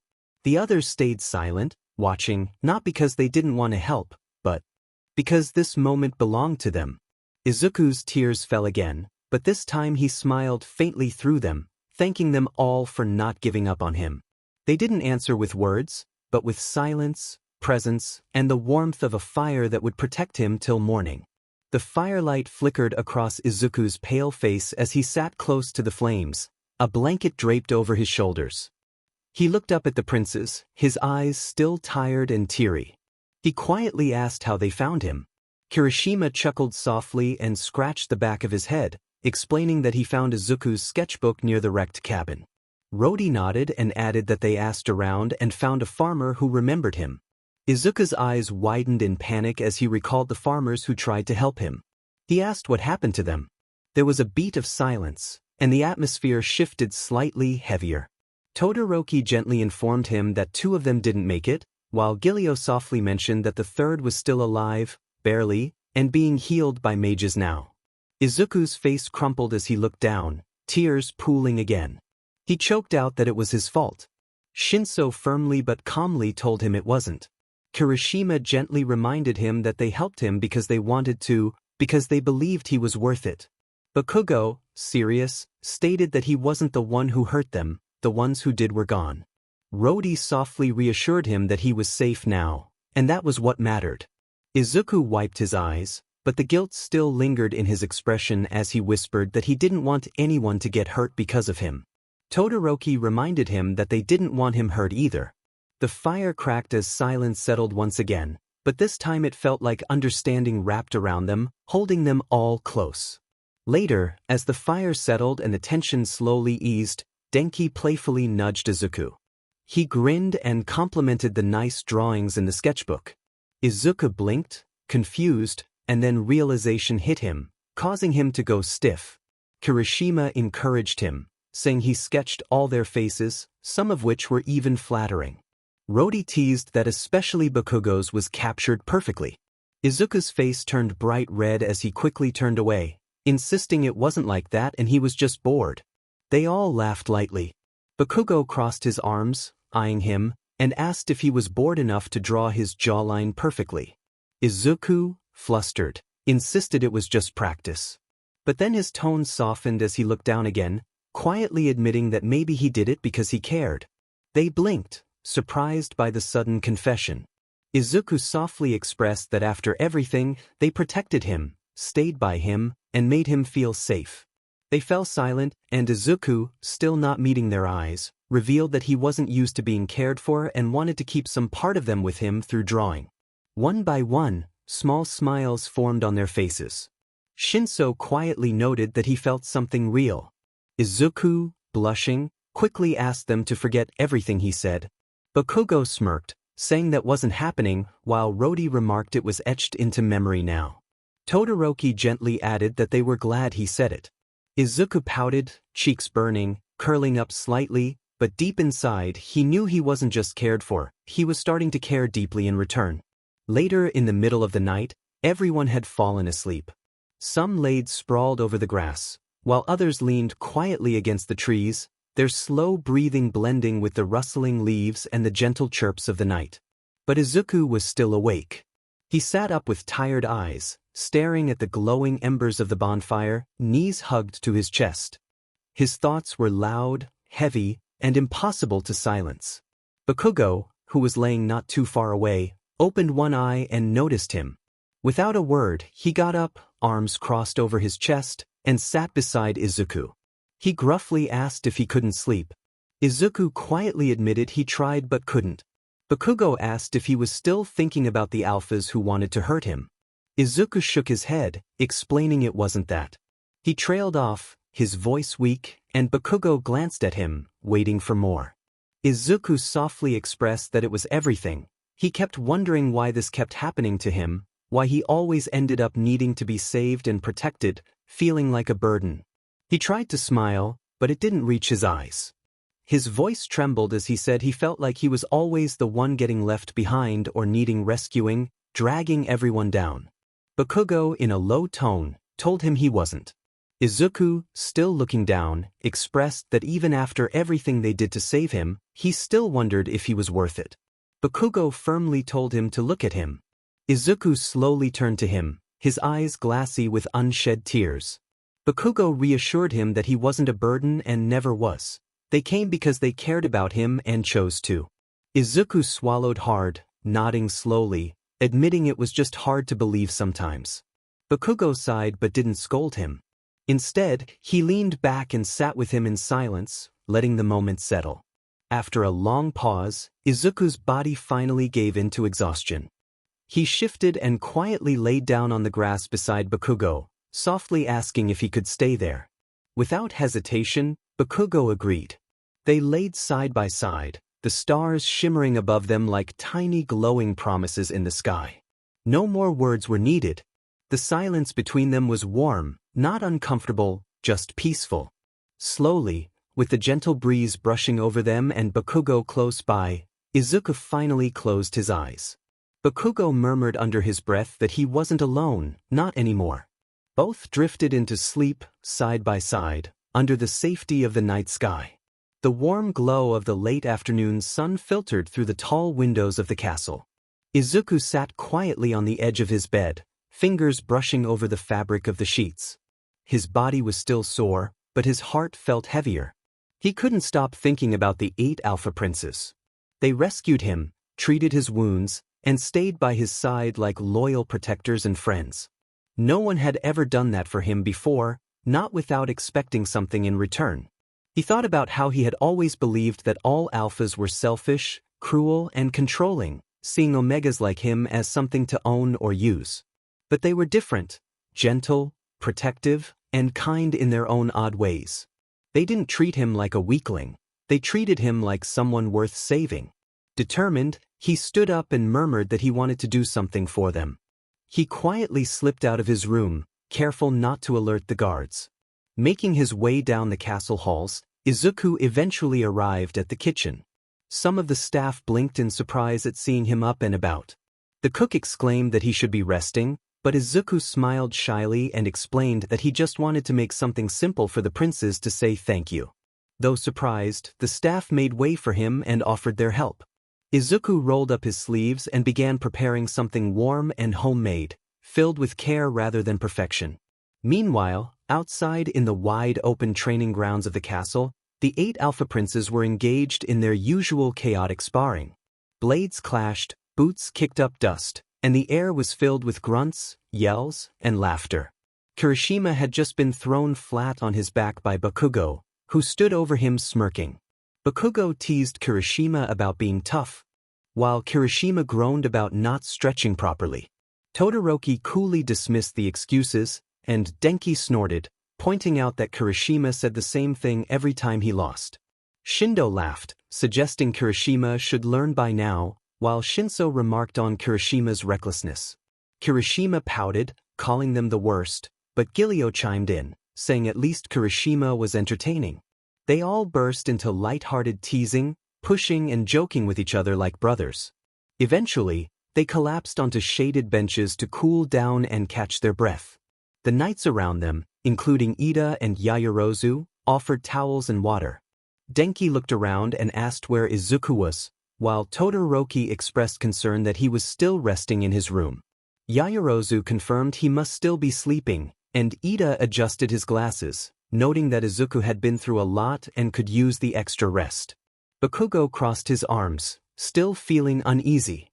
They exchanged glances, some curious, some worried, and some simply missing his presence. Little did they know, something special was being prepared just for them back inside the castle, something warm, heartfelt, and filled with the aroma of sincerity. The heavy wooden doors of the grand dining hall creaked open as Bakugo, Todoroki, Shinso, Kirishima, Kaminari, Rodi, Shindo, and 𝐒𝐮𝐬𝐲 stepped inside, chatting and drying their sweat from training. They froze in surprise. The long table, usually half filled with formal meals or planned banquets, was overflowing with a rich, cozy feast.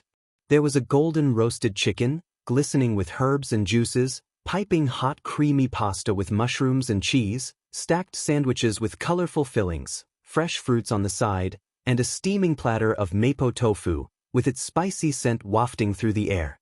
At the center was a warm apple pie, its flaky crust slightly imperfect but golden brown and made with love. Kaminari exclaimed in astonishment, wondering if someone had raided the royal kitchen, while Kirishima eagerly noted how amazing it looked.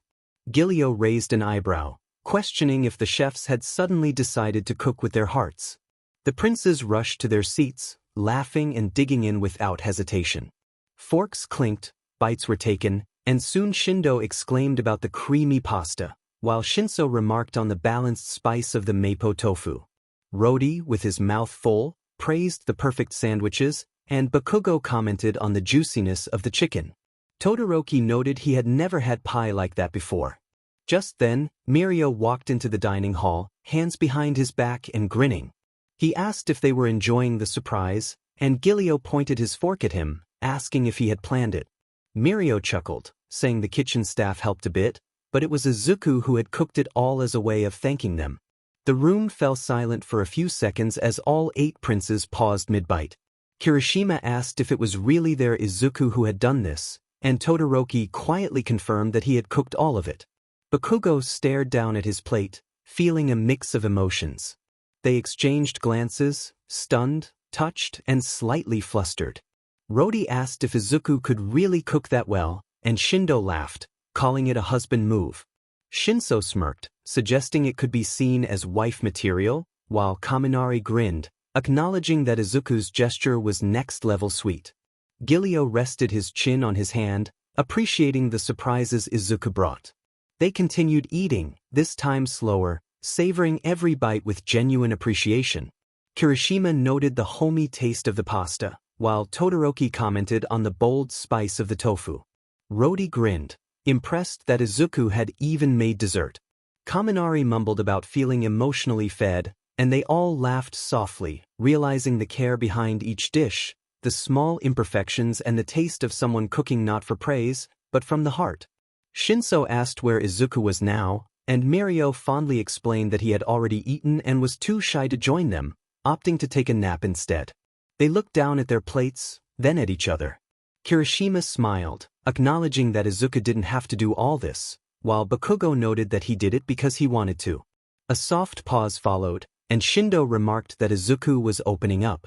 𝐾𝐿𝐬 added that he was being thoughtful, indicating that it was more than just survival instincts. Todoroki observed that Izuku was starting to care, and Kaminari blushed slightly, admitting that it was dangerous because he was starting to fall for him. They all chuckled, but there was truth in every word. Izuku Midoriya was becoming special to all of them, not because he was an Omega, not because he was rare, but because he was himself. Later, Izuku slowly woke from a short nap, rubbing his eyes as he sat up. He let out a soft yawn and made his way to the lounge, his feet light and quiet on the floor. Stepping out onto the balcony, he was taken aback by the stunning view of vast mountains, peaceful villages, and a sky painted in soft golds and blues. The breeze kissed his cheeks, creating a calm and perfect moment. A warm smile tugged at his lips, and without a second thought, he hurried back inside to grab his sketchbook and pencil. Settling himself near the balcony rail, he began sketching the scene in front of him, completely immersed and smiling softly as his pencil danced across the page. Just then, two small lovebirds fluttered down and perched on the edge of the balcony near Izuku. He chuckled softly at the sight and greeted them, admiring how happy they looked together. As he watched them, his expression turned wistful, and he quietly wished for someone who would love him like that, someone who respected him and truly cared for him, not because he was an Omega, but simply for being himself. He returned to his sketchbook, continuing to draw, unaware that the princes were hidden behind him, absorbing every word. Their expressions varied: shock, curiosity, sympathy, and for Bakugo, something deeper stirred within him. Kirishima nudged Bakugo with a grin, while Kaminari smirked. Shindo looked slightly annoyed, Shinso raised a brow, Todoroki remained quiet, and Rodi seemed conflicted. All eyes were on Bakugo, as the weight of Izuku's words settled among them. They all knew. Izuku had fallen for him. Kirishima teased that Prince Bakugo had a secret admirer, while Kaminari smirked, suggesting he didn't think the Omega would fall for Bakugo of all people. Shinso dryly remarked that it seemed Bakugo had a soft spot in someone's sketchbook. But Bakugo didn't respond. He stared at Izuku's back, stunned. His heart thudded in his chest. He couldn't believe it. Izuku had fallen for him, and he had no idea. In the lounge, the aroma of apple tea mixed with the sweet scent of freshly baked brownies. The 8 alpha princes lounged around the long table, though the atmosphere was far from relaxed. Kaminari leaned back in his seat with a mischievous smirk, swirling his teacup and suggesting that their little Omega had a crush on someone there, playfully hinting at Bakugo. Bakugo grunted in response, telling Kaminari to shut it. Kaminari insisted that Bakugo should have seen his face when they heard Izuku say his name. The others weren't as playful. Todoroki's eyes narrowed, his voice calm yet edged with challenge as he warned Bakugo that if he wasn't going to tell Izuku how he felt, someone else would. Shinso added that Bakugo was sitting on gold and acting like it was dust, suggesting that if he wouldn't act, they would. Kirishima expressed his admiration for Izuku, stating that he was strong, kind, and didn't treat them like titles, and he wasn't going to let that slip away. Shindo agreed, saying that if winning Izuku also meant earning the throne, then so be it. 𝐾𝐿𝐬 emphasized that for him, Izuku was worth more than any crown. Rodi, serious, told Bakugo that he couldn't just glare and think that would keep Izuku. Actions spoke louder than pride. Bakugo frowned, gripping his cup tightly. The air grew heavier, the teasing gone. This wasn't a friendly chat anymore. It was a battlefield without weapons. Todoroki reminded Bakugo that responsibility, dedication, and determination were needed for the throne and for Izuku. Shinso questioned whether Bakugo was afraid of telling Izuku or the burden of protecting him. Kirishima leaned forward, suggesting that if Bakugo couldn't protect Izuku, maybe he didn't deserve him or the throne. Bakugo growled, demanding that they repeat that. 𝐾𝐿𝐬 asserted that they would say it again because it was true, They had countless chances while the rest were ready to show Izuku they could love and protect him better than 𝗏𝗏𝐽 ever could. 𝗏𝗏𝐽 slammed his cup on the table, declaring that he wouldn't let them take Izuku. He claimed Izuku was his, but Rody reminded him that he hadn't even told Izuku yet. They could steal him away any time, making him realize someone else could treat him better. Their voices rose, the room buzzing with sharp words and brewing tempers, until soft footsteps approached. The princes froze as Izuku entered, tilting his head in confusion. He asked what was going on, having heard them yelling from the hallway. The 8 alphas exchanged glances and lied in unison, claiming they were just arguing about some problems in the villages and sparring strategies. Izuku blinked, still unsure, but nodded slowly, deciding to leave them to it. As he quietly left, 𝗏𝗏𝐽 turned back to the others, his eyes blazing. He warned them that if they touched Izuku, they would regret it. He would tell Izuku when the time was right, but until then, they needed to stay away. The others smirked, none of them planning to back down. In the garden, the afternoon sun was warm and golden. Izuku strolled along the path, scattering crumbs for the ducks and swans in the small pond outside the castle.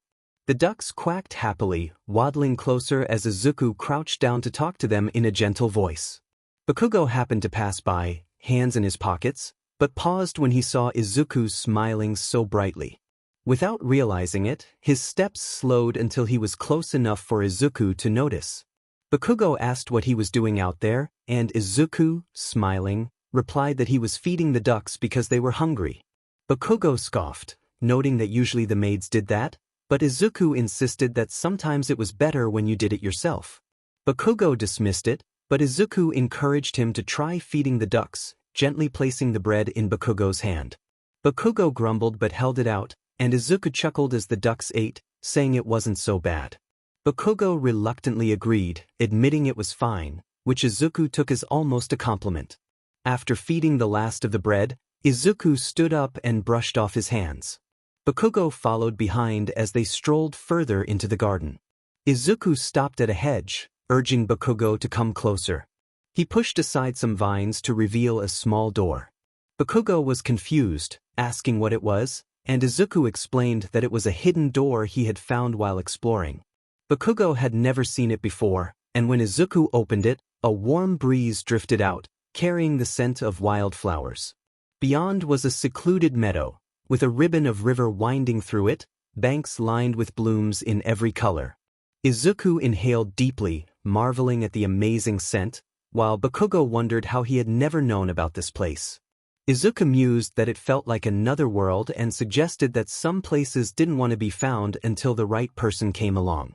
He stepped toward an old wooden swing hanging from a sturdy tree branch and sat down, swaying gently as sunlight filtered through the leaves. 𝗏𝗏𝐽 dismissed the idea as stupid, but Izuku laughed, saying he liked it. 𝗏𝗏𝐽 looked around, admitting it was nice, and Izuku was glad he thought so. As Izuku gently pushed his feet on the swing, he smiled, sharing that if he ever had a real romantic relationship, he would bring that person there. 𝗏𝗏𝐽 glanced at him, curious. Izuku continued, expressing that it felt like a place meant to share with someone you trust and love. 𝗏𝗏𝐽 recalled how Izuku had once avoided eye contact when feelings were hinted at. When Izuku noticed 𝗏𝗏𝐽 staring, he asked why, and 𝗏𝗏𝐽 quickly looked away, a faint blush creeping up. Izuku, feeling a bit down, mentioned that maybe he would never find someone real. 𝗏𝗏𝐽 questioned what he meant, and Izuku explained that most alphas didn't see him as someone to love. They viewed him as someone to protect or help, not someone to care for in that way. 𝗏𝗏𝐽 insisted that Izuku didn't know that, but Izuku half smiled, believing he did. He stood up from the swing, brushing dust from his clothes, and suggested they head back. 𝗏𝗏𝐽 frowned, asking why so suddenly, but Izuku simply thought it was better. 𝗏𝗏𝐽 stepped forward, grabbing Izuku's arm firmly but gently, wanting to say something. Suddenly, a loud, deep bell tolled from the palace, echoing across the garden. Izuku's eyes widened as he recognized the alarm bell, and 𝗏𝗏𝐽 cursed, realizing there was trouble in the kingdom. They needed to go, and 𝗏𝗏𝐽 urged Izuku to stay close as they rushed out of the secret garden together, heading back toward the palace. As they reached the castle gates, both were breathing heavily from the sprint. Bakugo demanded to know what was going on, and Prince Shoto informed him that knights had spotted a suspicious group approaching. Prince Denki added that they looked like a mix of bandits and cultists. Prince 𝐒𝐬𝐲 noted it wasn't a coincidence, as they were too organized to be random troublemakers. Prince Shinso mentioned that Ida and Yamamoe were already gathering the knight army to protect the villagers while they held the entrance. Bakugo clenched his fists, determined to move fast, and Prince Rodi agreed. No hesitation. Prince Bakugo commanded everyone to change into their battle gear immediately, as the exact number of their foes remained unknown. The group scattered into their chambers, the air filled with hurried footsteps, clanging armor, and the metallic slide of swords from their racks. As Bakugo strapped on his gauntlets, he muttered about the bandits and cultists, vowing they would regret showing up. The princes stood ready in the main hall, armored and armed, when Izuku stepped forward, expressing his longing to join them. Prince Shoto firmly denied him, explaining it was too dangerous for Izuku to stay outside the castle. Prince 𝐒𝐬𝐲 echoed the sentiment, insisting he remain behind for his safety. Prince Bakugo reiterated the command, and Izuku reluctantly agreed to stay. As the princes mounted their horses in the courtyard, the sound of hooves striking the cobblestones filled the air.